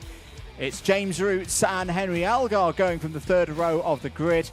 Ilyas Sami and Oscar Kenny, they start on row 4. Row number 5 sees Mason Hibbett and Ethan Robinson, Harry Chapman and Reggie Chandler round out the final row of the grid. Do get your comments coming in. Let us know who you are supporting all the way throughout this, as it's finals time for the first time today. And it's Water Swift restricted up first. Like we were saying, this has been a tough day. Alfie Davidson's been the one to beat. Can he maintain that one in this final? We'll find out across the course of the 12 minutes and 1 lap on the schedule. Results to bring you up to speed in finals so far this year. 2 of them both at PF International. Alfie Davidson, Daniel Ferguson and Chester Fawkes was your podium on day 1 at PF. And then on day 2, it was Alfie Davidson, Mason Hibbett in second and Chester Fawkes. So you've got 2 drivers who've both been on the podium both times so far this year. Should note as well, Chester Fawkes won the final in preparation for this Wera Tools British Kart Championships round when we had a Whilton Mill Kart Club round here a couple of weeks ago. Here we go then, into the tram lines. Are we going to get going at the first time of asking? Is a little bit of a squabble? No, we're going to go round again, and understandably, because something was occurring on driver's left through there that was not to the liking of Nigel Edwards, Dan Ashton and the officials. So we go round again for another formation lap. Yes, indeed. Right, well, this is going to be an interesting one. False start to kickstart it. That shakes up the drivers just that little bit. You can see Nicole there chatting to some of the drivers and getting an understanding of how they're feeling. Of course, these are the youngest drivers that we've got here this weekend. You can imagine lots of things that they will want to say. It's hard to express those words out, but you can imagine it's a tense time for them. And there's more comings together here between a couple of the drivers just trying to get themselves sorted out.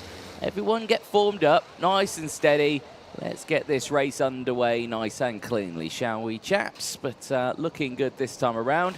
Into the final couple of corners, Andrew. First final of the day, about to get underway.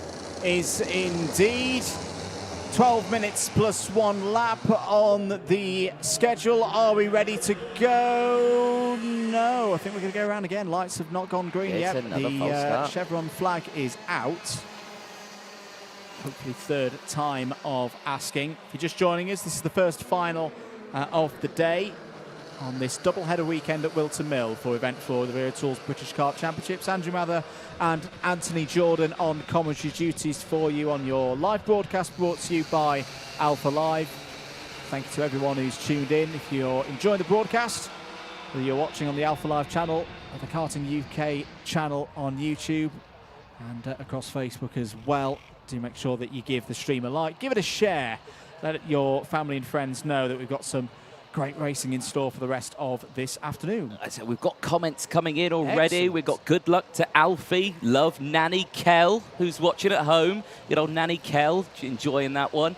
It's always nice to see family watching at home. So hopefully we haven't embarrassed you too much there, Alfie or Nanny Kell, who's enjoying that one. Right, third time's a charm, Andrew. Are they going to go this time? I would definitely hope so. Daniel Ferguson just telling the rest of the field on the anti-pole side of the grid, let's keep it calm, let's keep it in the tram lines, let's get racing here for the third final of the year in Miami Water Swift Restricted. Lights out, away we go. Good start for Davidson, good start as well for Salas. They've got first and second place as they head up to Christmas Corner for the first time. It's one driver off the main pack towards the back, side by side between Daniel Ferguson and Chester Fawkes. That got very close. I think there's another driver who's come through. It might be Henry Algar who's come through into third place. Down the inside as well was Mason Hibbert, second in the Sunday final last time out at PF International. Mason Hibbert looking to get back through, hasn't had the best of days through the heats, but this is a new opportunity. This is a singular race in terms of championship points. Doesn't matter too much what's happened in the heats before. This is a new opportunity to extend their championship tallies through to complete the first lap of this Water Swift Restricted final then, and it's Alfie Davidson continuing to lead. Alessandro Salas there, P2. Salas, who took the win in Heat 1 earlier on this morning. James Roots has indeed got up to third place. Daniel Ferguson fourth, and great start as well from Mason Hibbert. 4 places gained on that first lap. Anthony Hibbert up to 5th. Yeah, nicely done from the entirety of the field. Everyone getting a relatively decent start. And yeah, like you were saying here, Alessandro Salas, definitely a driver to keep an eye on as a potential to really take it to Alfie Davidson here this weekend. Pretty decent qualifying. Put himself up onto the third row of the grid for the qualifying heats. Had a brilliant start earlier on. And again, this time around, another brilliant start. Started right behind Davidson on that second row of the grid. Got there into second place, gaining that one spot, but still a really, really strong start. James Roots as well can also be said with a strong start. Starting from that third row of the grid in P5, they're in third place and looks to be closing in on these top two here. Davidson, despite the fact he's got the fastest lap of the race, but there are purple sectors coming in thick and fast from other drivers out there. Chester Fawkes as well has just got past Henry Algar for 6th place. James Roots, who at least when they crossed the line at PF International for the second final of the year was on the podium, but a disqualification meant he lost that result. There's been some good race pace for James Roots across the season so far. We have seen, though, Davidson is quite happy to soak up this pressure, lead from the front. Sometimes maybe lose the lead, slip down to second, slip down to third, but so far this season, he's always found a way to find his way back to the front of the order by the time the checkered flag comes out. In contrast, Alessandro Salas had a tough time at PF International. The 2 finals for event number 2, it was 6th and 12th places for Salas. So this is a bit of new territory. Yes, he's taken a heat win already today, Anthony, but this is a final. This is a little bit different. This is where it really counts. This is for a spot on that podium, a British Kart Championships podium at the end of the round. This is where Alessandro Salas so far this season hasn't been. Yeah, exactly that. We'll keep an eye. 8.5 minutes to go. And James Roots now really putting in the pressure on Salas. Chester Fawkes now up into P5, has set the fastest lap of the race. So again, keep an eye on the entirety of the field in this one. You just cannot pin it on anyone. These are those battles. I've got to say, it's really closing up here. Ferguson's closing up to the back of Roots as well. So we could have, now if these three get into a fighting position, well, we're going to see some side-by-side stuff here. So James Roots feels like he's got the power, speed and momentum to try and close up to Davidson. But now with Salas just defending that one a little bit too much, I think he's compromised himself a little bit on the exit, and now he's going to fall even further back. I'll tell you who else is flying through. There he is, Chester Fawkes. Yeah. He's got past Daniel Ferguson, past Salas now as well. He's up to third. That move has opened the door for Ferguson to step back through, with Mason Hibbert also gaining in on the action. Bit of a frustrated shake of the hand there from Daniel Ferguson to say, come on, let's get organised. James Roots and Alfie Davidson are galloping away with this one right now. Still a long time to go, though. 7.5 minutes on the clock. End of lap number 5. New order. Davidson, Roots, Ferguson, 1, 2, 3. Mason Hibbert now up to 4th place. Alessandro Salas, Chester Fawkes, and then Henry Algar. That is your top 7. Oscar Kenny still there in 8th place. Ilyas Sami down to 9th. There's a warning flag for the number 33 of Mason Hibbert, but just a warning for now from race control.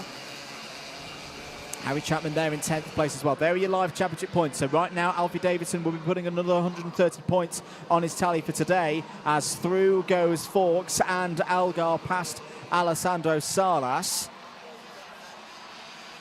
I think this is a really key one right now to see have these drivers got it in their locker to chase down arguably the 2 fastest drivers so far this season. It's a race like this that can tip the form book on its head, but it's looking a bit difficult for them right now. Well, you may have seen the eagle-eyed viewer, Daniel Ferguson, in that number 15 at the exit of Ashby, was kind of waving his hand around there, saying, like, come on, what are you guys doing back there? Stop fighting. What are you fighting for P4 about? You know, get a wiggle on. Let's work together. Let's close up to these 2 in front. You know, they're just driving away. I mean, the gap's around 2 seconds at the moment between Ferguson and Roots. The only question is that, if Ferguson says, right, come on, keep coming, he might find himself in a position here where Mason Hibbert will think, all right, I'll go for the move. And going for the move, it looked like he was trying to do there. He was just taking a much tighter line into the entrance of the boot. So Ferguson may be biting off a little bit more than he can chew here, with wanting the drivers behind to close in. But again, it's a really tough call to make in a final here for a driver like this. Again, they're in the early years of racing here, as Chester Fawkes says he's had enough of chasing. He wants to go on the attack. He moves past Mason Hibbert, and now again, that leaves Daniel Ferguson all on his own a little bit. It does indeed. Chester Fawkes will back himself on the basis that he's been able to get 2 podiums in finals so far this year. He likes the longer format of race, it would seem, so far this season in Miami Water Swift Restricted. 5 minutes of this one to go. Pace at the front of the field. Both 1st and 2nd place. Davidson and Roots in the 53.2s right now. But crucially, on this lap is pretty much even. But James Roots, I think, overall on a whole lap, yeah, he's just chipping away here. He's hundredths at the moment and not tenths. But the gap is coming down. Chester Fawkes also on the rear bumper now of Daniel Ferguson, going for 3rd place. He wants to lead this chase pack. Ferguson's trying to wrestle his way to hold 3rd place, but you can't stop Chester Fawkes when he gets in this kind of mood. Down the inside goes Fawkes, takes 3rd place. Hibbert now pounces past Ferguson for 4th. That's going to give an opportunity to Algar and Salas potentially, but look at Chester Fawkes go here. Breaking off the front of the order. The trouble is, though, it's a big gap now. 2.6 seconds up to James Roots in 2nd place. Yeah, 4 minutes to go, though, in this race. Anything is possible, but the fact that there's a second between Davidson and James Roots, they're not fighting. They're just setting lap after lap after lap. They're doing what they need. They're not losing any time here with the battles versus, these drivers here with all these overtakes, all these battles. They are just consistently dropping off the back of the 2 in front. Again, you're going to see more battles here. Ferguson back to the inside of Mason Hibbert. He's going to get back through now up into P4. But again, it's a tough line because they're losing touch with Chester Fawkes here. They are, but at the end of the day, these are 2 drivers who were tied on points after the 2 rounds at PF International. They'll have it in their minds, even in this middle part of the season. If they can't get a win today, championship points, particularly in a final, matter, especially as we get into the latter stages of the year. That could be a move that Mason Hibbert and Daniel Ferguson look at and go, yeah, that was a bit of a key one. There's Henry Algar in 6th place, Alessandro Salas in 7th. So at the moment, Salas 1 spot off equalling his best final performance from last time out at PF International. New fastest lap of the race there, Anthony, from James Roots. Now that's an interesting one. 53.06, took about a 10th and a half out of Alfie Davidson last time around. The gap's down to 0.8 of a second. But another question, what is James Roots taking out of those tyres for later in the race with this push back towards the leader? Well, yeah, that is something you can take away from this one. But again, when you fall into this, line of racing, these drivers on the Vega tyres, they're a relatively decent tyre. They're a relatively hard compound as well. So I reckon they should last absolutely fine. But it does throw in, like you're talking about, it does throw in that dynamic here for the drivers to really think about what they can do with pushing on this one. But again, 2 minutes left to go. There is not much time left in this race. I think they might be okay. James Roots, though, like you were saying, another fastest lap on that one. Oh, he's looking good. He's got it down to 0.6 of a second here. Yeah, took nearly 2/10 out of the race lead here. Here goes Salas down the inside of Algar. This is for 6th place. That is a textbook move by Alessandro Salas back into the position where he finished the first final at PFI. Can he improve? Can he get that elusive top 5 in a final so far in 2024 for the Wera Tools British Kart Championships? You're watching live coverage from Whilton Mill, event number 4. This is the 3rd round of the championship for the IAMI categories. Here is your race leader, Alfie Davidson, under a bit of pressure, not for the first time this season, from James Roots in the number 21. Last time around, 53.55 for Davidson, 53.18 for James Roots. Davidson's pace right now, well, is it fading or is Davidson holding something for the last few laps? There's just over a minute on the clock remaining. James Roots, who hasn't had a podium so far this season in the finals, and has had good scores through the heats. Is this his first opportunity breaking that duck onto the podium, or is it even more? Is there a chance he could stop Alfie Davidson's perfect run of scores so far this season? Well, he's certainly making it a challenge for him. There, still Chester Fawkes in 3rd place. There, your race leader, Alfie Davidson, leading the way. Plenty of support out on the stream for Alfie, and as well as others also. Ilya Sami getting a shout out, media driven, watching and supporting this final for Ilya Sami, currently in 10th place. But this battle here, down to 0.2 of a second between Davidson and Roots, as Ferguson now sets the fastest lap of the race, but he's there in P4. Less than 10 seconds left on the timer. The last lap board will be out this time. Has Roots pushed it too hard, too early? And has he just found a pace there, and can he only hold on to 2nd place? I don't know whether Roots has pushed it too hard. I do think Davidson's held a bit in reserve because, as I say, he was a 53.55 on the previous lap. Before lap 12. Lap 13, he just dropped in a 53.22, and he's now pulling away again. This is quintessential Alfie Davidson. This is what we've seen him do so far this season. He's got such a calm head on young shoulders. He likes the pressure. He likes the occasion. He goes onto the final lap now, looking at a 3rd victory in a row if he can hold off James Roots, and he's just put in, it's not a fastest lap of the race, but it is his personal best, a 53.16 for Davidson. No opportunity for Roots through Christmas Corner. That's one of the good opportunities to overtake on this Whilton Mill International circuit gone. Down into Ashby. Roots is not close enough at the moment. Is he going to have a big risk down the inside into Ozias? No, Davidson's just holding him there. He's doing the classic thing of winning a race as slowly as possible. It's what all great championship contenders do. Alfie Davidson, if he can thread his way through the new boots for the final time, is going to make it 3 from 3 in finals in Miami Water Swift, and wins on Saturday again in the category. He takes another haul of 65 championship points. He takes the first final of the weekend here at Whilton Mill. James Roots is on the podium, as is Chester Fawkes. Fawkes continues his run of 3rd places in finals. Ferguson P4, Hibbert P5, Alessandro Salas matches his best result of the year so far, P6, ahead of Henry Algar, Oscar Kenny, Harry Chapman, Ilias, Sami complete the top 10.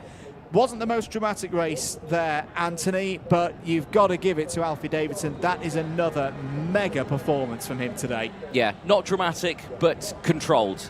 A championship-worthy drive, I would say, for Davidson. He's right there at the sharp end in those points. It's been win after win after win for him. Nose cone check, of course, right now. All fine for your top man, and he's delighted with that one. He says, yeah, 3 out of 3. That's what we need. And he's got another one tomorrow, of course, as well. 390 points from a possible 390 for Alfie Davidson after 3 rounds of this year's Miami Water Swift Restricted Wera Tools British Kart Championship. His lead, should stress, provisional, of course, will be 28 points ahead of Daniel Ferguson, ahead of round 4 tomorrow. And yeah, it's great to see the emotion as well, that it's not just a case of like, oh yeah, I've taken another victory. This is a driver who's really just enjoying his racing right now, and great value for that win as well. Chester Forks goes up to 3rd in the championship on 353. That's actually a tie right now with Mason Hibbert, and 5th place for Alessandro Salas in the point standings. Let's have a look at how that final went down. Bit of a wait to get us going after the 2 extra formation laps. A 3rd time they managed to get the formation together, and straight away Davidson got away from the rest of the field. Breaking away as well. This was a good scrap between Forks and Daniel Ferguson for 3rd place. James Roots had slipped through into 2nd place by this stage as well. Alessandro Salas, after the win in the heat earlier, wasn't quite able to get into the top 5, but it was another strong race for Alessandro Salas. But there was no beating Alfie Davidson again here today at Whilton Mill. A 3rd final victory in a row, despite the best efforts of James Roots, who gets his best result in a final so far this season, and a long overdue podium, if you ask me. A well-deserved 2nd place, and definitely kept Davidson honest, but he answers the questions again and again and again. He continues this perfect run through the season, but tomorrow is another round. For now, though, let's head down to Parc Ferme. Nicole Sutherland with the drivers from that last final. Unbeatable Alfie Davidson again there, almost episode 3 of the Alfie Davidson show. Alfie, congratulations. Do you think you'll do anything differently for tomorrow's final, or do you keep everything the same? We'll keep everything the same. We just had to keep calm, and yeah, we just won again. So I think we'll have a good chance of winning the championship, hopefully. So yeah. Congratulations, Alfie, and good luck for tomorrow. We'll head up to the box with Andrew and DJ quickly, and then I'll meet you guys again on the grid for the next race of the day. Thank you very much, Nicole. Indeed, the next race of the day, I think, is going to be one of the busiest races of the day. You can see the drivers forming on the grid for the Miami Water Swift final. Anthony Jordan, 32 drivers, all going for that first final win of the weekend. And from what we saw at PF International, I know you weren't with us for PF International, this is a very, whereas we've always seen with the form book, easy to call for Davidson for a win. This is a wide open category, isn't it? It certainly is a wide open category, but you'll have to wait a little bit longer until you can watch it. We're going to take a short ad break. Don't go anywhere. The final for Water Swift is coming up next.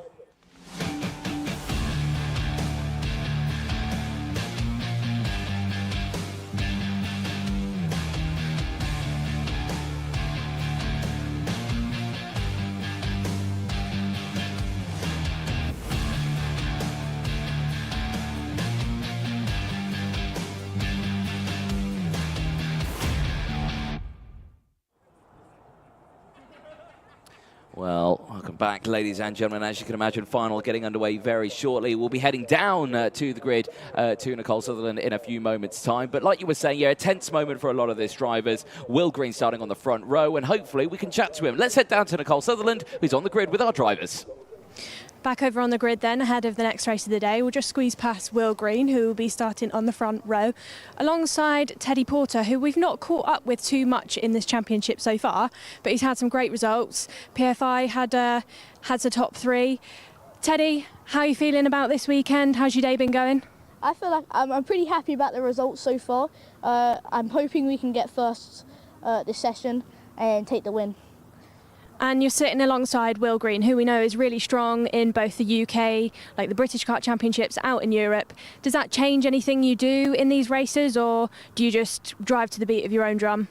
I'll try follow him because as he's more experienced than me, then I'll just push like we did in the heats and try get a gap from the others. Then fight on the last lap if we can. I'm loving your gloves as well. I've seen a few drivers in this championship over in a different class. You've got Jacob Ashcroft sports the Senna gloves. Do you reckon they'll bring you a bit of good luck? Hopefully. Best of luck to you, Teddy, then. We'll let you get concentrated.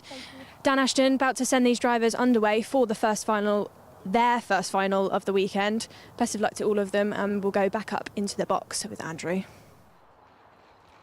Thank you very much, Nicole. Yeah, really looking forward to this Miami Water Swift final. There we are on board with Mason Brooks. Well, Mason Brooks won the first final of the year from 14th on the grid. He starts this one from 19th on the grid. Could it be a similar story? He also had a bit of a drive through the field in the round 2 final. I think the heats have been a bit of a problem for Mason Brooks so far this year, but the finals have definitely been his bag.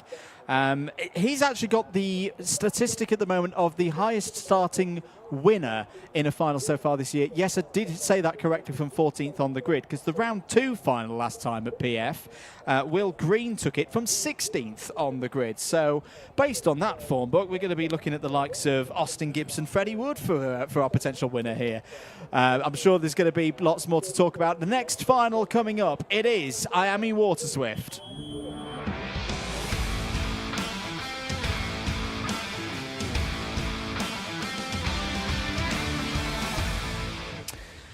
Getting ready then for race 14. Here's your grid for the Miami Water Swift final. Will Green looking for another final victory. Starts this one from pole position. Is joined on the front row by Teddy J. Porter. They've locked out first and second so far in the heats today. Jarlath Sayer and Austin Newstead start on the second row of the grid. Colby Patterson and Harry Williams form up an all-ORM row 3. They're followed by Sukhmani Kira, the winner of the club round here a few weeks ago in row 4. And she's joined by Max Mason in 8th place. Row 5 sees Finley Lyons and George Clark. Christian Kobe and Blair Smith round out row number 6. Harley Musk and Knight Measures, they will round out the row 7 and the top 14 drivers out there ahead of Freddie Wood and Austin Gibson. Jensen Ackerman and Luca Narroway start on row 9. Mason Brooks and Arian Nez complete the top 20 on row 10. Charlie Clough and Sophie Campbell go from row number 11. And then it's Northern Ireland's Johnson Stewart alongside Joseph Davies on row 12. John T. Restrick and George House go from row 13. George House, who we saw earlier on, with a big bag of sweets in his hands. Hopefully he's put those down. Henry Clark and Callum Graham go from row 14. Andy Stewart and Xavier Fonge on row 15. The final row of the grid, Grayson Wortley and Jesus Bartolos round out the entirety of the field. 32 drivers. And hopefully, first time of asking, this final will get underway. All 32 drivers registering on timing. If there's one thing we've learned from Miami Water Swift finals so far in the Wera Tools British Kart Championships 2024, is expect the unexpected. 12 minutes plus 1 lap on the board. Are we good for a start? Yes, we are. Away and racing here at Whilton Mill for the final. Great start for Green. Great start for Sayer as well. They're immediately into first and second positions respectively. Green defensive to the inside on the first run up to Christmas Corner. Are they all going to make it through? It's looking good so far. All 32 runners on their way down to Ashby. There's a bit of a problem for one of the BMRs. It might be Austin Newstead losing a couple of positions there in the top 10. There's Mason Brooks as well in the number 84. On board with Mason Brooks now through Wilkins, immediately into Oziers. That's Luca Narroway ahead of us, looking for another one of those charges through the field from Mason Brooks. It's not quite started yet. Back at the front of the order, it's Green, Sayer, and then the first of the ORMs coming through as well. I think it's Teddy J. Porter who started on the front row of the grid. Now it's Colby Patterson who's up into 3rd place. Teddy J. Porter there now in 4th. Yep, good start then for the entirety of the field. Great one for your pole sitter, and a better one here for the 3rd row of the grid. Patterson now up into 2nd place now. Sayer down to 4th. Teddy J. Porter getting through, and this is a carbon copy of what we saw earlier on. A lone fusion right now, having to fend off the likes of 2 ORMs. Jamie Green, fellow teammate Sukhmani Kira is still there in P5. Actually, I say that. Now P6 as Finley Lyons has gained a position. So again, starting to just be all on his own there. It's not where you want to be. The same can be said for Will Green. He's all on his own for the Jamie Green Racing team. He's got fellow teammates, Max Mason, who's currently in P7. I tell you what I'm getting a sense of here, Anthony. It's a bit of deja vu. We saw when we were calling I Am Euro Series at Franciacorta earlier on in the spring, how quickly things can change, and after a bit of a fusion domination at PF International and earlier on at the club round, there's a switch there for second place. Porter passed Patterson. It's the other teams that have come to the fore again. It's ORM, it's Jamie Green Racing, it's Synergy, it's BMR. They've all upped their game once more. When we did have preparations for this British Kart Champs round, as that is Finley Lyons down the inside of another one of the fusions. That's fourth place past Jarlath Sayer. You know, Sukmani Kira, Zach Champney and Austin Newstead was your top three on that day. It's a different story here for round 3 of the British Kart Championships. 9.5 minutes to go, end of lap 3. Will Green looking in full control at the moment. It's all down to the ORMs to see what they've got. It's all down to Finley Lyons as well to see if he can repeat his heroics from when we were last here with the Rear Tools British Kart Championships organised events, the Rotax O Plate, which Finley Lyons won with ease. Here, it's a different category though here in Miami. There's different nuances to how these karts drive compared to others, but that was a nice move from Finley Lyons up to P3. Yep, certainly is.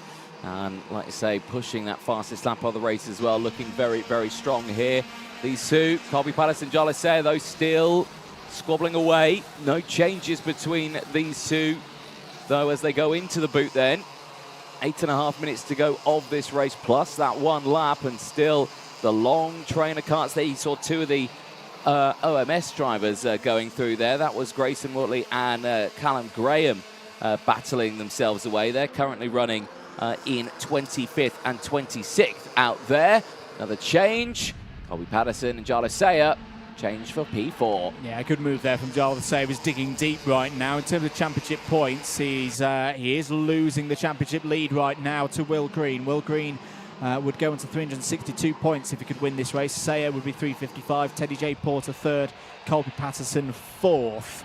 But still the length of a heat to go here. 8 minutes, and of course the plus one lap. What do Teddy J. Porter and Finley Lyons do here in this battle for second place? So they work together. They've only got 0.7 of a second to find up to Will Green there in the lead, and right now I think they are just holding position, pushing along to see if they can catch up to the round 2 winner. No, check that. Lyons wants to back himself down the inside, takes second place away from Teddy Porter. Nice move again through Christmas Corner, but now the hard work really begins for Finley Lyons. Can he close down that gap to Will Green? Yep, well, we'll have to see. It's 0.4 of a second with 7 minutes to go. Plenty of time to close that gap up. So whether or not Will Green has left, like we said earlier on, anything in reserve here. He's a driver who's been controlling the front of this pack. He's not had to battle. He's not had to scrub any speed. He's not had to worry about defending just as of yet. He is just controlling this race. Big send there in the back of the pack. I think that was Joseph Davis going down the inside of Callum Graham. That was for 26th place. I don't know if that move came across. Yes, it did, and Andy Stewart followed through as well, so they gained up 26th, 27th place in that pack. Change for fourth, Harry Williams down the inside of Jarlath Sayer, back on board with Mason Brooks right in the middle of the pack. That's Freddie Wood directly ahead of us in the number 38. And, there's a bit of a spin there. It's a big moment as off the road goes Mason Brooks. There were other karts involved there. I think Arian Neyer possibly in the Evolve number 22. Charlie Clough as well, the number 51 for Ollie Rowland Motorsport. Went round. That was all again down into Ashby. Such a difficult corner to go side by side. And out go the number 19 of Night Measures and the number 21 of Harley Musk. Harley Musk has been charging through the fields today. Falls out of the top 15 on lap 7. Yeah, that is a huge shame. And there's more drama there. Off the track and grass tracking goes the 99 of Christian Kobe. Brings it back onto the track, but loses several positions with that mistake. Well, drama unfolding then with 5.5 minutes to go of this final for Water Swift. But crucially here, we're going to see some more drama as Will Green is now becoming under pressure from Finley Lines. He definitely is coming under pressure from Finley Lines through the new boot. No opportunity initially to get through their big chunk of curb taken by Finley Lines. There's a yellow flag out, which I'd imagine is for the recovery of Harley Musk's number 21. So no overtaking allowed through the boot, of course. This is the chance now for Finley Lines. Checking over the shoulder. Points forward. No, he's going to move down the inside. Takes the lead of the race from Will Green. Another decisive move from Finley Lines to the front of the field. Teddy Porter still there, though, in third place. In the number 66, has got a chance. Will Green's fighting back. As down the inside goes Will Green, but has he got a little bit too deep? He's still side by side. Brilliant driving by Will Green. Gets back across, shuts the door, and retakes the lead. Well, Finley Line is communicating now with Will Green just to say, right, okay, let's think about what we're doing here. We're fighting for the lead. There's 4.5 minutes to go. We've got Teddy J. Porter right next to us as well. 2's company, 3's a crowd. And if they fight even more, they could get that big, huge group just behind closing in as well. And the likes of Harry Williams, Newstead, Max Mason. Then it's Blair Smith, Sukmani Kira, Jarlis Sayer. Green goes defensive again. Lines will get the optimal line through the corner. Can he get the switchback done as they exit out of Inkermans? As they go left, right, left, will come alongside. Green goes defensive. Lines thinks against it, stays behind in second place. He does indeed. His problems out there for Grayson Wortley. Unfortunately, Grayson Wortley's fallen down to 31st place. Green defensive into Ozies again. Is this going to be an opportunity for Williams and Newstead and Mason behind? As to once again, they're fighting here. This is going to be an opportunity to grow this pack. Keep an eye out for Williams and Newstead. They need to keep things calm over the next lap or so, and they can close that 2-second gap down. 3.5 minutes to go. End of lap 10. Will Green leads from Finley Lines. Teddy Porter there in third. The gap is 2.5 back to Harry Williams, Austin Newstead, Max Mason, Bless Smith coming through as well. A gain of 5 so far for the Scottish driver, plus 5-second penalty on our board for night measures. That was down at the boots a few laps ago. Got to give it to Will Green. We've seen him in great form over the last few weeks, both in the UK and in Europe. He's working really, really hard right now, but his kart positioning out there on circuit is absolutely spot on. There hasn't been an opportunity yet for Finley Lines to safely dive down the inside or go around the outside. He's making his Miami Water Swift the widest thing in Whilton Mill right now, and he's still holding on to this lead. He's still holding on, and the battle behind as well is not closing in. Newstead leads it, but the gap is still 2.5 seconds. He's not been able to find the pace here, despite the fact that these drivers are going defensive. Here we go, Teddy J. Porter to the inside. Finley Lines will have to defend here, and he has dropped down to third. So Teddy J. Porter now back up into second place.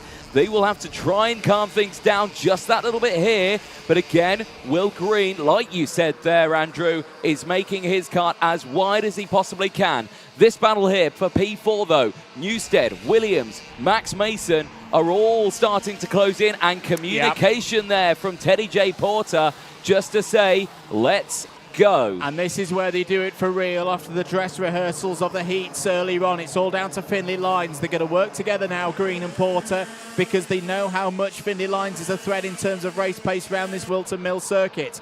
These are the two drivers who finished first and second in both heats earlier today. They finished first and second in the same order in the second final at PF International around a month ago. They've got 90 seconds to sort this one out. They are pushing away now from Finley Lines. Has Finley Lines pushed a little bit too early in this final? Is he fading? Still, I'm a bit surprised the Newstead Williams Mason group is not closing in. They're not making that much of an impression. It's hundredths when they need tenths to close into this fight, but we've still got a good couple of laps to go. 60 seconds on the clock. A lap for these drivers is around 51 seconds. So there's going to be 3 more of this. There's going to be 3 more laps as back comes Finley Lines. Yeah, he's trying to fight his way back up to these drivers. The gap had opened up quite considerably. He's got the toe, he's got the slipstream. Is he going to go immediately for the move? No. Stays behind. Thinks against going for that battle move straight away. Might have an opportunity here, though, down into Ashby. Does go for it. Teddy J. Porter not going to defend it. Stays there now in third place, as now Finley Lyons tries to close that gap back up. Again, Newstead still there, 2.4 seconds. I don't know what's happened. There's yellow flags out there in the background. There's one kart stationary on the exit. So one driver out of this final. We'll try and find out who that is, but with 10 seconds left on the board, are we getting one more or are we getting two more? Oh, it's the number 24 out of the race. That is a huge, huge shame. That's Colby Patterson. Colby Patterson, who started this one on the third row of the grid, is out. The last lap board did not come out. It is still one more lap to go, plus that last lap. So there is plenty of time for this battle to unfold. Yeah, it's a real disappointment for Colby Patterson. Starts the day fourth in the championship points. Is going to slip down overnight, but at least has another opportunity tomorrow, of course, for round number 4, which you can watch here on the Karting UK and Alpha Live platform of channels. There's still plenty to be decided, though, in this Miami Water Swift final. Will Green has led this one for the vast majority of these 15 laps so far. He's done so brilliantly, but the job is not done. Finley Lyons, the Minimax O-Plate winner the last time he raced here at Whilton Mill in a Wera Tools British Kart Championships event, has got one more lap to try and find a way past Will Green and take his first Miami Water Swift category victory of the year at this level. Teddy J. Porter is still there also. No move up into Christmas corner from Lyons or Porter. They're safe from Newstead, Williams and Mason behind. They're still having a great scrap for fourth place. There's another opportunity gone. Will Green, has this been a defensive masterclass that's going to put him to the top of the championship tonight at the end of round number 3? There's still opportunities. It's still not done. Finley Lyons has got to find a way through in the new boot. Oh! And he's gone down the inside. He's made a way through. He's done it. Through goes Finley Lyons. Through goes Teddy J. Porter. Has Finley Lyons stolen it at the end? He has. And he wins at Whilton Mill again. Second for Teddy J. Porter. Third for Will Green. He will still take the lead in the championship, but Finley Lyons takes his first final victory in Miami Water Swift for 2024. What a race, and once again it's a winner from further down the field. He started on the 5th row of the grid. Yep, superb start then for Finley Lyons, exactly what he wanted. Can he repeat it all tomorrow as well? Teddy J. Porter following through there. Really great drive from him as well for Oliver Rowland Motorsport, finishing in second place.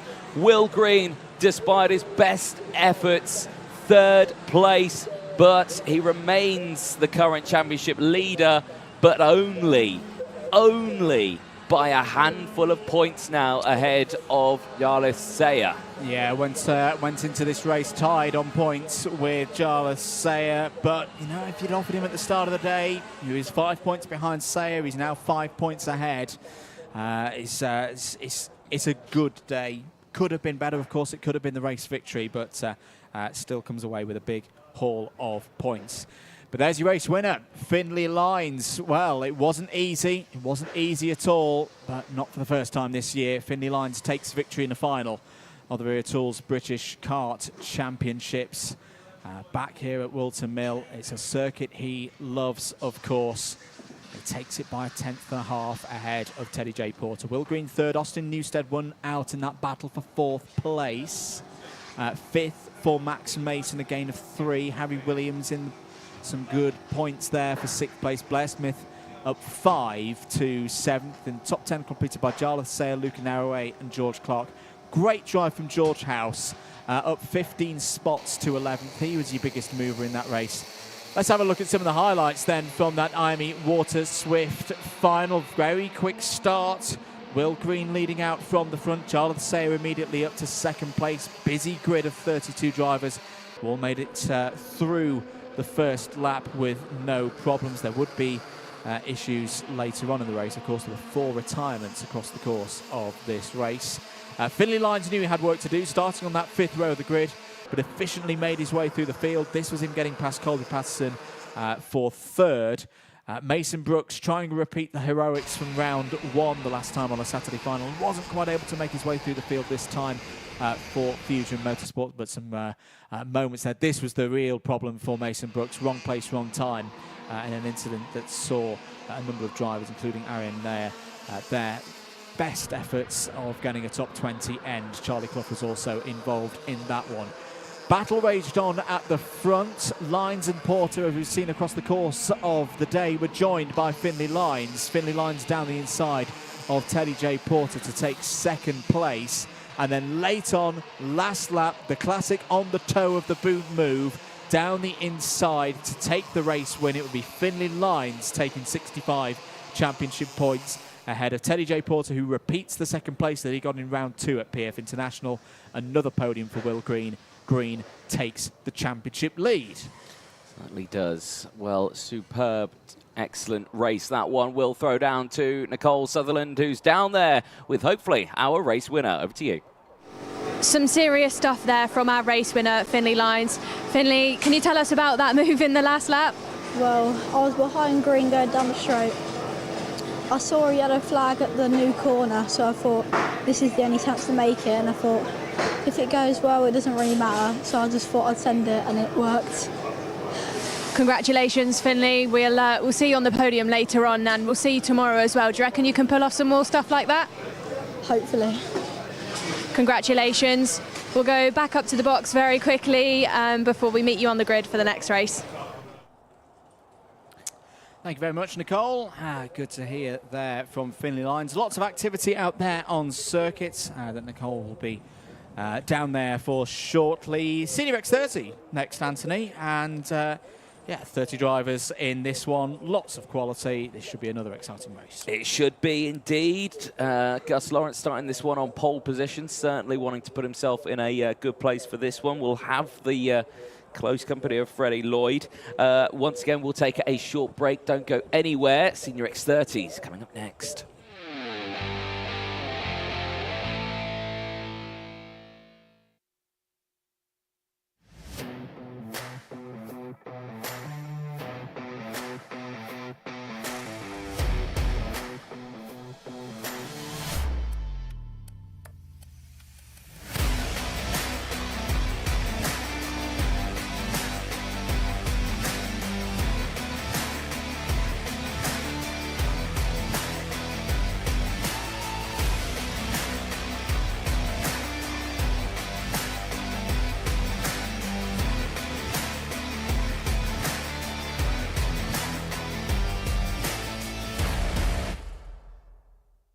Back over on the grid then, ahead of our Senior X30 final, trying not to get run over by a load of trolleys. Just going to catch up with Finn McLaughlin, who is starting a little bit further back than probably we would typically see him. Finn, what's been going on today? I know you said earlier probably not where you'd want to be starting this final. What's been happening? Yeah, just some driver errors to focus on, but pace is there, so we'll see what we can do in the final. So when you go into a race and you're further back than you typically do want to be, what do you do mentally to keep your cool, keep your head together? Well, I know I'm one of the fastest people on track, so all I can do is do my best and see where I can end up at the end. Best of luck then to you, Finn. We'll catch up with you later on. We'll head a bit further back down the grid then. We've got Lewis Bird starting behind the 25 of Finn McLaughlin with the VDK and Fusion livery. We've got Lewis here. Lewis, how's your weekend been going? We've seen some big improvements from you this year and you've been fast, but what's been happening? It's not been great. We've struggled with the kart a lot this weekend and really can't get the right setup for this track. So it's not really been the best. So when you say like the setup's been wrong, has it been from a driver perspective like too challenging to drive, got too much grip, too little? What do you mean? It's just not really balanced enough. Like the front is a bit too pointy and then the rear just slides too much. So can't really do much about it. Just see what we can get from this race, really. Good luck then, Lewis. We'll see if you've made any changes that will make a difference for you. We'll keep heading down the grid then if we can. Speak to Archie Tillett. Archie has returned to this championship. He's not a stranger to the British Kart Championships, but disappeared for a few years. Archie, what's it like to be back in the British Kart Championships? It's okay. Just come back for a bit of fun now and again, I guess. And, You've had a few years off. Has that made anything challenging, or are you back where you probably left off? Oh, I don't think I ever left off in a good place, but I don't know. Yeah, I don't know. Average, normal stuff, I guess. I don't know. Great to hear from you then, Archie. We'll head back over to Andrew and Anthony. I was going to talk. Oh my God, I've forgotten how to speak. And to DJ to introduce the Senior Rotax final. Thank you very much, Nicole. As I say, a very high-quality field here, Anthony, as we come to expect. It's a senior category. 12 minutes plus 1 lap will be the order of the day for them. And yeah, it's, you know, Gus Lawrence on pole position. He very much seems to be back on form after a bit of a difficult time at PF. Yeah, definitely. You know, this is what we like to see from Gus Lawrence, doing exactly what he needs to do. Really good races, got himself right in the correct spot, and I think you know, this is going to be a very exciting final. Like you say, it's going to be exciting, but it's not going to be easy. We've seen throughout all of these finals so far, the inside row going in towards Oblivion, you get Gus Lawrence, Geraghty and Wolf all break away, or that inside row all breaks away in the top 3 rows. We'll just see what happens. Yellow light is flashing though. Senior X30 final is coming up next.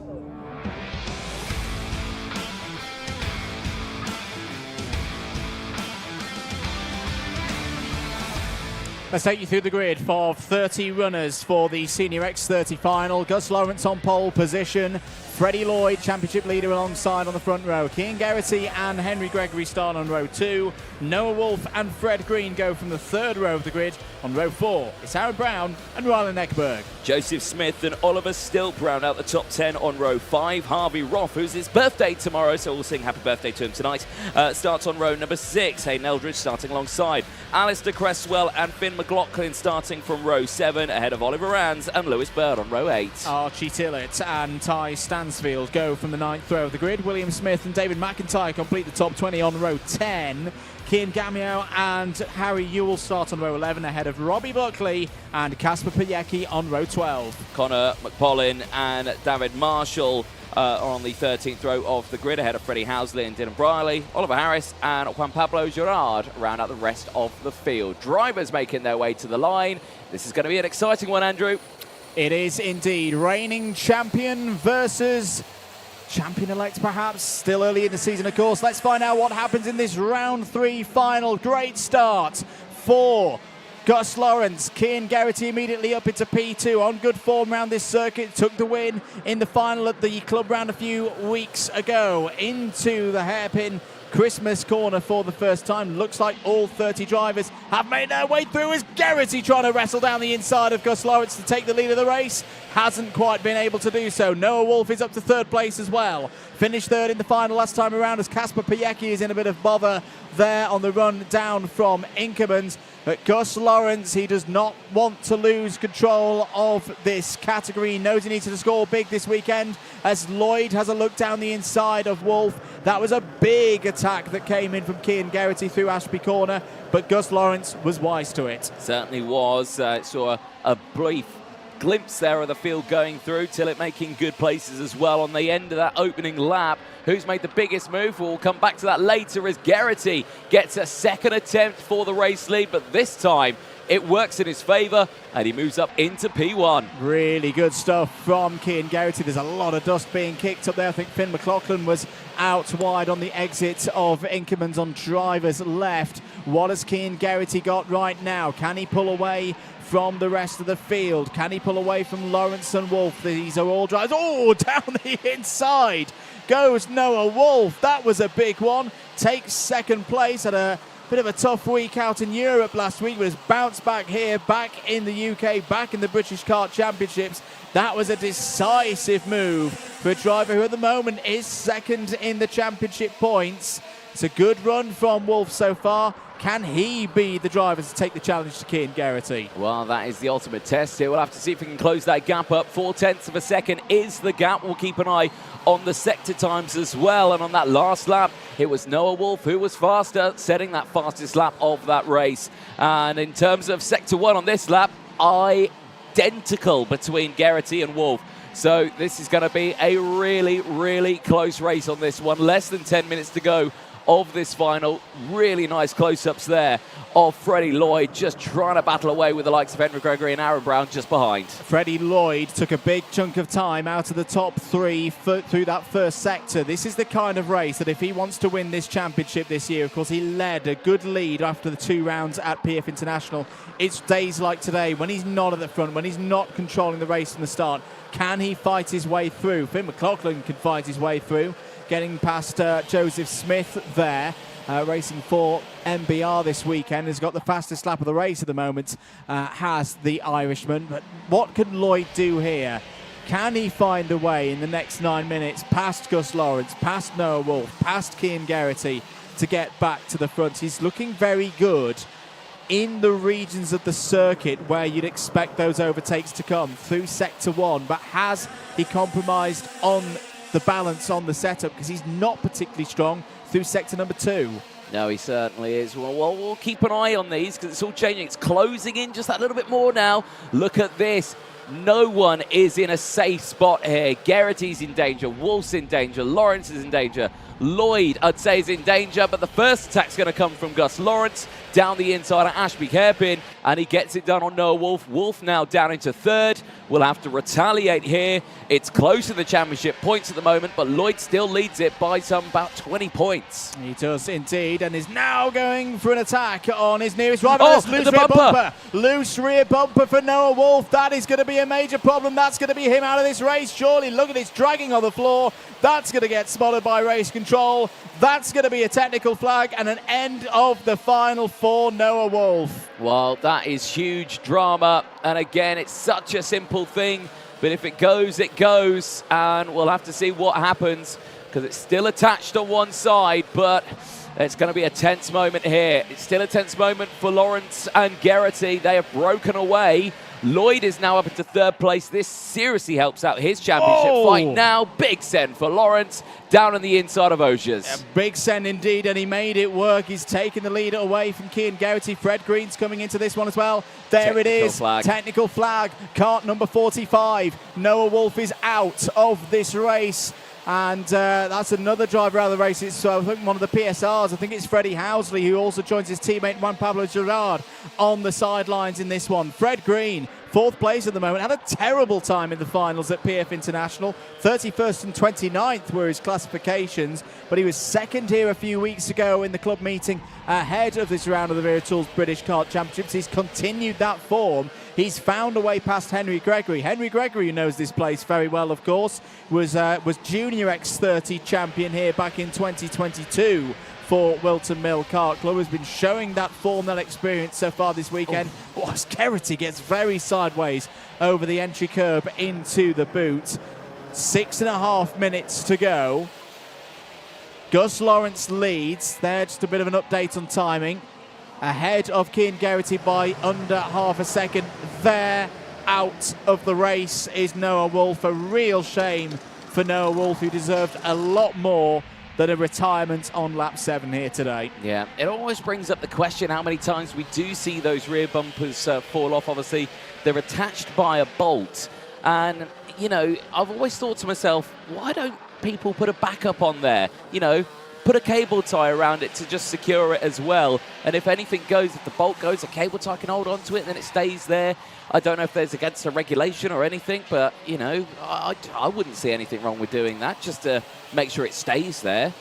Yeah, real shame for Noah Wolf to be out of this one. 5 minutes and 40 seconds to come. Freddie Lloyd's attacking once again has just set the fastest lap of the final so far, 45.98, but has got to find a way past another driver who knows this circuit well. Cian Geraghty has raced time and time again. He's in that category of drivers who must have thousands of laps around Whilton Mill. Raced here all the way back in the old Miami Cadet days, through that level, through the ladder on the Miami platform, running in his own machine now, of course, in 2nd place. But Freddie Lloyd is looking keen to find a way through because Gus Lawrence is edging out ahead here. End of lap number 9. The gap was 0.34. It's now 0.42. Fred Green is still there in 4th place. As out is Ty Stansfield from the running. Problems there on the number 22. And that is a shame for Ty Stansfield. Yeah, started on the 9th row of the grid in P18. Now all the way down the back of the field. Big shame there for Stansfield. Lloyd, though, fastest lap of the race, is closing in. Cian Geraghty is in his crosshairs. How much longer? Will he get that move done sooner rather than later? Less than 5 minutes to go. Lawrence is still there. There's the move. Straight down the inside. No time wasted whatsoever. Geraghty didn't fight it. He knows that Lloyd is going faster. Could probably stick with him now and try and latch onto the back of Gus Lawrence ahead. Yeah, it's a tactical move. Let's see if it works. That means that Fred Lloyd extends his lead a little bit. On the live points, 376 for Freddie Lloyd from a possible 390 if the result was to stay this way. Gus Lawrence would be up to second place in the championship on 347, so he'll be shooting up the table tonight, having started the day in 8th place. Cian Geraghty will be up to third.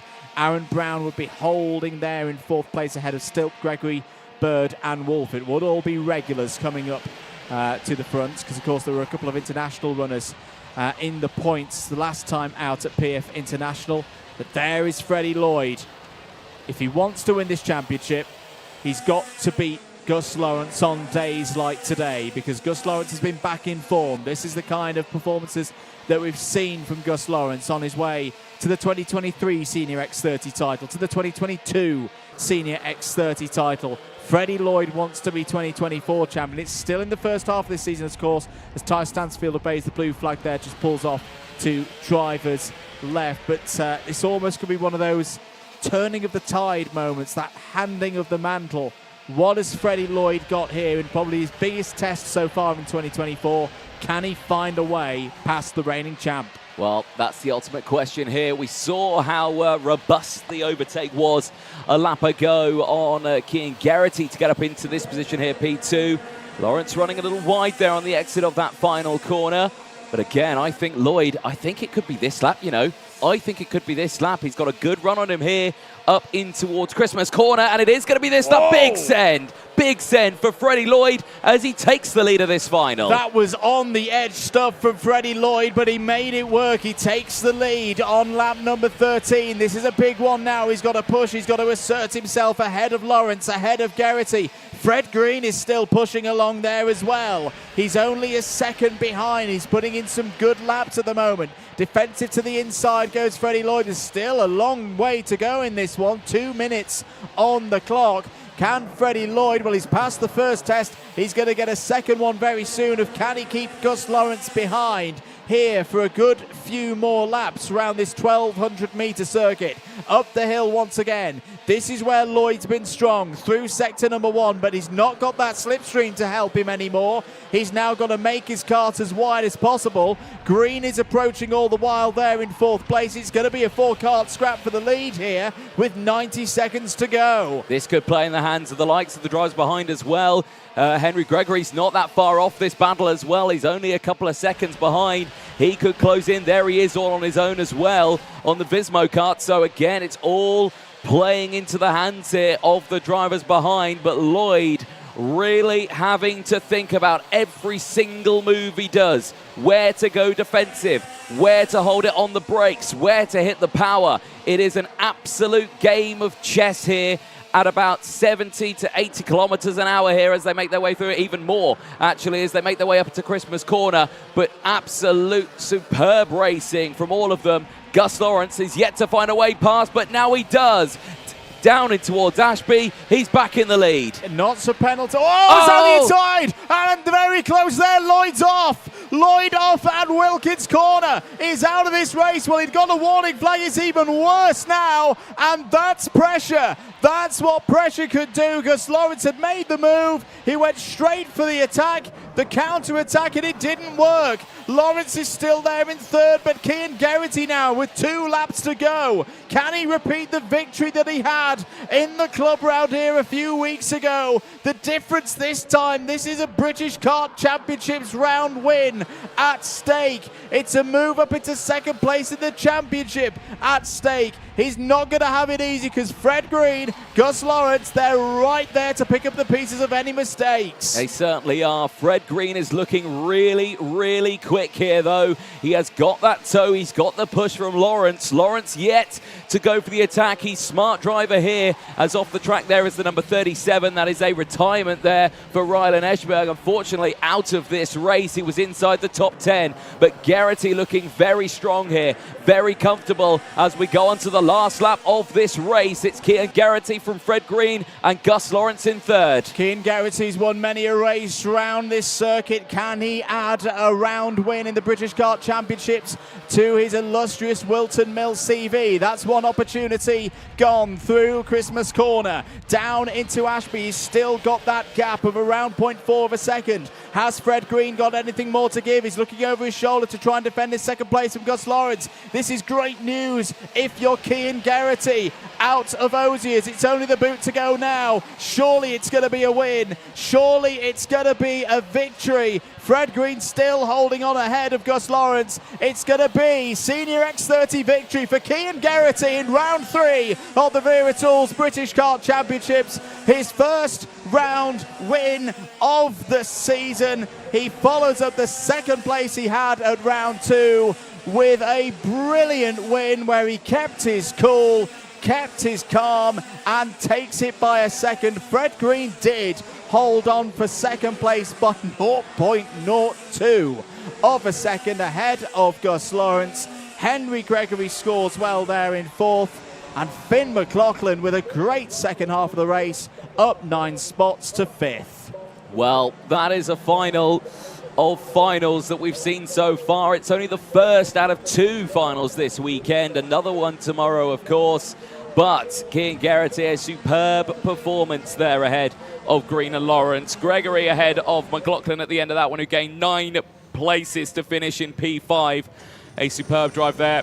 Harvey Roth finishing in P6 ahead of Oliver Stilp. Cresswell in 8th place, gaining 5 places out of Joseph Smith. Then it's Eldridge, Bird, Rands, Tillett from Brown, Buckley, Gamio, McPollin, Yule, Marsall, Smith, Payak from Briley, McIntyre, Harris, Lloyd finishing in 25th place. Well, Freddie Lloyd still has the championship lead. That was the level of his advantage at the end of PFI, but his lead has dropped to 8 points. Cian Garrity started some 32 points behind him at the start of today. That just shows the inroads that have been made. Championship wide open. Let's have a look at some of the highlights from that 17-lap final here at Whilton Mill. Early stages, Lawrence and Garrity off the front of the pack, first and second, but they would be hounded down by the rest. This was the first key move. Garrity down the inside of Gus Lawrence, taking the lead through Christmas Corner. Noah Wolf and Freddie Lloyd would chase them down and form a group at the front of the order of 4 competing for the race victory. Noah Wolf would get past Gus Lawrence as well, would be up to second place. Great response, though, from the reigning champion. Back down the inside of the VAR by Birrell machine, operated by Jade Racing, of course, this weekend. That would be Gus Lawrence back into second place. Unfortunately, we would lose Noah Wolf from that race. A loose rear bumper, a technical flag would take him out of the running. Lawrence's middle phase of the race, very strong indeed. Got back into the lead ahead of Cian Garrity, but it was the threat from behind from the championship leader, Freddie Lloyd. Could he close in? Could he make the moves to take the lead? There was the first of them, through past Cian Garrity for second place. He then set about closing down the race leader, taking on a real test here in the seniors. And the first one he passed brilliantly. Gus Lawrence fought it round the outside, firm but fair racing. Lloyd would be through into the race lead. Gus Lawrence, though, as Gus Lawrence often does, straight back on the attack, back down the inside, retook that position. Lloyd tried to return the favour. There was the flashpoint of the race. The championship leader out of this one and would be classified 25th. That would open the door for Cian Garrity to take what must be a very, very special win here at Whilton Mill. And his first of the season, he joins Finn McLaughlin and Freddie Lloyd on the list of drivers to win a round this season in the Wera Tools British Kart Championships in Senior X30. That's how it happened. Let's hear how it happened from our race winner, who's down in the paddock with Nicole Sutherland. Down here with race winner Cian Garrity. Exciting race there. Cian, can you tell us about how you got into the lead? So we dropped back to third after leading at the start.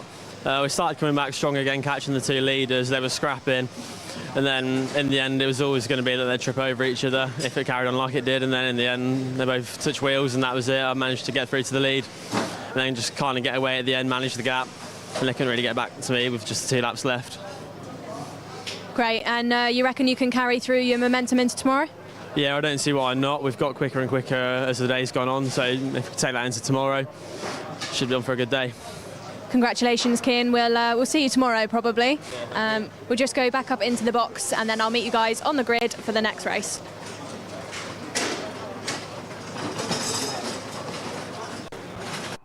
Thank you very much, Nicole. Getting ready for race number 16 here this weekend. We've got a couple more finals to go. We're changing things up a little bit now as we head on to Honda Cadet. That'll be up shortly after this short ad break.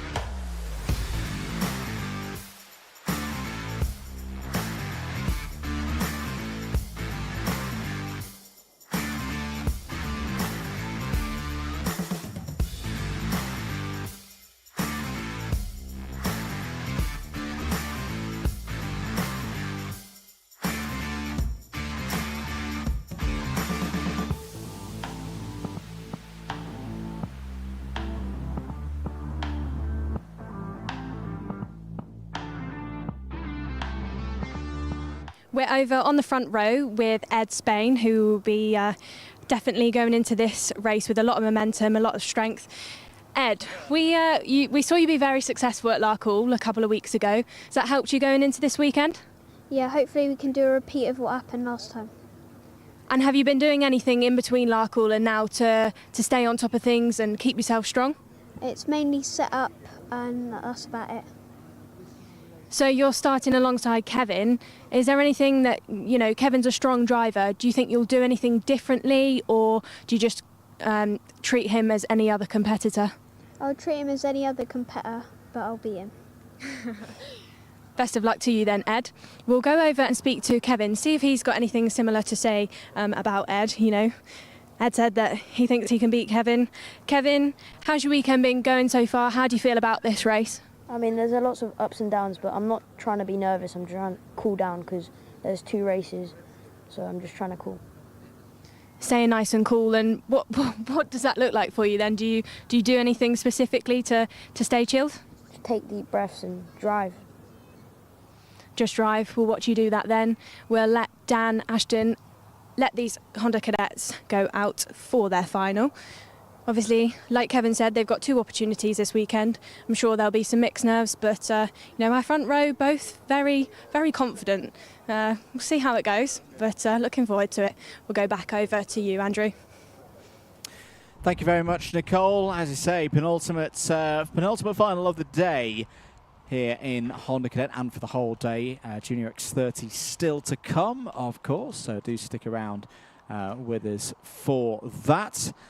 Here at the Wera Tools British Kart Championships, review of the results so far, because of course this is the first time we've had a double header final for Honda Cadet this season. But you go back to PF International, Kevin Ivanov took the final victory there, and Ed Spain followed up with one at Lark Hall. Interested to see how Ralphie Branscombe, of course, gets along in this race, because championship leader going into this one won the O-Plate here at Whilton Mill back in late March, if I'm remembering correctly, but it hasn't quite been on that same level of form so far today. This could be a really, really big race in the story of the 2024 Motorsport UK British Championship, British Kart Championship season for Honda Cadet. This effectively is our halfway stage of the season. It's a six-round championship. Today will culminate round 3. We immediately go into round 4 tomorrow as well, before rounds 5 and 6 will be at Three Sisters later in the year. Anthony Jordan alongside me in the box. What are you expecting for this one, mate? I'm expecting that we're going to start in 1 minute and we're going to clear the grid. Excellent. That's only because Dan Ashton had the big signs in his hand that I got away with that one. And I think it's going to be about 30 seconds to go in this one. Yeah, there we go, modelling it nicely there in his nice orange shoes. Really looking forward to this one. Predictions for this, you can't really predict it. It's Honda Cadet. It's unpredictable, is Honda Cadet, especially with the grid that we've got on this one. Kevin Ivanov having a brilliant day. Ed Spain also as well. But it has been the likes of those three have broken away. The only side, it could be Alfa Mare this time around, but it's Honda Cadet. It's coming up next.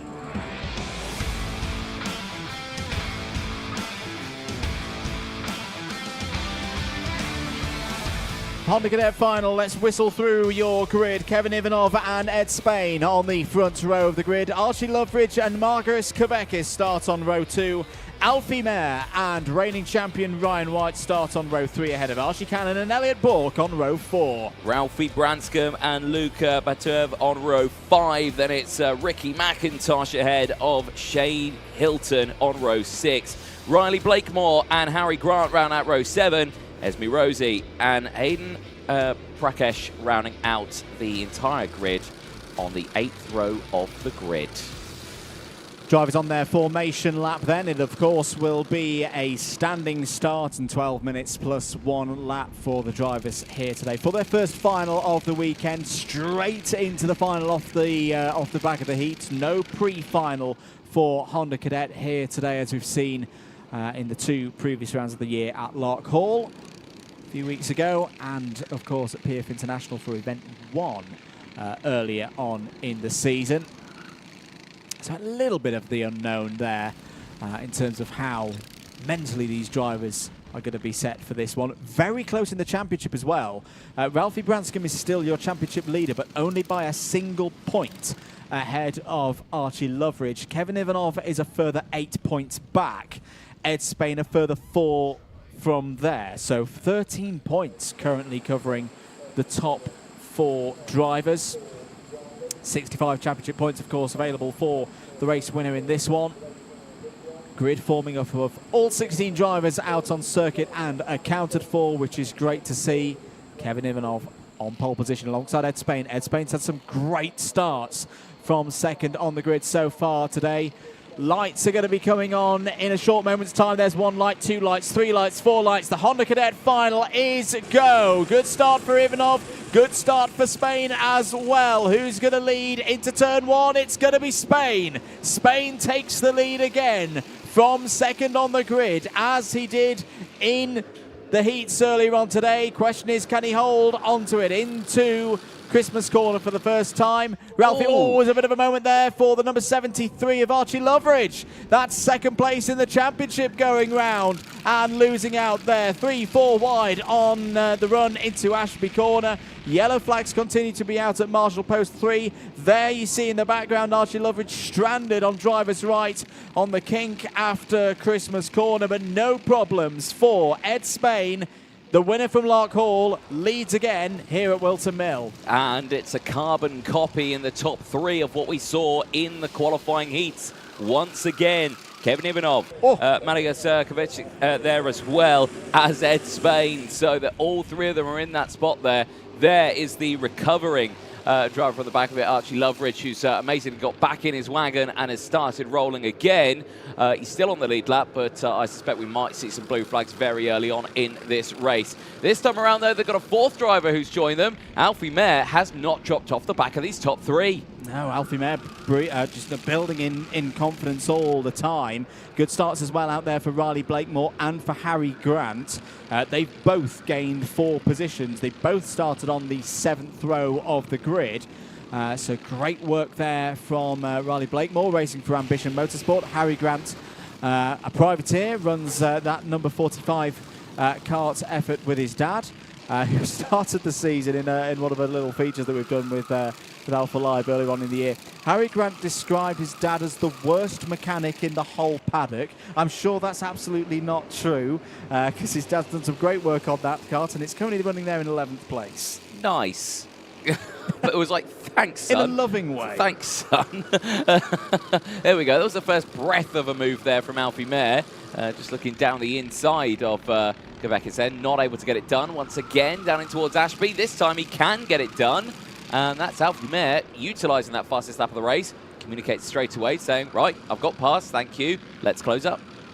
Good communications there. The race getting into its rhythm now. Interested to see if that second group can make any impressions. Ryan White, Archie Cannon, Ralphie Branscombe, Luca Batoev having a great first final in what is his, I say, debut in the Wera Tools British Kart Championships. Has raced up through the karting pathway, stepped here into Honda Cadet, a similar manoeuvre than our driver currently in this top four, Margus Kavekis. Other changes on that last lap. Ricky McIntosh has got through past Shea Hilton. Here's a move for second place. Alfie Mare through past Kevin Ivanov. Great stuff there. Now, Alfie Mare at the moment not a championship contender really, because this is his first run of the year in Honda Cadet. We have seen him in other categories at a cadet level in the Wera Tools British Kart Championships, and we have seen him, of course, with Zip Factory Team. So he knows the team, he knows the circuit. And this is a great show from him now in terms of at least 2024.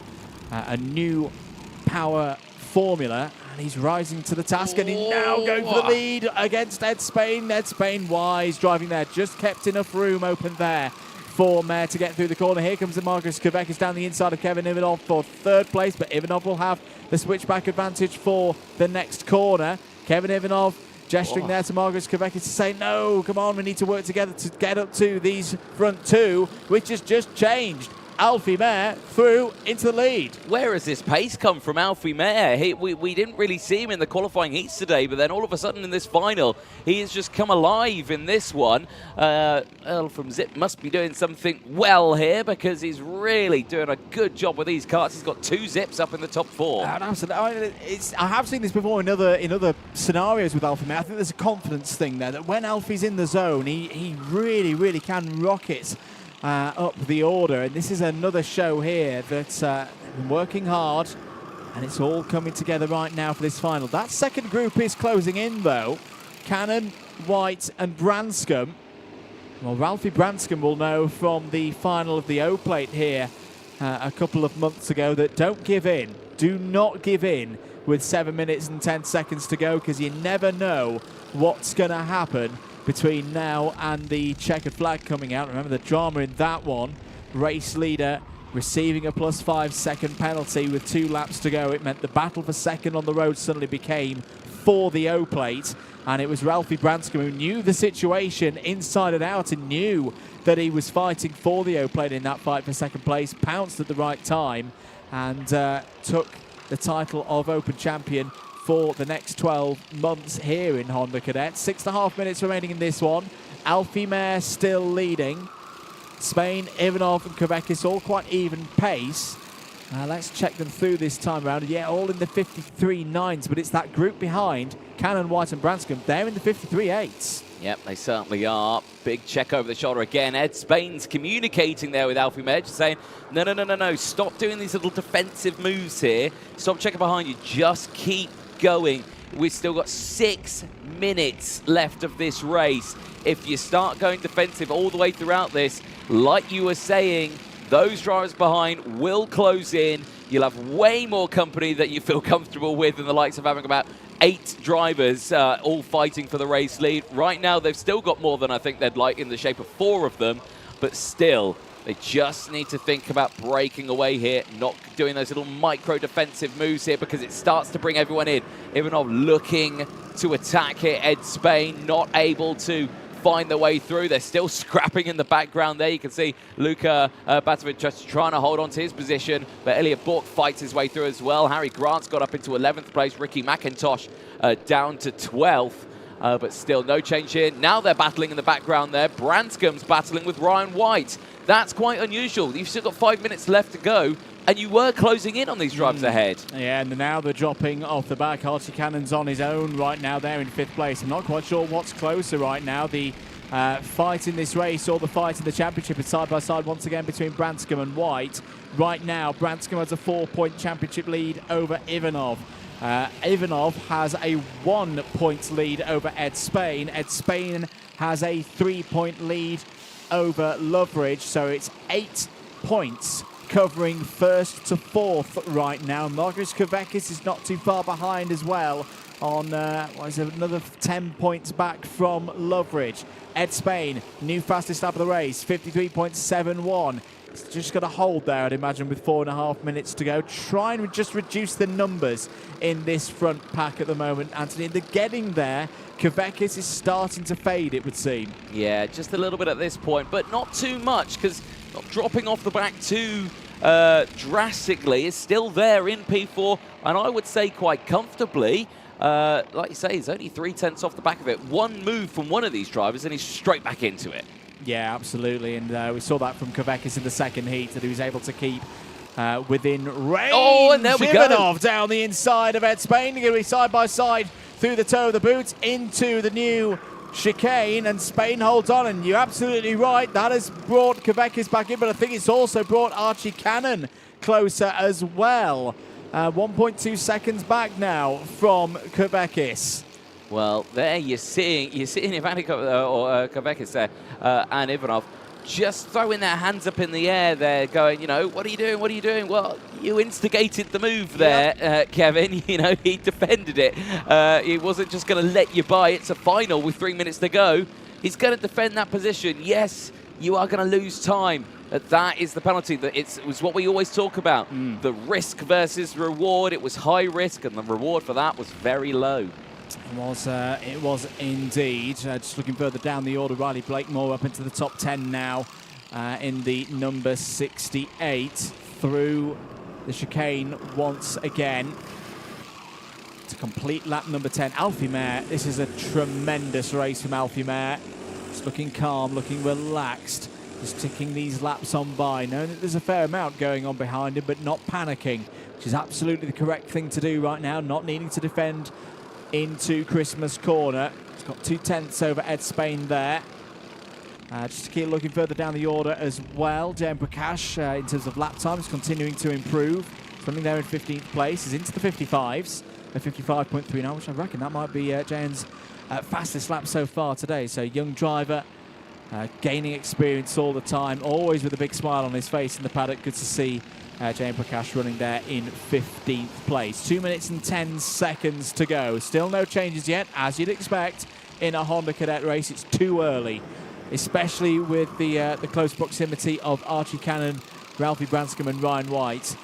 These top four, well, I say they need to keep things together, because now down the inside goes Ed Spain. He's going to be on the outside. That's a brilliant move from Ed Spain. Takes the lead of the race. Alfie Mayer unfortunately loses momentum. There's Ivanov down the inside. Ivanov takes the lead of the race with a good move through Christmas corner. But how much time is this losing the quartet? There is Archie Cannon closing in. It was 1.5 seconds at the end of that last lap. Spain's back down the inside of Ivanov. Ivanov carries the speed around the outside to hold on to the lead. Kavekis is now going to have a go at Spain for P2. Not quite able to make that one work. Kavekis and Mayer are now side by side on their way into the boot. Mayer's going to have the advantage for the toe of the boot. Gets back up into third, but Archie Cannon all the time is closing in. Well, this is superb, and I've got to say, that first move there from Ed Spain, it must have just been a really compromised exit for Alfie Mayer out of the boot section. You just saw that he got alongside before they got even towards turn one, so it must have been a compromised exit. Again here, Ivanov defensive from Spain. Mayer's right back into it. It's still Kavekis there in fourth place. Archie Cannon has closed in. Ed Spain to the lead, down the inside, wheel to wheel. Oh, you couldn't even fit anything down the inside there, but amazingly, both of the drivers still in this race. High quality racing here in Honda Cadet. Ed Spain's going for another go for the lead. Ivanov's going to hold it around the outside. They're going to be side by side again, heading towards the boot, 2 by 2 into the boot. Down the inside goes Mayer. Archie Cannon has caught them now. He's already on for his best result of the year. Is opening the door. There is Alfie Mayer through. Ivanov and Spain concentrating on one another, and through goes Alfie Mayer back into the lead of this race. 7 now part of the main pack, because there's Branscombe, there's White. There's still time on the clock. It expires Now there'll be this lap plus one more to go, but Alfie Mare's got a bit of a lead here. The other 6 have got to get themselves organised side by side between Spain and Cannon over 4th place, because Alfie Mare right now, he's running away with this. Drivers' heart rates will be increasing at this point, thinking, I'm in the lead, I'm leading this one. And then you've got the likes of Ed Spain, who's like, I've lost the lead, I've got to fight back. And I've got the drivers who are all the way down behind, who have closed right in. You can see Ryan White, Branscombe there, Elliot Bork, Luca Batterfield there as well, closing in. But they're all right in that area. We're going on to the last lap of this one. Kevin Ivanov is closing in on Alfie Mare, but Mare leads by just under half a second across the line as we go on to the final lap of the race. 1.2 kilometres to go for Alfie Mare to take a first win of the season in the Wera Tools British Kart Championships for his number 25 card. Kevin Ivanov's there. Kevin Ivanov's the big winner at the moment in terms of championship. He's getting to within 3 points of Ralphie Branscombe. That's going to change though, surely, because look at the scrap going on for the last spot on the podium. Spain holding on to it right now as Ryan White has a scary little moment there with Archie Cannon. Margaret Skavekis is trying to get back through as well. Branscombe's up into the top 5. It's still not done, but corner by corner, Alfie Mare is on his way to race victory, to a final victory. Kevin Ivanov's throwing everything at this, knowing that that extra 3 points could be crucial. It's not going to be Ivanov's day, though. Alfie Mare wins at Whilton Mill in Honda Cadet. Kevin Ivanov takes P2. Ralphie Branscombe wrestles it onto the podium. Where did that come from? The aeroplane has been nowhere throughout free practice, time qualifying in the heats. But sometimes that's what championship campaigners do. They find a way. Branscombe gets those crucial points and that spot on the podium, extends his lead within the live points to 6. Ed Spain P4, Archie Cannon P5. That's the best final result of the season so far for Archie Cannon. Marius Kavekis takes P6. I think that is going to be pretty close. It's his second best results of the season so far. Ryan White, Elliot Bork, Luca Batuev and Riley Blakemore, your top 10. Harry Grant in P11 ahead of Ricky McIntosh. Esme Rosie, Shea Hilton, Jane Prakash in 15th place. Archie Loveridge, after that spin on lap 1, did get going again and finishes P16. But Alfie Mare, what a race. That's what we love about a final, Anthony. Doesn't matter to an extent what's happening in the heats. It's a one-off, it's a singular race within the weekend, and you can do something like that as a driver.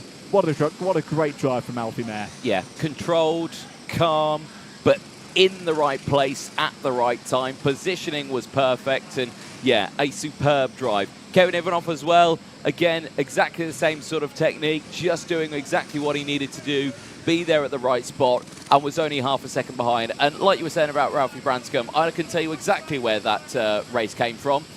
It came from 9th. That's where he started. Yes, he did. Let's see how they did it. Let's have a look at some of the replays from that Honda Cadet GX200 final.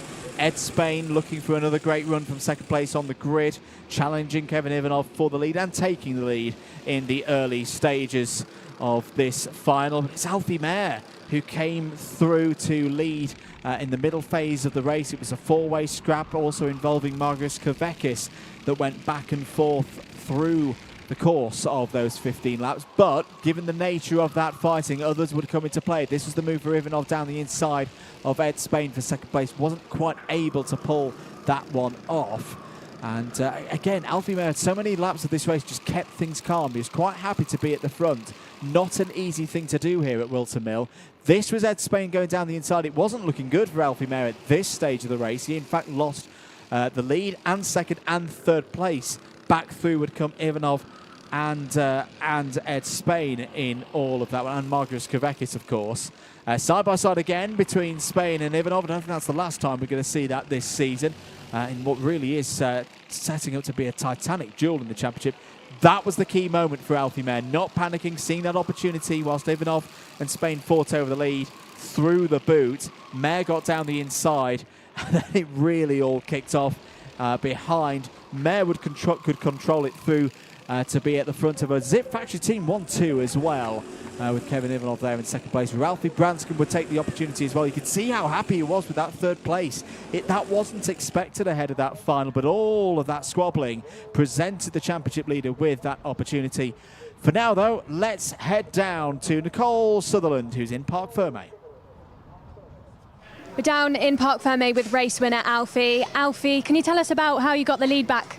The other two ahead, they were going into the boot side by side. They hit each other wide and I just managed to slip through. Some great racing then for you, and do you think you can do the same thing again tomorrow? Hopefully. Great to hear from you then, Alfie. And is there anybody you'd like to thank for your final win? Zip, David Bell Chambers, my parents, and Connor Duncan from mechanicking me. We'll let you go and celebrate with your mechanic. I think he's over there very excited, so well done. Thank you. Congratulations to Alfie there for that race win. We'll head up back to the boys to introduce the junior final. Indeed, one more race to go here for the first day of this double header, which coming up shortly. The Junior X30 final is next.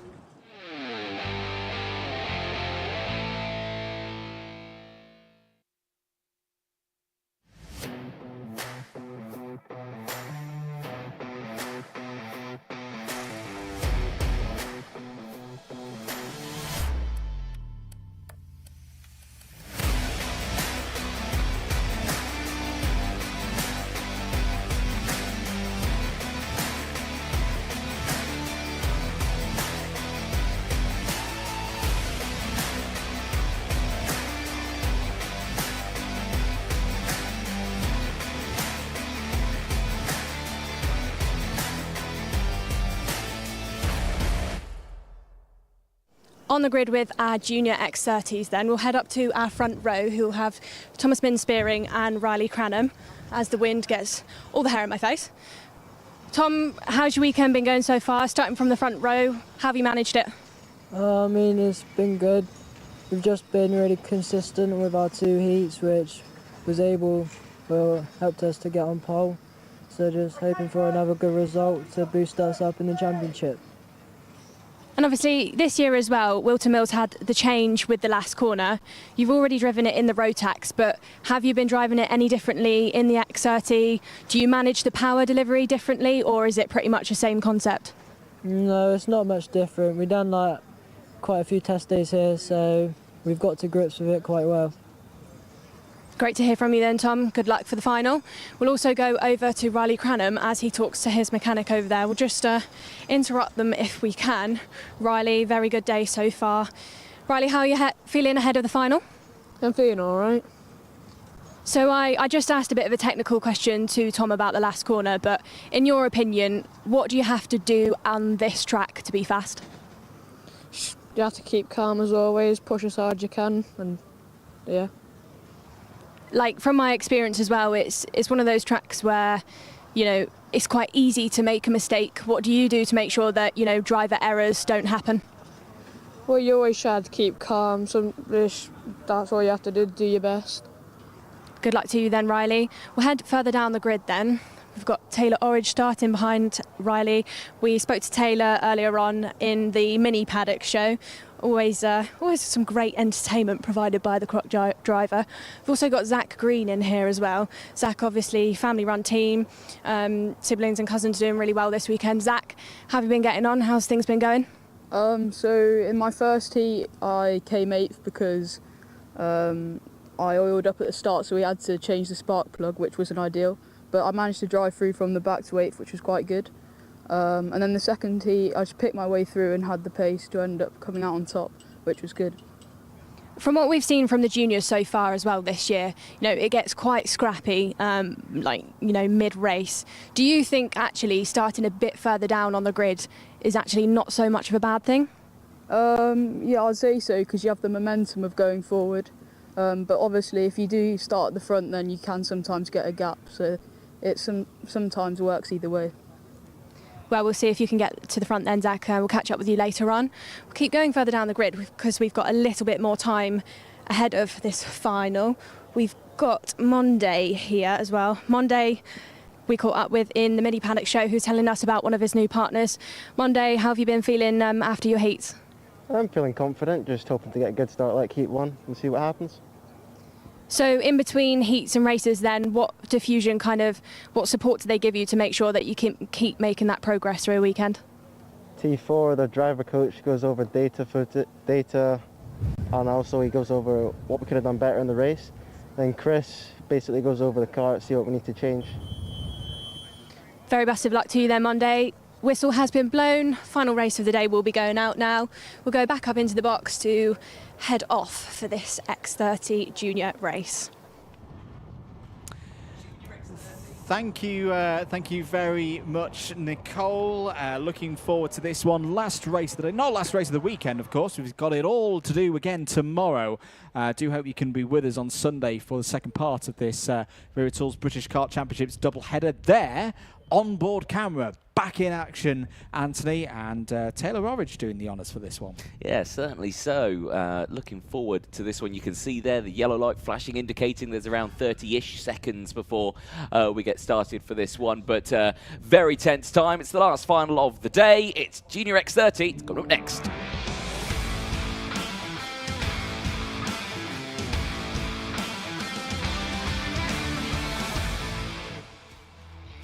Let's go then for the last race of the day. Here's your grid for the final in Junior X30. Thomas Spearing on pole position. Riley Cranham alongside on the front row. Kenzo Craigie and Taylor Orridge on the second row of the grid.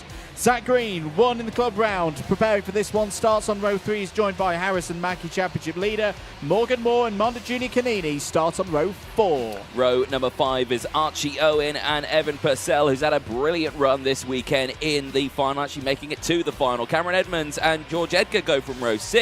Then it's Hamish Forrest and Joey Brown on row 7 with Ian Kraling and Mayan Patel on row 8. Lewis Islin and Rockaway and Shenton start on row 9. Aston Sharp and Jacob Backler have it all to do from row number 10.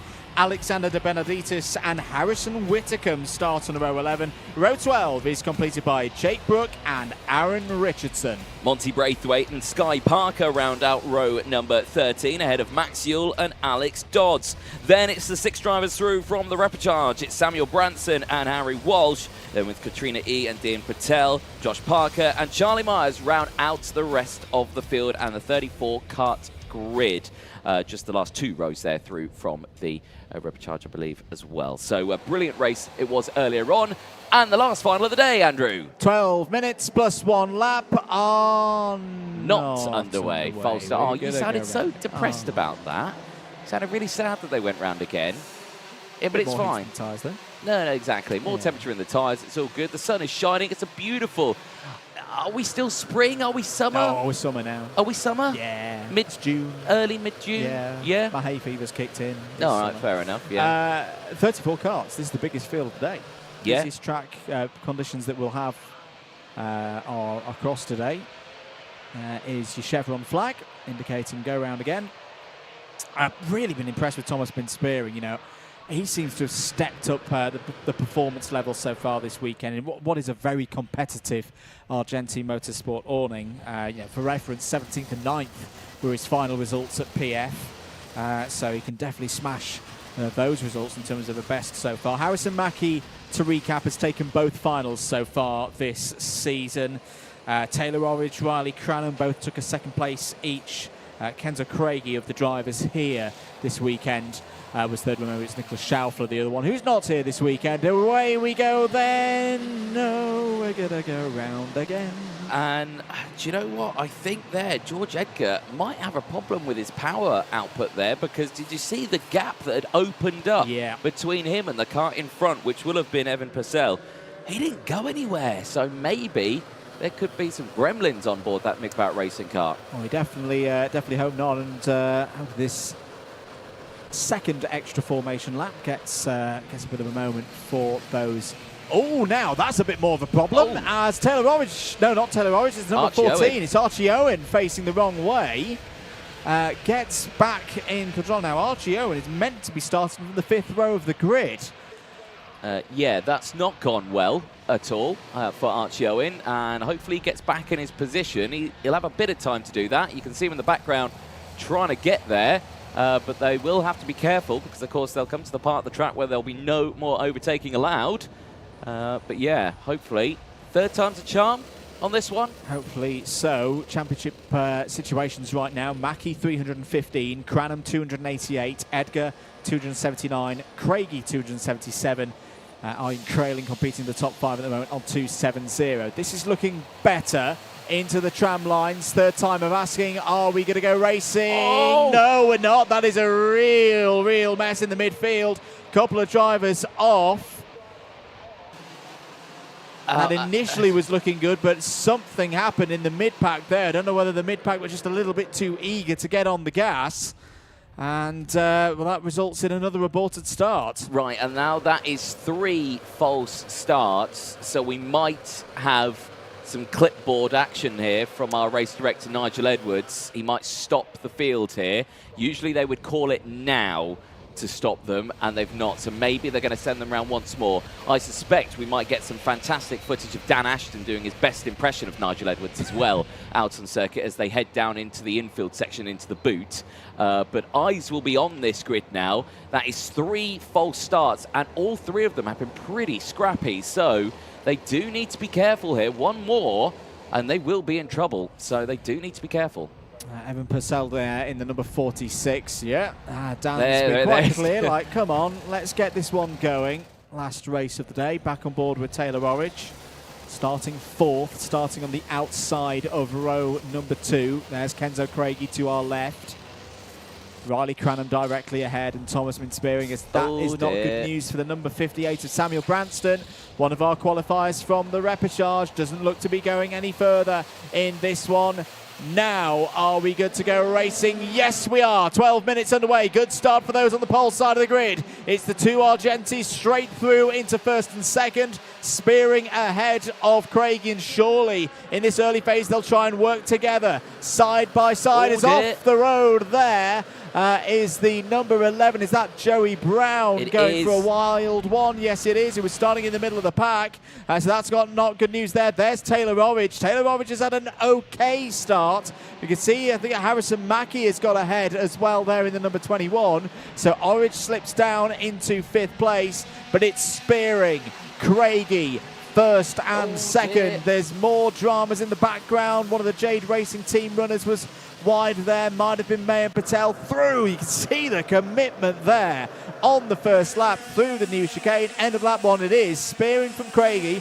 Another good start from Monda Junior Canini. We saw that in the first heat earlier today. Mackie up to 4th. Taylor Orridge completing that top 5. Yep, superb effort from the top drivers then in this one. And the rest of the field do need to be a little bit concerned here. Well, actually, they might not need to be because Craigie's on the attack. I was about to say the 2 Argentis up in front, they could work together and break away here.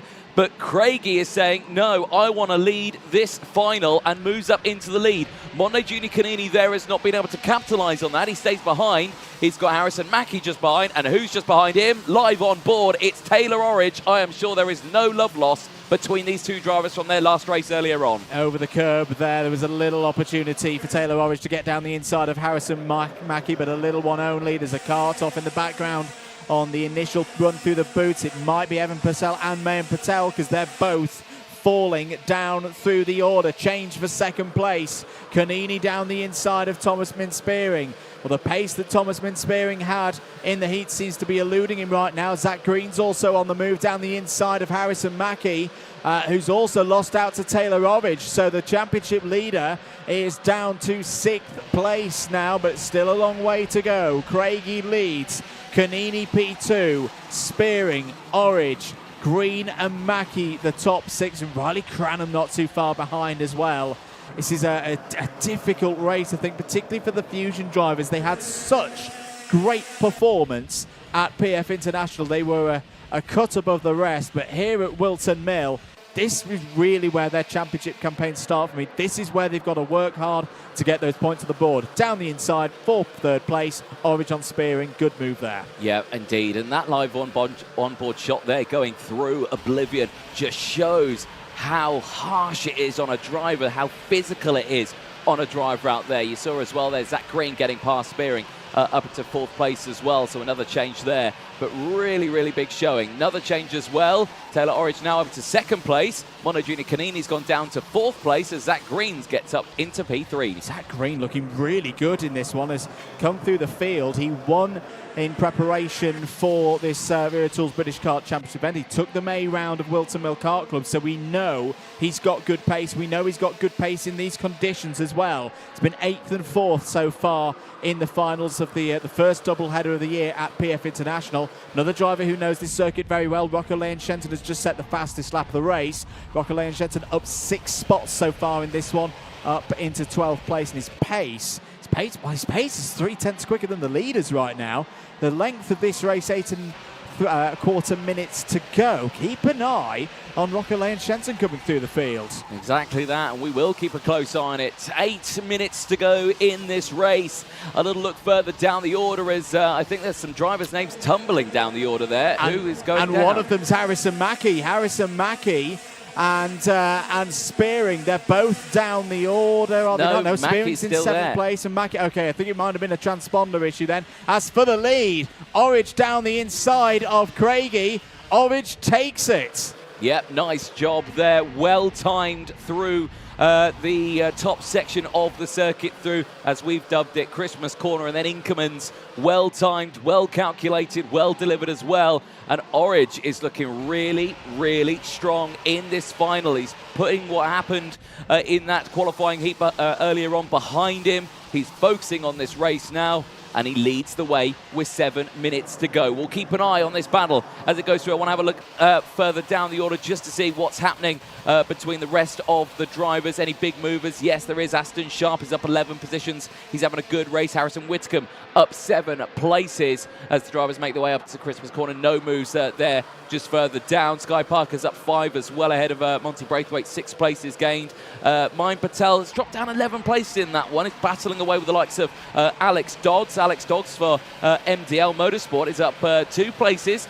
Still having a good run, though, fighting alongside Max Yule as well, just ahead.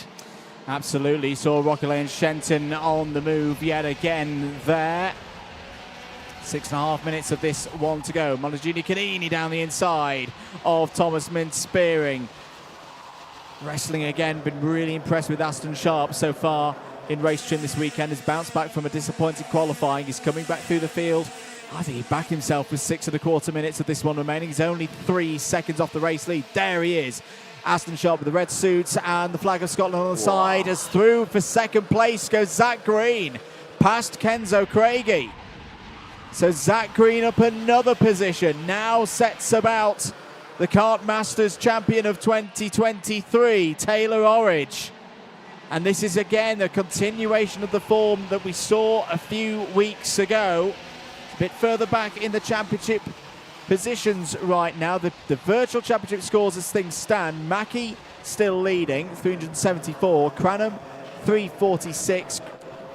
Craigie improving up to 3rd place, and then Taylor Orridge will be up to 4th. Fastest lap of the race, though, has just gone in from Harrison Mackie now. Is this it? Is this what we say? It's all down the inside for the lead of the race. Here goes Zach Green. He's done it. He's pounced straight through. Nothing Taylor Orridge could do about that, but is there going to be a move down into Ashby? Orridge responds, nicely responds, retakes the lead. Yep, this is good, but it's also a bit risky. Oh, because it closes in, and just the concertina effect there. They got sandwiched. Kenzo Craigie, Harrison Mackie. Right, okay, you got Taylor Orridge at the front of this. You got Harrison Mackie at the back of it. What could possibly go wrong here? And then you got Craigie and Green right in the middle. These are 4 very, very, very competitive drivers battling with each other. Shenton's got up into P6. Well, he's actually falling down a little bit in the order there because it's Spearing now. Sharp's there in 7th place. Shenton in 8th. Mono Junior Canini still there in the top 10 ahead of Cameron Edmonds. Green down the inside. And Taylor Orridge forces his way into that one. Mackie's now up into 3rd place. Craigie down to 4th. There was a Zach Green-sized gap down the inside there into Christmas, and just about Zach Green made it work. On board once again with Taylor Orridge. You can see how physical this circuit is at Whilton Mill. It's a grippy circuit. It's a driver's circuit. where it rewards you with bravery, as here comes Riley Cranham into the mix now. Is there a gap for Taylor Orridge? Down through the new chicane, over the curb, out onto the cattle grid as Kenzo Craigie's losing positions. Hand over fist now. Aston Sharp's got through. He's dealing with his teammate as well. Thomas been spearing. We're into 4 minutes to go territory now into Christmas Corner. Look at the fight involving Harrison Whittecomb's come flying through the order as well. He's up 11 spots so far in this race. Notification race controls. Orridge down the inside of green once again. Did he get the move done? It was a late move. He did. Taylor Orridge to the lead of the race. Well, superb driving. Whitcomb on the outside here is going wheel to wheel with another. This is not what you want to see, but just holds on to it.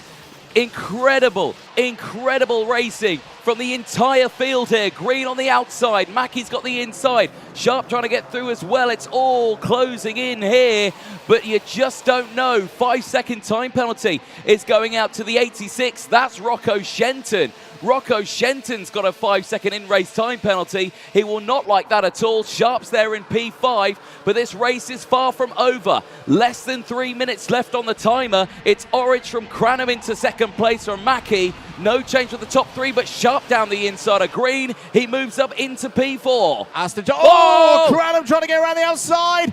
Can he make it work? They're still side by side into Ozies. Is the door going to open for Mackey now as well? Cranham with a brave one, tried to get the lead, tried to improve on what he did at PFI. Here comes Aston Sharp into the boot once again. Taylor Orridge somehow has the lead. The whole of the Junior X30 field is behind him over the curb once again. There's still 2.5 minutes of this to go, ladies and gentlemen. Taylor Orridge is fighting for his life here for a victory in the Wera Tools British Kart Championship. Hard defence to the inside again. Here comes Aston Sharp round the outside. Takes second place away from Harrison Mackey. Down towards Ashby once again. Sharp goes for the lead. Orridge carries the speed round the outside. It is anybody's race to win. It's everybody's race to lose. I am rocking in a fetal position in the commentary box. This is incredibly tense. There, the tension's been pinged in the background. It's been an absolute contretemps in the background, but they've all, I think, got going as well. We'll try and find out who that was, but it's still Taylor Orridge. Cranham, Mackey still there in third place. He's got some gremlins with his transponder, I think, at the moment. There you can see, I think it's Morgan Moore, one of the drivers who's out. Lewis Islin's another. I think George Edgar is a third as well. Green to the inside, trying to get the move done. Not able to do so. Stays behind Riley Cranham as they all go through. It's controlled itself now at the front. Taylor Orridge is there. He seems a little calmer now. Aston Sharp still there in second place. Mackey's still there in third. They've got a bit of breathing space now.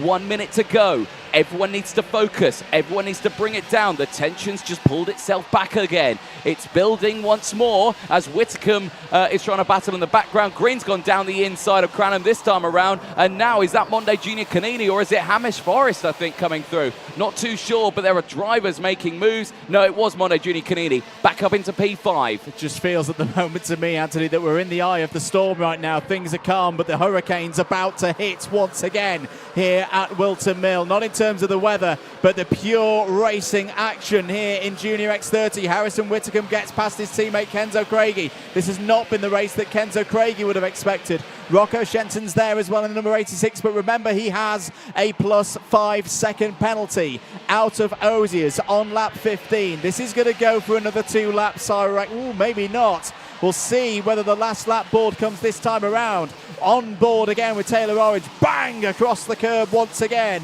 Through the final couple of 3 corners. seconds. Is it going to come out? No. 2 seconds. There were 2 2 seconds on the board there. So we go for 2 more. On to lap 16. But Taylor Orridge has started to break away. Aston Sharp, who's had to race from the back of the field through his heat. He's had to race through from the back of this field. How are his tyres feeling? How much punishment has the Mick Barrett number 52 had today? Has he got enough to close in and challenge Taylor Orridge for the lead of this race? Oh, he's run wide. That won't help him at all. And Mackey tries to get through, but he got caught up in him going wide. The gap opens up even more. Taylor Orridge, oh! And Sharp is up in the air. And, well, who was that with? And that was very, I think it may have been, he's out of this race and he looks to be in some discomfort. But, well, drama on the final lap. A day of roller coaster emotions for Aston Sharp. It's a second retirement after a mega drive through the field.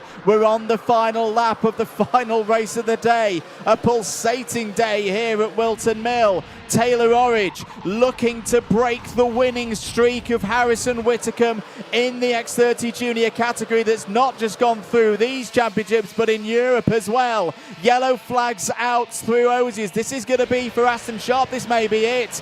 He's having a gesture there to Harrison Mackie through the final couple of corners. Taylor Orridge is going to take victory at Whilton Mill by a whisker. Harrison Mackie holds on to the championship lead. It's Orridge from Mackie by 3.5 tenths ahead of Mon Junior Canini. Canini on the podium as well, and there you go. There's the advantage of having the onboard camera. You can celebrate straight to everybody watching at home. What a victory for Taylor Orridge. Superb, an absolute drive there. That was as tense as you could make it. All of them closing in on those final laps. Just pinpoint precision from the entire field. For some, it ended in drama. For some, it's going to end in tears, but tears of joy as they make their way back into Parc Ferme. It's Taylor Orridge on top, Mackie second, Monday Junior Canini in third. But the nose cone check is on.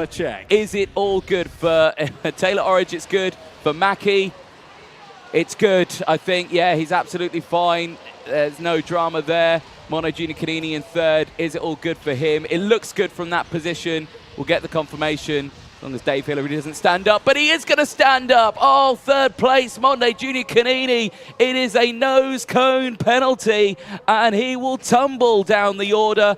That will promote, well, no, it won't, because Rocco Shenton has got that in-race 5-second time penalty. That, I think, puts Riley Cranham on the podium. It does indeed. So Riley Cranham, second in the championship, gets some more points on the board. But for Taylor Orridge, good to see that good bit of sportsmanship between Orridge and Mackie.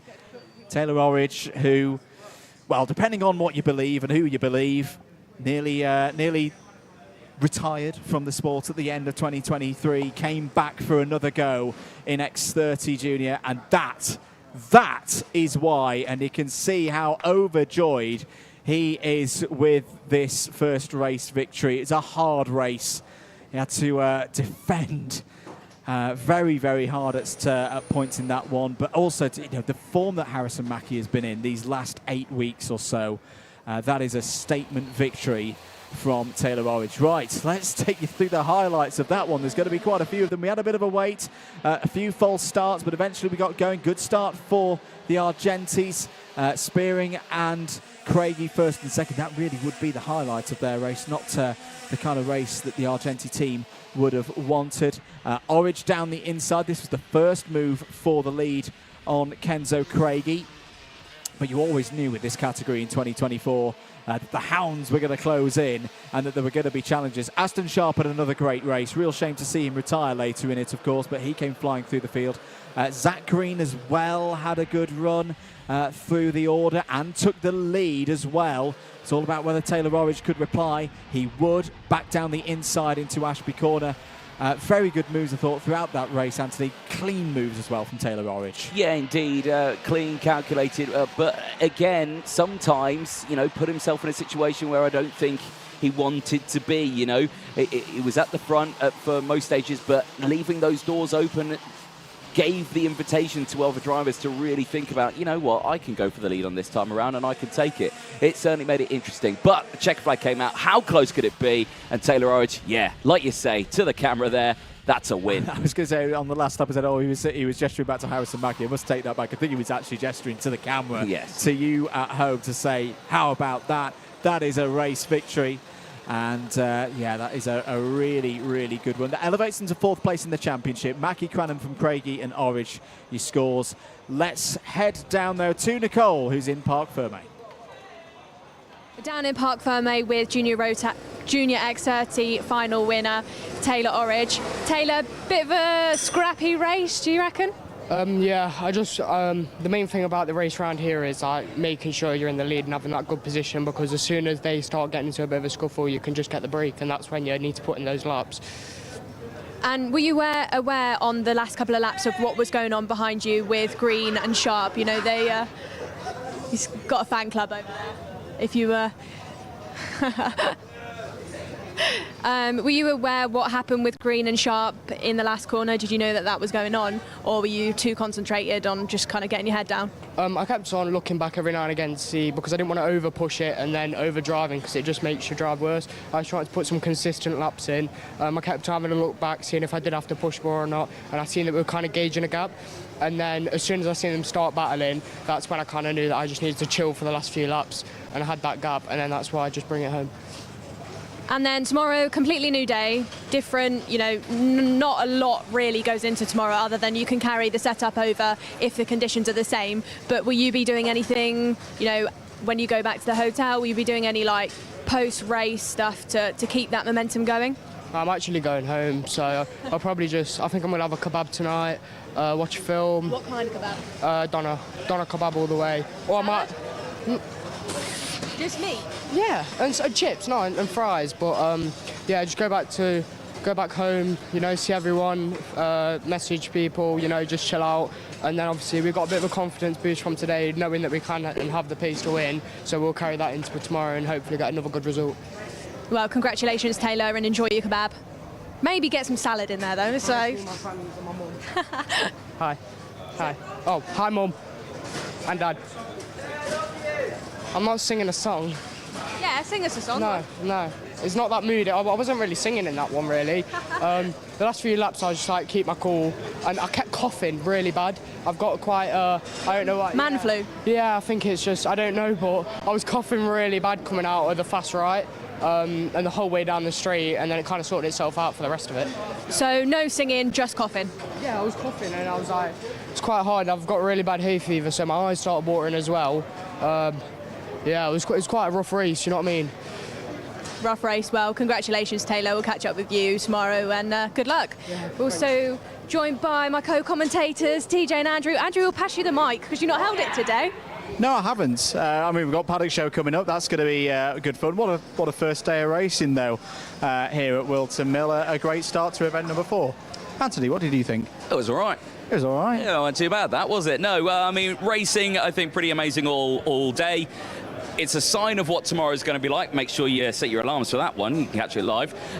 But that last junior race, absolutely superb. That's British karting in a nutshell, that is. No quarter given, all action all the way throughout. Perfect. Absolutely. More of it tomorrow, as we say. First race, if I remember correctly, is around 11:30. The whole platform, again, all the races you've seen today, and Tillotson T4 will be in action. They're out for their time qualifying now. Keep an eye on the social media for all the news, and be back with us tomorrow for more action here at the Wera Tools British Kart Championships.